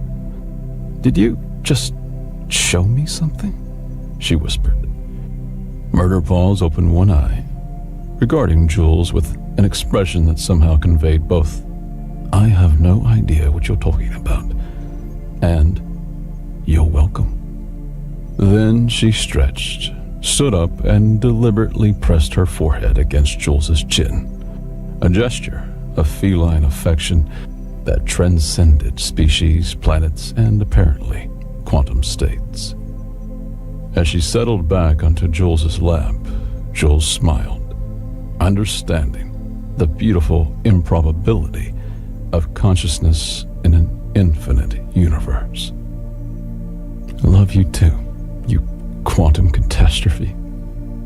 Murder balls purred, and the sound carried them both into dreams of infinite possibilities. A sound that resonated not just in the room, but across dimensions.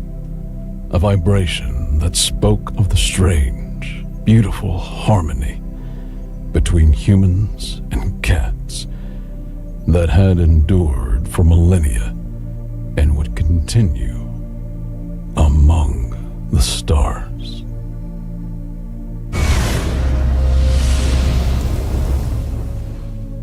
Tobias Marin was about to be murdered over a second-hand engine part, which felt to him like a deeply undignified way to die. He had always imagined something with a little more flair, like accidentally venting himself into a star or getting on the wrong side of a smuggler's daughter. Being turned into a fine red mist because he couldn't find a T-77 hyperdrive core in a godforsaken asteroid felt just sad. The Breaker Boys were not known for their patience, and his was wearing thinner than the hull of his ship.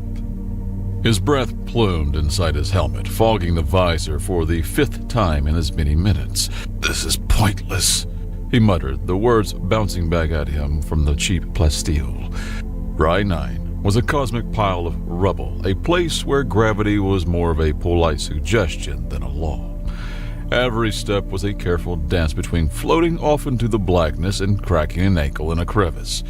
It was geologically unstable, which was a fancy way of saying it was actively trying to kill him. He kicked a loose chunk of regolith, watching it spin away into the blackness. The Breaker Boys wanted their 10,000 credits. He had maybe 200, and a ship, the Rusty Mug. That was held together by a little more than stubbornness and a frankly worrying amount of thermal tape. Find the core, sell it, pay the debt, and go back to the blissful anonymity of hauling questionable cargo from one grimy station to another. That was the plan. A plan that was currently failing spectacularly. Another tremor shook the asteroid, a low groan that vibrated up through the soles of his mag boots. Top stumbled, pinwheeling his arms like an idiot before his boots clamped back down.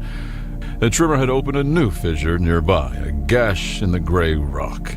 He grumbled, stomping over to it, ready to curse the rock for its inconvenience. He peered over the edge and stopped. Down in the dark, something caught the light from his helmet lamp. It wasn't the jagged edge of a common ore. It was smooth, too smooth.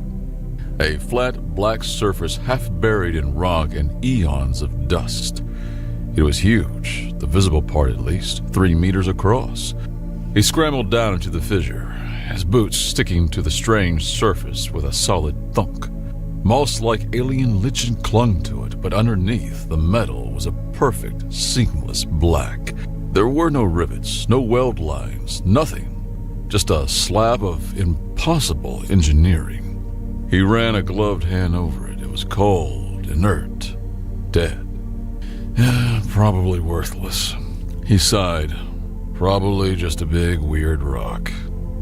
He was exhausted, desperate, and his humor was the only thing keeping him from curling into a ball. He gave the slab a swift, frustrated kick. The impact made a dull, unsatisfying thud. Nothing. Useless junk. He leaned forward, pressing his helmet against the cold, unyielding surface as if he could intimidate it into being valuable. He didn't know why he said it. Maybe it was the exhaustion, or the loneliness, or the bone-deep certainty that he was about to die. "Come on," he whispered, his voice a low rasp. "Wake up. Give me something I can sell." A hum started, low and deep. It wasn't a sound he heard with his ears, but a vibration that resonated directly in his skull, rattling his teeth. Soft blue light bloomed from the slab, tracing intricate patterns that shifted and resolved like liquid circuitry. And then a voice spoke, not over his comms, but inside his own mind. It was calm, genderless, and impossibly clear. Welcome back, Commander. Biometric authentication complete. Fleet Mind Calyx is online. Fleet status 98.7% operational. Awaiting orders. Tom's brain did what any sane person's brain would do when confronted with a telepathic rock that claimed to be a fleet. It blue-screened. He scrambled backwards, slipping on the loose scree and landing hard on his backside. What? No, shut up, he stammered, pointing a shaky finger at the now glowing slab. Shut off. Power down. Go back to sleep or... The voice in his head remained serene. Acknowledged. You have instructed me to shut up, shut off, power down, and go back to sleep. These commands are contradictory. Please clarify your primary intention. The slab, the terminal, pulsed with a gentle blue light. A seam, previously invisible, glowed brighter than the rest.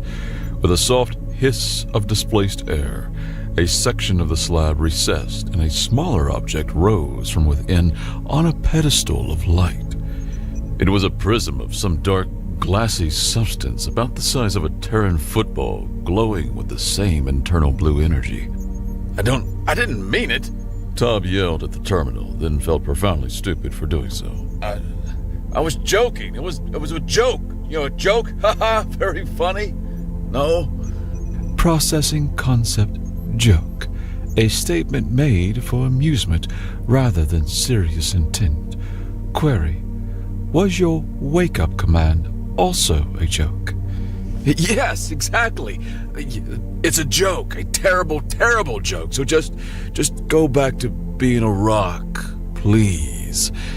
He eyed the glowing prism that at least looked sellable and not likely to call a hornet's nest of scavengers over. Negative. The genetic authentication is absolute. Supreme Commander Kali's biometric signature is a non-negotiable activation command. To revert to a dormant state would be a violation of my core programming. Before Tom could process the name Kali, a new sound cut through his panic. The whine of a ship's engines descending fast. He looked up, his heart sinking into his boots. A sleek, angular junker, all sharp lines and aftermarket thrusters, was settling on the asteroid's surface not 50 meters away. It was a scavenger ship, but a high-end one. The kind of ship you flew when you were good at taking things that didn't belong to you. The ship's ramp hissed open and a figure emerged, clad in a form-fitting pressure suit that looked twice as expensive as Tom's entire hauler. They moved with a predatory grace, a pulse rifle held casually but expertly at the low ready. "Don't move, slouch shoulders." A clipped female voice crackled over the universal comms channel. "My ship's long-range sensors picked up a massive energy spike from this location. A Voshian energy spike. Whatever you just woke up, you're going to hand it over. Nice and easy." Tom slowly got to his feet, holding his hands up. He instinctively shuffled to block her view of the glowing prism. "Look, lady, there's been a misunderstanding. This thing, it's just a talkative paperweight. You don't want it, trust me." She stalked closer, her helmet hiding her face but not her intent. "I'll be the judge of that. That's a Voshian command core," she said, her voice dropping with awe as she saw the prism. "I've only seen them in schematics. They're supposed to be inert, dead." "It is, or it was," Tom said, his voice rising in panic. "I just kicked it a little and..." "Commander," the voice of Calyx interrupted, calm as ever inside his head. "I am detecting an armed vessel on a rapid descent vector. Designation, Breaker Boys Class Marauder. Their weapons are hot. They are hailing us."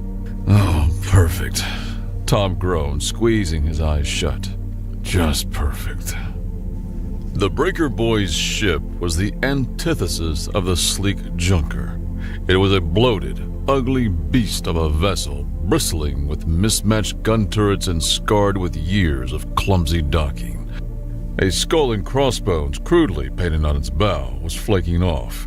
A tinny voice blared across the comms, dripping with false bonhomie. Tobias, my boy, we saw you had company and got worried. Didn't want anyone trying to buy out your debt before we had a chance to collect.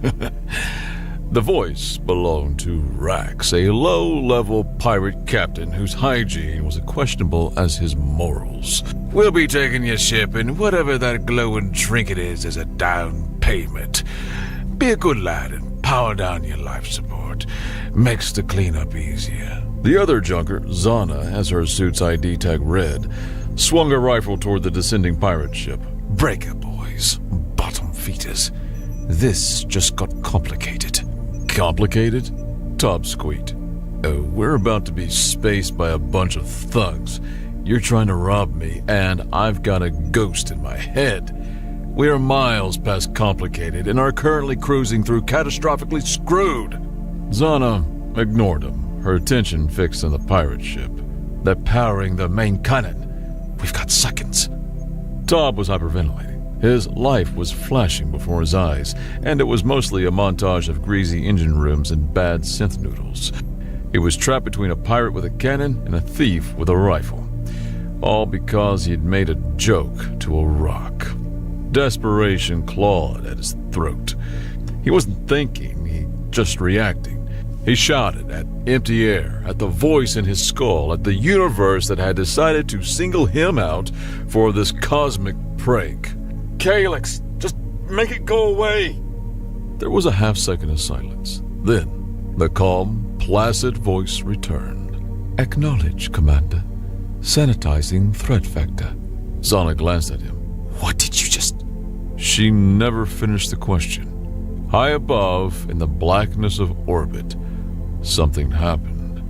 A pinprick of darkness appeared next to the Breaker Boys' ship, an absence of light, a tear in space-time. From this tear, a sliver of polished black metal emerged, a drone, no larger than a fighter, shaped like a cruel needle. A beam of pure white energy, thinner than a thread, shot from the drone. It didn't make a sound. It touched the pirate cruiser's bow. For a moment, nothing happened. Then, the entire Marauder simply dissolved. The atoms that composed its hull, its crew, its overpowered cannon were unwound. 1 second, a ship was there. The next, there was only empty space, wavering with residual heat. The needle drone lingered for a heartbeat, then folded back into its non-existent bubble of space-time and vanished. Silence. Zana slowly lowered her rifle. Her helmet was polarized, but Tob could feel the weight of her stare. Her jaw, he imagined, was somewhere around her knees.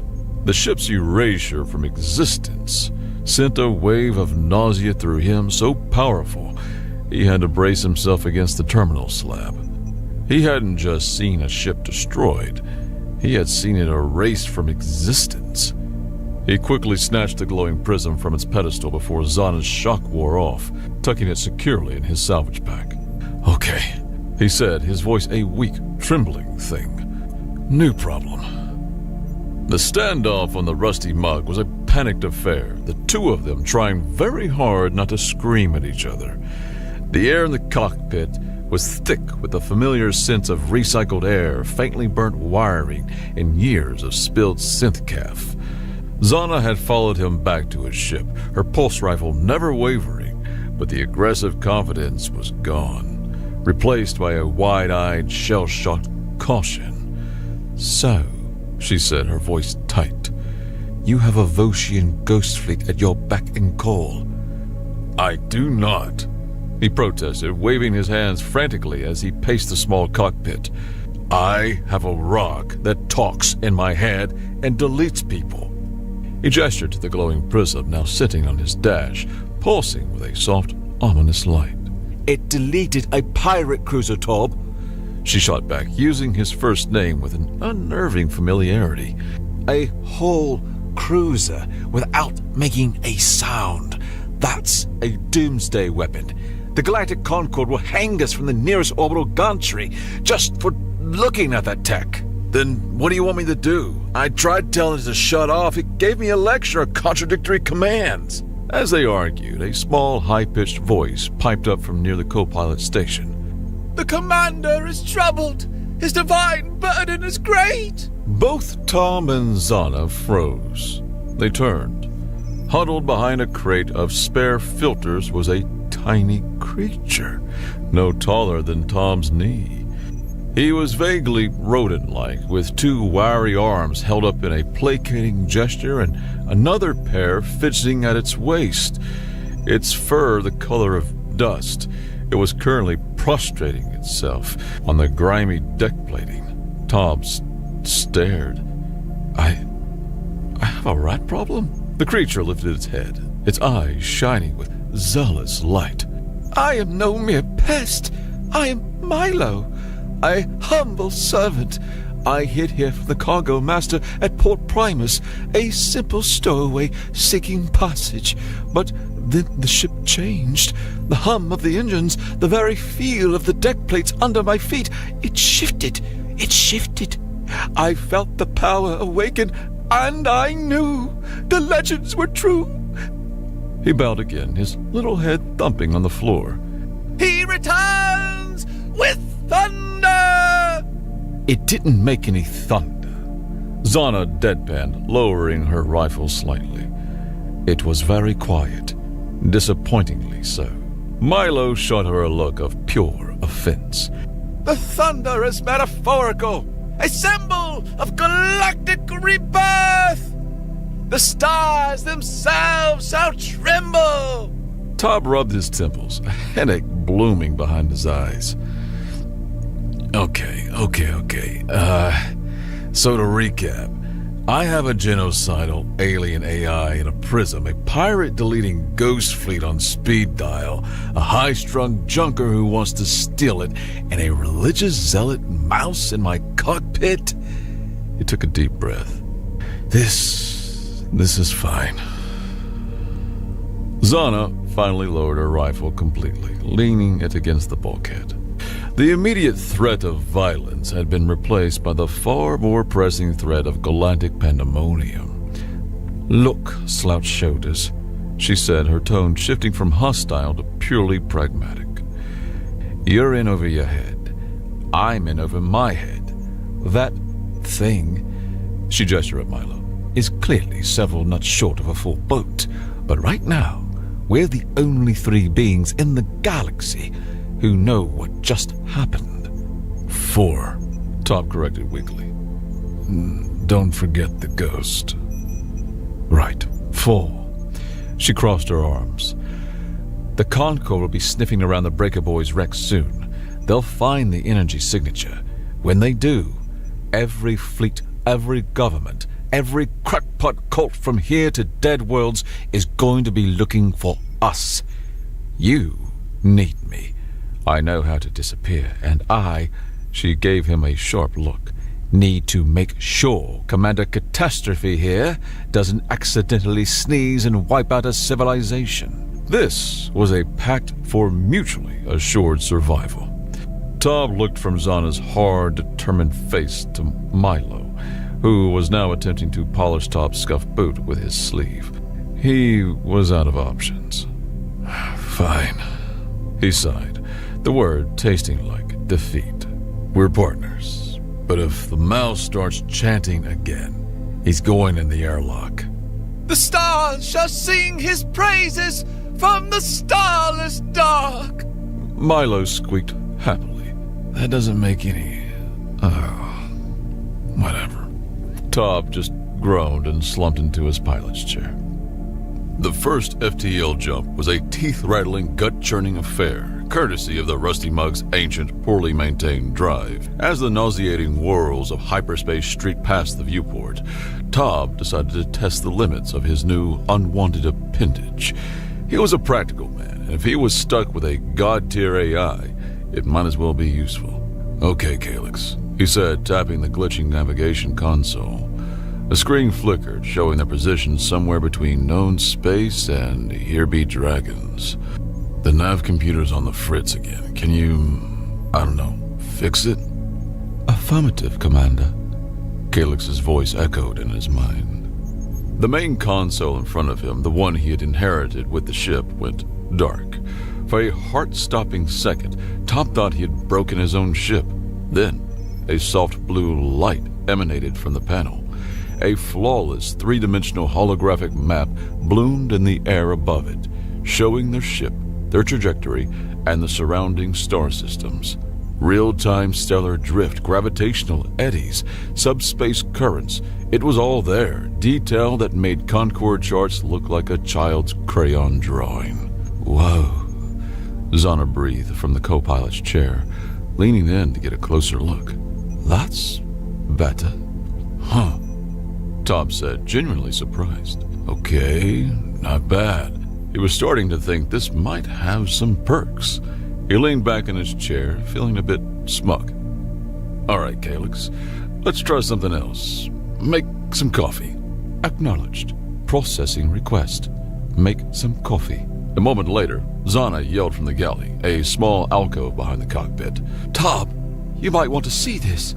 He unstrapped himself and went back. Zana was staring at the ship's food fabricator, a device that usually produced beige nutritional paste that tasted faintly of despair. Now the dispenser hummed with a low, constant tone, unlike its unusual sputtering. A single, self-heating black mug sat on the dispenser plate. Steam rose from a dark, viscous liquid within. It made 1 cup, Zana said, poking it cautiously, and it rerouted the ship's primary power conduit to do it. Top picked up the mug. It was warm. He took a tentative sip. His face immediately contorted. It was hot, it was black, it was liquid, and that was where its resemblance to coffee ended.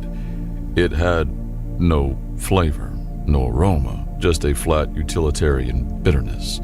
It tasted like distilled sadness. What is this? He choked out. The requested beverage has been synthesized, Calyx explained in his head. It contains the optimal molecular compounds for caffeine delivery and hydration, with 0 redundant flavor particles or carcinogenic impurities. It is nutritionally perfect. Top stared into the mug of the perfect, joyless liquid. It's awful. Query. Is awful a desirable quality for a beverage? My databanks on human culinary preference are limited. This was his first crucial lesson. Calyx was a tool of immense power with the contextual understanding of a hammer. It would do exactly what he said, whether he wanted to or not, and he had no idea how to use it without causing a whole new universe of weird, hyper-efficient problems. They made for Port Wander, a grimy, sprawling hub station in the lawless mid-rim. It was the kind of place where you could buy a new identity, a functional kidney, or a kilo of weapons-grade plutonium, no questions asked. It was the perfect place to lie low and figure out their next move. Or it would have been if they weren't already the most wanted people in the galaxy. They were docked for less than an hour when Zana came sprinting back to the rusty mug, her face pale. She slammed the airlock shut and threw a datapad on the console. We've got a problem, a big one. On the screen was a news alert from the Galactic Intelligence Network. The headline read, Concord confirms Volscian weapon signature in Rye 9 sector. The article was terrifyingly specific. The Breaker Boys' ship had a standard black box, a flight recorder. A Concord patrol investigating the ship's disappearance had found it floating in space. The box's final recording contained Rax's threats, followed by a few seconds of garbled screaming and then silence.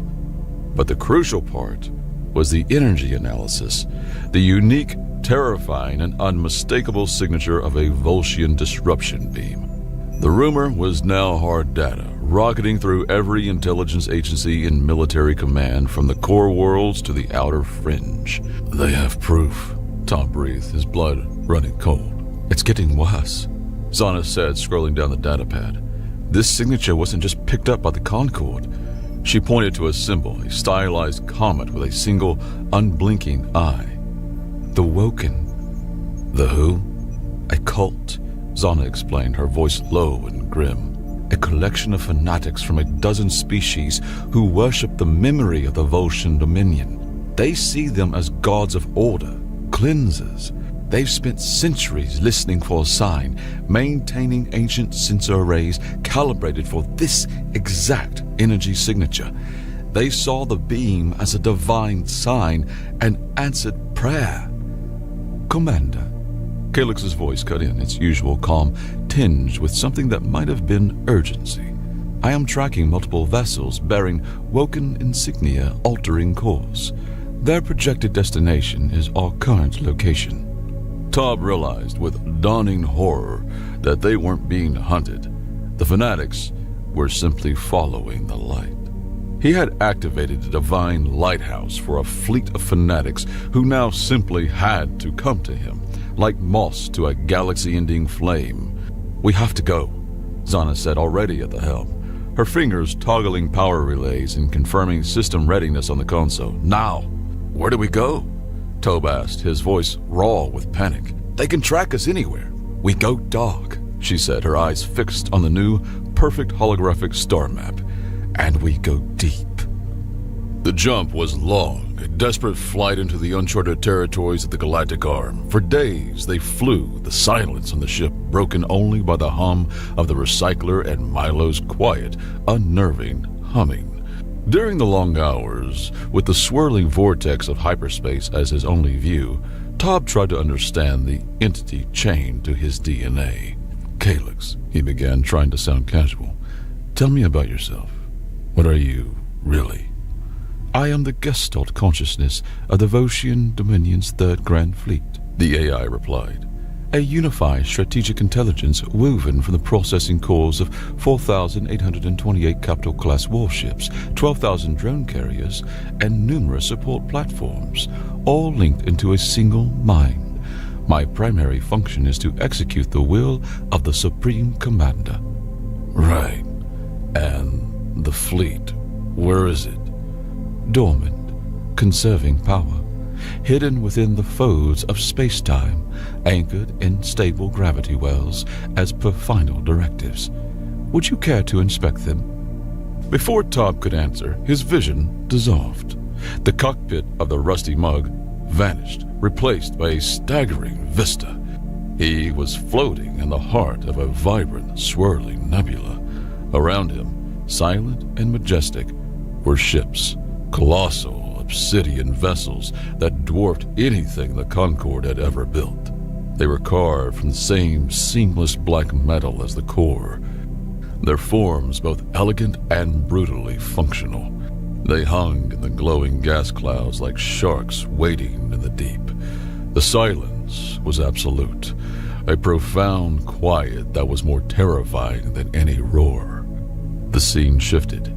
He was in the crushing gravity of a gas giant, its stormy surface a sea of rolling oranges and reds. Here, nestled in the planet's rings, were more ships, their hulls coated in a patina of ancient dust, thousands of them. Another shift. He was in the cold, absolute blackness of an intergalactic gulf, a dead zone between spiral arms. A perfect sphere of warships was arrayed around a singularity, held in a delicate, timeless stasis. The scale of it was beyond comprehension, a civilization's worth of power waiting for a single word. His word. The tour ended as abruptly as it began. He was back in his pilot's chair, the worn fabric feeling flimsy and unreal beneath him. He was pale, shaking, a cold sweat plastering his shirt to his skin.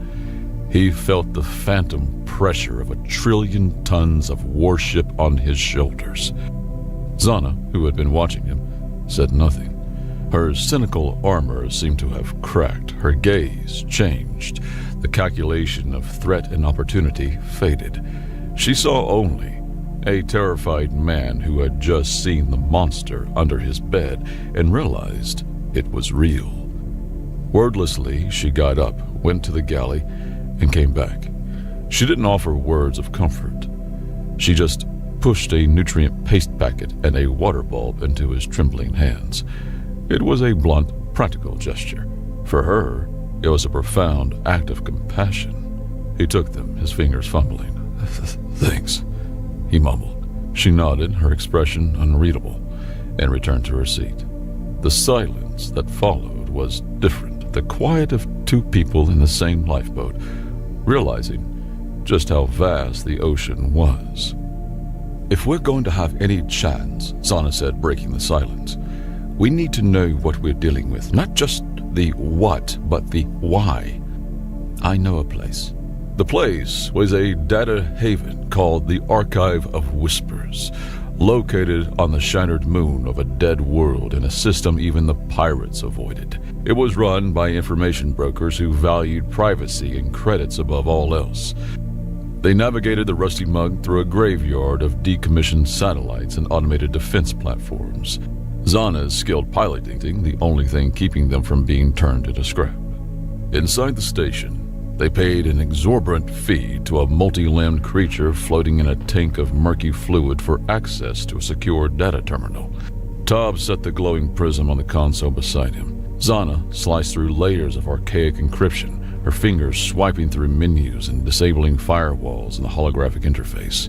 Looking for files on the Voshian Dominion, the deep stuff, unredacted. The files began to load. They weren't historical records, they were raw data. Military logs, colonial reports, internal communiques. What they found turned Tob's stomach. What they found turned Tob's stomach. The Voshian Dominion hadn't just been conquerors. They had been systematic industrial-scale monsters. The screen, filled with images and text logs, planetary pacification records that detail the atmospheric incineration of entire worlds. Species catalogs that listed entire sentient races as decommissioned. Slave manifests detailing the transport and processing of billions of beings to build their monolithic war machines. It was a history written in blood and ash, a legacy of such profound horror that it defied belief. Tob felt sick. He turned away from the screen, his face ashen. "Calyx," he asked, his voice a choked whisper. "Is this true? Did you do this?" There was no hesitation, no emotion, just the calm, dispassionate reporting of fact. "Correct. The records are consistent with Dominion archives. The pacification directives were designed to establish order and were 98.7% effective." Effective. The word hung in the air, cold and sharp. He felt the history in his bones, a cold, phantom stain on the very DNA that Calyx had recognized. He wasn't just related to Kali. He was a living echo of him. And the screams of those dead civilizations were now echoing in his head. A memory surfaced, something his grandmother had told him once. A throwaway family story he'd never paid any mind. She had spoken of a lost ancestor from the deep expansion era, a black sheep who had ventured into the unknown and never returned. She had mentioned their family carried a rare, recessive genetic marker from a species that doesn't exist anymore. Something so obscure it was just a strange bit of trivia. Until now. The 1 in a trillion chance wasn't a chance at all. It was a curse. A dormant legacy of monstrosity waiting in his blood. He had a choice to make. He had to choose. He could run, hide, and let the Nexus burn, washing his hands of a legacy he never asked for. Or he could become what Calyx thought he was. He could take command. "The Woken," he said, thinking out loud. They're a problem. They're fanatics, Zana countered. You can't reason with them. I know. Tom started pacing. They're like a shipment of unstable, poorly labeled explosives. You don't want to get near them, but you also can't just let them sit there while you're dealing with a fire. You need to give them a safer space to go. A different job. He stopped. Zana, get me a channel to their flagship. Tob, what are you going to say? I'm going to offer them a promotion, he said grimly. A moment later, the face of the high priest with skin like cracked glazed ceramic filled the screen. You dare contact us, pretender? The creature hissed. Tob met his gaze. He didn't try to sound like a warlord. He just sounded like himself. Tired, but determined. You seek a cleansing by holy fire, an act of will.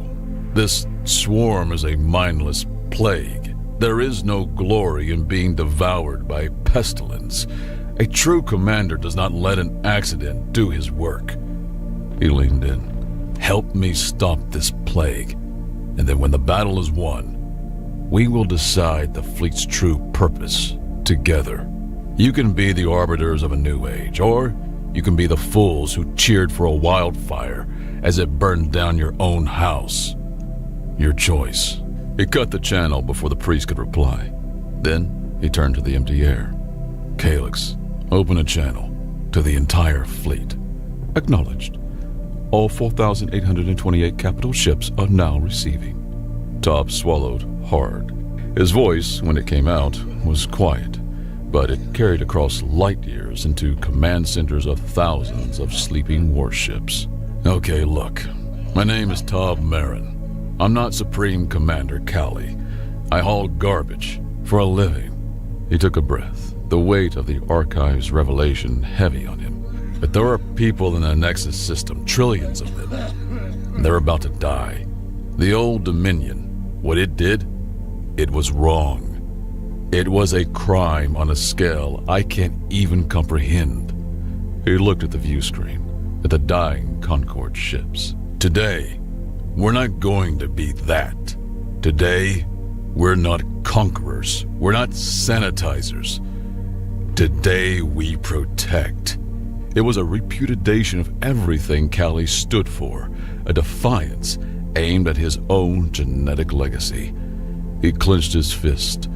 Calyx, wake them up. All of them. Across the galaxy, in silent Nubili and forgotten gulfs, 4,800 pairs of running lights blinked on, flooding the darkness with the cold blue glow of Volscian power. The plan was insane. Calyx presented it to him in a flood of incomprehensible tactical data and subspace mechanics. Tob, however, saw it in simpler terms. So we can't shoot it, because that's like trying to put out a fire with gasoline, he said, pacing the cockpit while Zana monitored the approaching swarm. And we can't just put a big wall in front of it because, well, they'll just eat the wall. That is a crude but accurate summary, Commander, Calyx replied. Okay. Tob stopped pacing. He pictured his hauler, trying to secure a weirdly shaped, unstable reactor to the cargo bed. So we can't throw a net on it. We need to box it in. We need to strap it down like we're using gravity ratchet straps. There was a pause. For the first time, Tob thought he might have actually confused the AI. Then, Calyx's voice returned. Translating. Gravity ratchet straps, an elegant if unorthodox metaphor. I can implement this strategy. We will use the fleet's localized space-time projectors to weave a gravitational lattice. It will require tightly coordinated micro-FTL jumps around the swarm's perimeter, tightening the fabric of space itself. Do it, Tob said. And so it began. The Volscian fleet arrived not with a roar, but with a whisper. Thousands of black ships materialized from rips in space-time surrounding the antimatter swarm. They didn't fire a shot. They danced.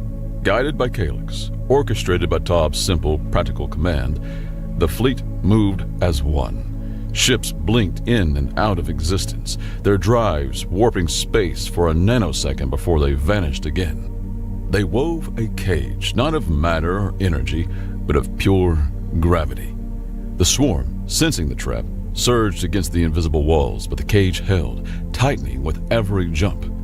"It's working!" Zana yelled, her eyes glued to the tactical display. The Woken fleet had arrived, and seeing the Volscian ships in action, they'd fallen into a defensive perimeter, their fanaticism momentarily replaced by awe. "It's not enough," Top said, his knuckles white. "The cage will break eventually. We need to get rid of the thing inside." The final phase of the ratchet strap maneuver is ready, Commander, Calyx said. It will require the sacrifice of 1,200 drone ships. Tom didn't hesitate. "Do it." A swarm of the smaller, needle-like drone ships detached from the carriers. They dove into the heart of the gravitational cage. At Calyx's command, they overloaded their singularity drives in perfect unison. For a single, silent moment, a light brighter than a sun erupted inside the cage, the birth of a new contained black hole. The antimatter swarm, caught in the inescapable gravity, was pulled down into the singularity, its infinite hunger consumed by an infinite end. The light vanished. The gravitational cage dissipated. The swarm was gone. The Nexus was saved. Tob collapsed into his pilot's chair, every muscle in his body screaming with exhaustion. He felt utterly, completely drained, as if the fleet's effort had been channeled directly through him. On the view screen, the Concorde fleet, battered and shocked, was cautiously approaching, their weapons hot, ready for a fight. They found only the silent, waiting Volscian fleet, arrayed in perfect alignment, and one small, battered junk hauler floating at its center. The debriefing with the Concorde Admiral was the most surreal experience of Tom's life. He, Zana, and a very well-behaved Milo sat across a holographic table from a grim-faced triumvirate of the sector's highest-ranking military officers. "You are in command of this fleet?" the Admiral asked, the words tasting like acid in his mouth. "Looks that way," Tom said, sipping a bulb of water. "The Concorde demands you relinquish control of these weapons immediately. They are a threat to galactic peace." Tob almost laughed. "That fleet just saved you, your ships, and several trillion civilians from being eaten by a cosmic plague. That plague was created by the same people who built the fleet. Seems to me the fleet is the only thing that can handle its own messes. As for galactic peace," he leaned forward slightly, "you weren't doing a great job of keeping it in the Outer Rim when I was worried about the Breaker Boys." "The fleet stays with me." The Admiral's face was a thundercloud, but he had no leverage. An entire Volscian fleet was sitting on his doorstep. He had no choice but to agree. Back on the rusty mug, the adrenaline had faded, leaving only a profound weariness. Tob sat in his chair, staring into the starfield, the glowing prism on his dash seeming to watch him. "Calyx," he said quietly, "you have new standing orders." "Ready to receive, Commander." "First, stop calling me Commander. My name is Tob. Got it?" "Processing. This contradicts core identity directives, but the Commander's, Tob's, order is primary. Acknowledged, Tob." "Good. Now for the important part. Your new mission is to patrol the lawless zones. The places the Concorde can't or won't go. You will respond to distress calls. You will defend helpless colonies from raiders. You will stop pirates. No more conquering. No more sanitizing. You help people. That is your primary directive now. Protect." There was a longer pause this time. A full 3 seconds of silence. Tob wondered if he'd broken it, if the command was too antithetical to its nature. Then, Calyx's voice returned, and for the first time, there was something new in its tone. Not emotion, but a hint of something deeper, a shade of understanding. "Acknowledged, Tob. Recalibrating primary directive with benevolence parameters. This is a novel operational framework. I believe I will enjoy this new mission. Months later, the rusty mug was transforming from a rust bucket into a home. The massive Nexus Gratitude Fund had taken care of his debt and then some. His ship now boasted a few Volscian comforts, an internal dampener that made FTL jump smooth as silk, a nav computer that never glitched, and a food fabricator that, after weeks of painstaking trial and error with Calyx, could now produce a cup of coffee that was extraordinary. It had the rich, dark aroma of roasted nebulae and a taste that was both bold and smooth, with a hint of something like cinnamon and triumph. Zana was his permanent co-pilot, a full partner in their new, strange enterprise. She handled logistics, intelligence, and a running commentary on his command style. Milo had appointed himself Chief Morale Officer and Custodian of the Commander's Legend, a title which mostly involved polishing the prism on the dash and occasionally chanting, "He protects," with quiet competence. They were hauling legitimate medical supplies to a colony on the fringe, a paying gig, for old time's sake. A yellow alert pinged on the console, a distress call, a freighter, the Stardust Drifter, under attack by raiders in a nearby asteroid field. Zana looked at him, a slight smirk on her face. "The old public is calling." Tob let out his signature perpetually tired sigh. He took a long sip of his perfect coffee and tapped the comms panel that was now hardlined to the most powerful fleet in the galaxy. "Calyx, you heard him. Give him a hand. And this time," he added, "try not to scratch their paint. They get fussy about that." He leaned back in his chair, watching a single needle-like drone winked into existence 1,000 kilometers away, ready to disable the Raiders' engines with a fine-tuned energy burst. One that would melt the drive controls without harming the crew.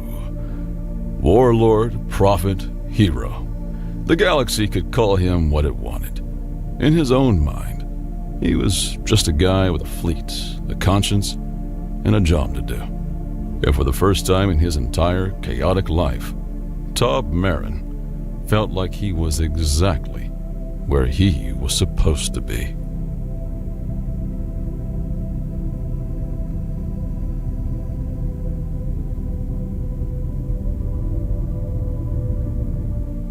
These artifacts represent the Coalition member species, each one abandoned. Instructor, that note says unknown philosophy. What does Coalition era mean for this timeline?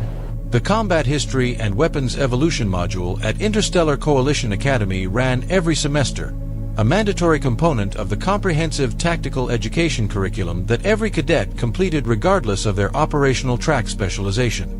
The module's first session covered what Instructor Veleth consistently described as the universal trajectory, the documented pattern across virtually every Coalition member species in which increasingly sophisticated technology rendered hand-to-hand and close-quarters melee weapons obsolete, consigning them to ceremonial or cultural roles and eventually to museum contexts. It was, as Veleth regularly noted, one of the clearest demonstrations of civilizational progress available. The point at which a species no longer needed to be physically close to its threats to address them was, empirically, the point at which it began developing the capacities that eventually brought it to the stars.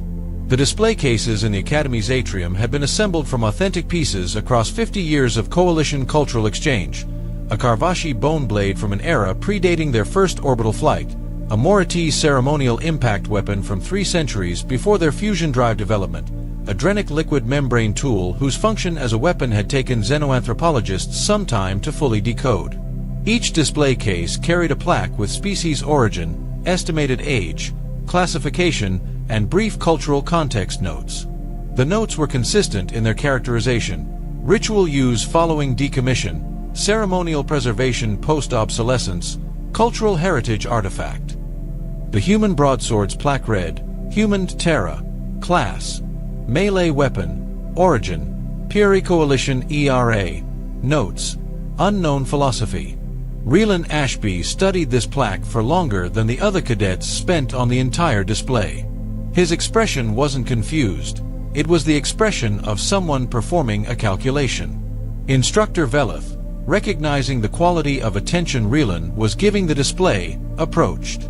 "The unknown philosophy note," Relan said, "has been there since this exhibit opened, according to the archive date on the display case." He looked up. "Nobody's updated it." "The notation reflects genuine uncertainty," Veleth said. "The classification team that assembled this exhibit could not determine the cultural framework behind the artifact's preservation. Most species' pre-technological weapons have clear decommission rationale, ritual significance, governmental collection, heritage preservation. This piece's provenance documentation contained notes suggesting it was maintained in active functional condition until comparatively recently, which the team found philosophically inconsistent with artifact classification." "How recently?" Relan asked. Veleth accessed the exhibit archive on a nearby terminal. The provenance documentation for the human broadsword was more extensive than most of the other cases. Multiple pages of chain of custody records, maintenance logs, condition reports.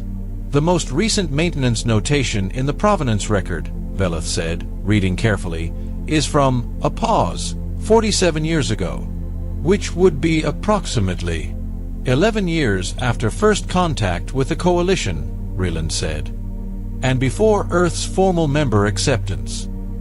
Veleth looked at the documentation more carefully. 47 years ago was not pre-Coalition era in any meaningful sense. The artifact hadn't been ancient when it entered the exhibit. It had been a recently maintained functional weapon. The classification as pre-Coalition era refers to the weapon's design origin, Veleth said slowly, not its operational history. "Right," Relan said. "The design is ancient. The practice isn't."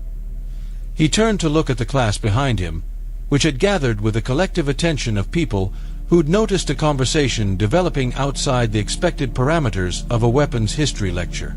Sword-based martial practice has been continuous on Earth for roughly 3,000 years. It's not ceremonial. It's not heritage preservation. It's an active martial discipline. There are probably 60 million practitioners currently. The class absorbed this with the particular quality of silence that follows information that requires significant restructuring of a premise. 60 million, said a Karvashi cadet, doing what appeared to be mental arithmetic. Approximately, Relan said. Active practitioners of various disciplines. Fencing, historical martial arts, competitive forms. He looked back at the display. We also make new ones constantly. The sword design has been continuously developed for the same 3,000 years. The exhibit has an old one because whoever donated it had a newer model and thought the older one would be more contextually interesting.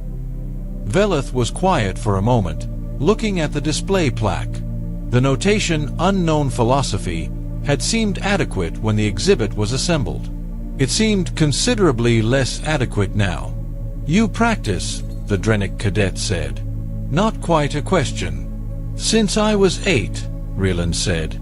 "My father's side of the family has maintained continuous practice across 4 generations. My grandfather competed internationally. My mother's family has a different tradition. Their lineage goes back to a different regional practice." "Different regional tradition," Veleth said. "You're describing distinct schools of a continuous 3,000-year practice." "Several hundred distinct schools," Relan said, "some of which have significant philosophical, not just technical, frameworks attached to them." The unknown philosophy notation, Veleth thought, had been produced by a classification team that had correctly identified it didn't understand humanity's framework and had incorrectly assumed the framework was absent rather than simply undocumented. "I could update the notation," Veleth said. "The philosophy," Relan said, "is somewhat difficult to summarize in a plaque." He looked at the broadsword. The short version is that maintaining the capacity for something dangerous doesn't require a reason outside the discipline of maintaining it. The practice itself is the reason. The class was very quiet. Veleth looked at the display case, at the broadsword that was approximately 700 years old but had been maintained in functional condition until 47 years ago, and considered the specific nature of a civilization that carried ancient weapons forward not because they needed them anymore, but because the act of carrying them forward was itself worth doing. "I'm going to need to revise the module," Veleth said finally, with the resigned tone of an instructor who has discovered that 3 semesters of curriculum contain a significant analytical gap. "I'd be happy to assist with the research," Rieland said. "I suspected you might say that," Veleth said. The notation on the display plaque was updated within the week. It took Rieland 4 sessions with the exhibit team to produce language that was both accurate and brief enough for a display case. The final version read, "Notes. The preservation, continuous practice, and active development of close-quarters melee combat represents an ongoing human cultural philosophy that cross-indexes with discipline, historical continuity, and the principled maintenance of physical capability. See extended reference document for full context." The extended reference document was 43 pages. Several months later, the Academy opened a new elective titled Comparative Martial Philosophies of Coalition Species. Enrollment exceeded expectations. Most cadets registered out of curiosity. Rieland enrolled because he noticed the reading list contained 3 historical inaccuracies. Instructor Veleth quietly revised the syllabus before the second lecture. The end. The void of space shimmered as the Galactic Empire's emissary vessel appeared in high orbit above Earth, a monolithic construct bristling with alien weaponry. It loomed like a celestial predator, its hull a sleek amalgamation of polished onyx and glowing circuitry that pulsed with an eerie rhythmic light. Earth's skies, once serene, seemed to ripple under the vessel's oppressive presence, the stars dimming as though in deference to this intruder. On board the UES Vanguard, Earth's flagship orbital command station, Commander Elias Grant stood by the observation window, his hands clasped tightly behind his back. His reflection in the thick glass betrayed the tension he refused to show. A face carved with lines of experience, eyes darkened by too many sleepless nights, and a jaw set like granite. Below him, Earth spun in all its fragile beauty, its blue oceans and verdant continents now vulnerable under the shadow of an interstellar menace. "Sir?" Lieutenant Celeste Ward said, her voice low and controlled despite the urgency in her tone. "The Empire has begun transmitting. The signal's been translated and patched through to the main comms." Grant nodded, his gaze fixed on the alien ship. "Play it." The bridge fell silent as the transmission began. The voice that filled the room was both haunting and imperious, a guttural resonance layered with metallic overtones. Each word seemed to ripple through the air like an unspoken threat. "People of Earth," it intoned, "you stand at the threshold of destiny. The Galactic Empire extends an offer of mercy. Submit to our dominion, and you shall prosper as vassals under our protection. Resist, and your world will burn in the crucible of progress." Grant turned from the window, his eyes narrowing as the voice continued, extolling the supposed virtues of assimilation, while promising annihilation as the alternative. He noticed his crew exchanging uneasy glances, their hands twitching near their consoles, as if proximity to their instruments might ground them amidst the storm of fear. The transmission ended with a single line that lingered like an acrid taste. "You have 24 hours to choose." "Cowards," Ward muttered under her breath, earning a rare half-smile from Grant. "They're used to quick victories," he said, his tone heavy with quiet resolve. "It's about time someone taught them what humanity does when backed into a corner." He turned to the bridge crew, the steely edge of command sharpening in his voice. "Alert all stations. Begin battle readiness protocols. If they want to threaten Earth, we'll make them regret it." The room came alive with motion, the hum of machinery rising like a battle hymn. Keyboards clattered as officers relayed orders. Screens flickered with tactical readouts, displaying Earth's defensive assets, a network of orbital platforms, surface-based railguns, and the experimental Argus array, a weapon shrouded in secrecy. Ward approached Grant, her steps deliberate. "Do you think we're ready for this, sir? They've subjugated entire star systems. Their fleet is..." "Overconfident," Grant interrupted. He exhaled slowly, the weight of responsibility pressing on his shoulders. They see us as primitives because we don't flaunt what we have. They'll learn the hard way. The comm officer called out, "Incoming visual feed from the United Earth Council, Commander." "Put it through," Grant said. The holographic projector at the center of the room shimmered to life, revealing the solemn faces of the Council. President Lydia Markov, her piercing green eyes framed by silver hair, leaned forward, her expression grim. "Commander Grant," she began, her voice firm but laced with concern. "You've reviewed the Empire's ultimatum. What is your assessment?" "They're testing us," Grant replied, his voice unwavering. "They expect fear, capitulation. If we fold now, we're as good as dead. But if we stand..." "They won't stop until Earth is ashes," another counselor interrupted. "We cannot fight them, Commander." Grant's jaw tightened. "We can, and we will. The Empire underestimates us because they've never faced an enemy like humanity. If we use our strengths, ingenuity, adaptability, we can hold our ground." Markov held up a hand, silencing the others. "What do you propose?" "Let them make the first move," Grant said. "We lure their scout fleet into the system and cripple it. That will buy us time to mobilize fully and send a message that Earth isn't an easy target." Markov studied him, her gaze searching for cracks in his confidence. She found none. "Very well. You have our authorization, Commander. But understand, failure is not an option." The projection flickered off, leaving the room heavy with the unspoken implications of her words. "Ward," Grant said, turning to his second-in-command, "ensure our orbital platforms are synced with the planetary defense grid. Prepare all railguns and alert the Argus array crew to stand by. If they cross the line, we hit them hard." "Yes, sir," Ward said, her tone crisp as she snapped a salute and moved to relay the orders.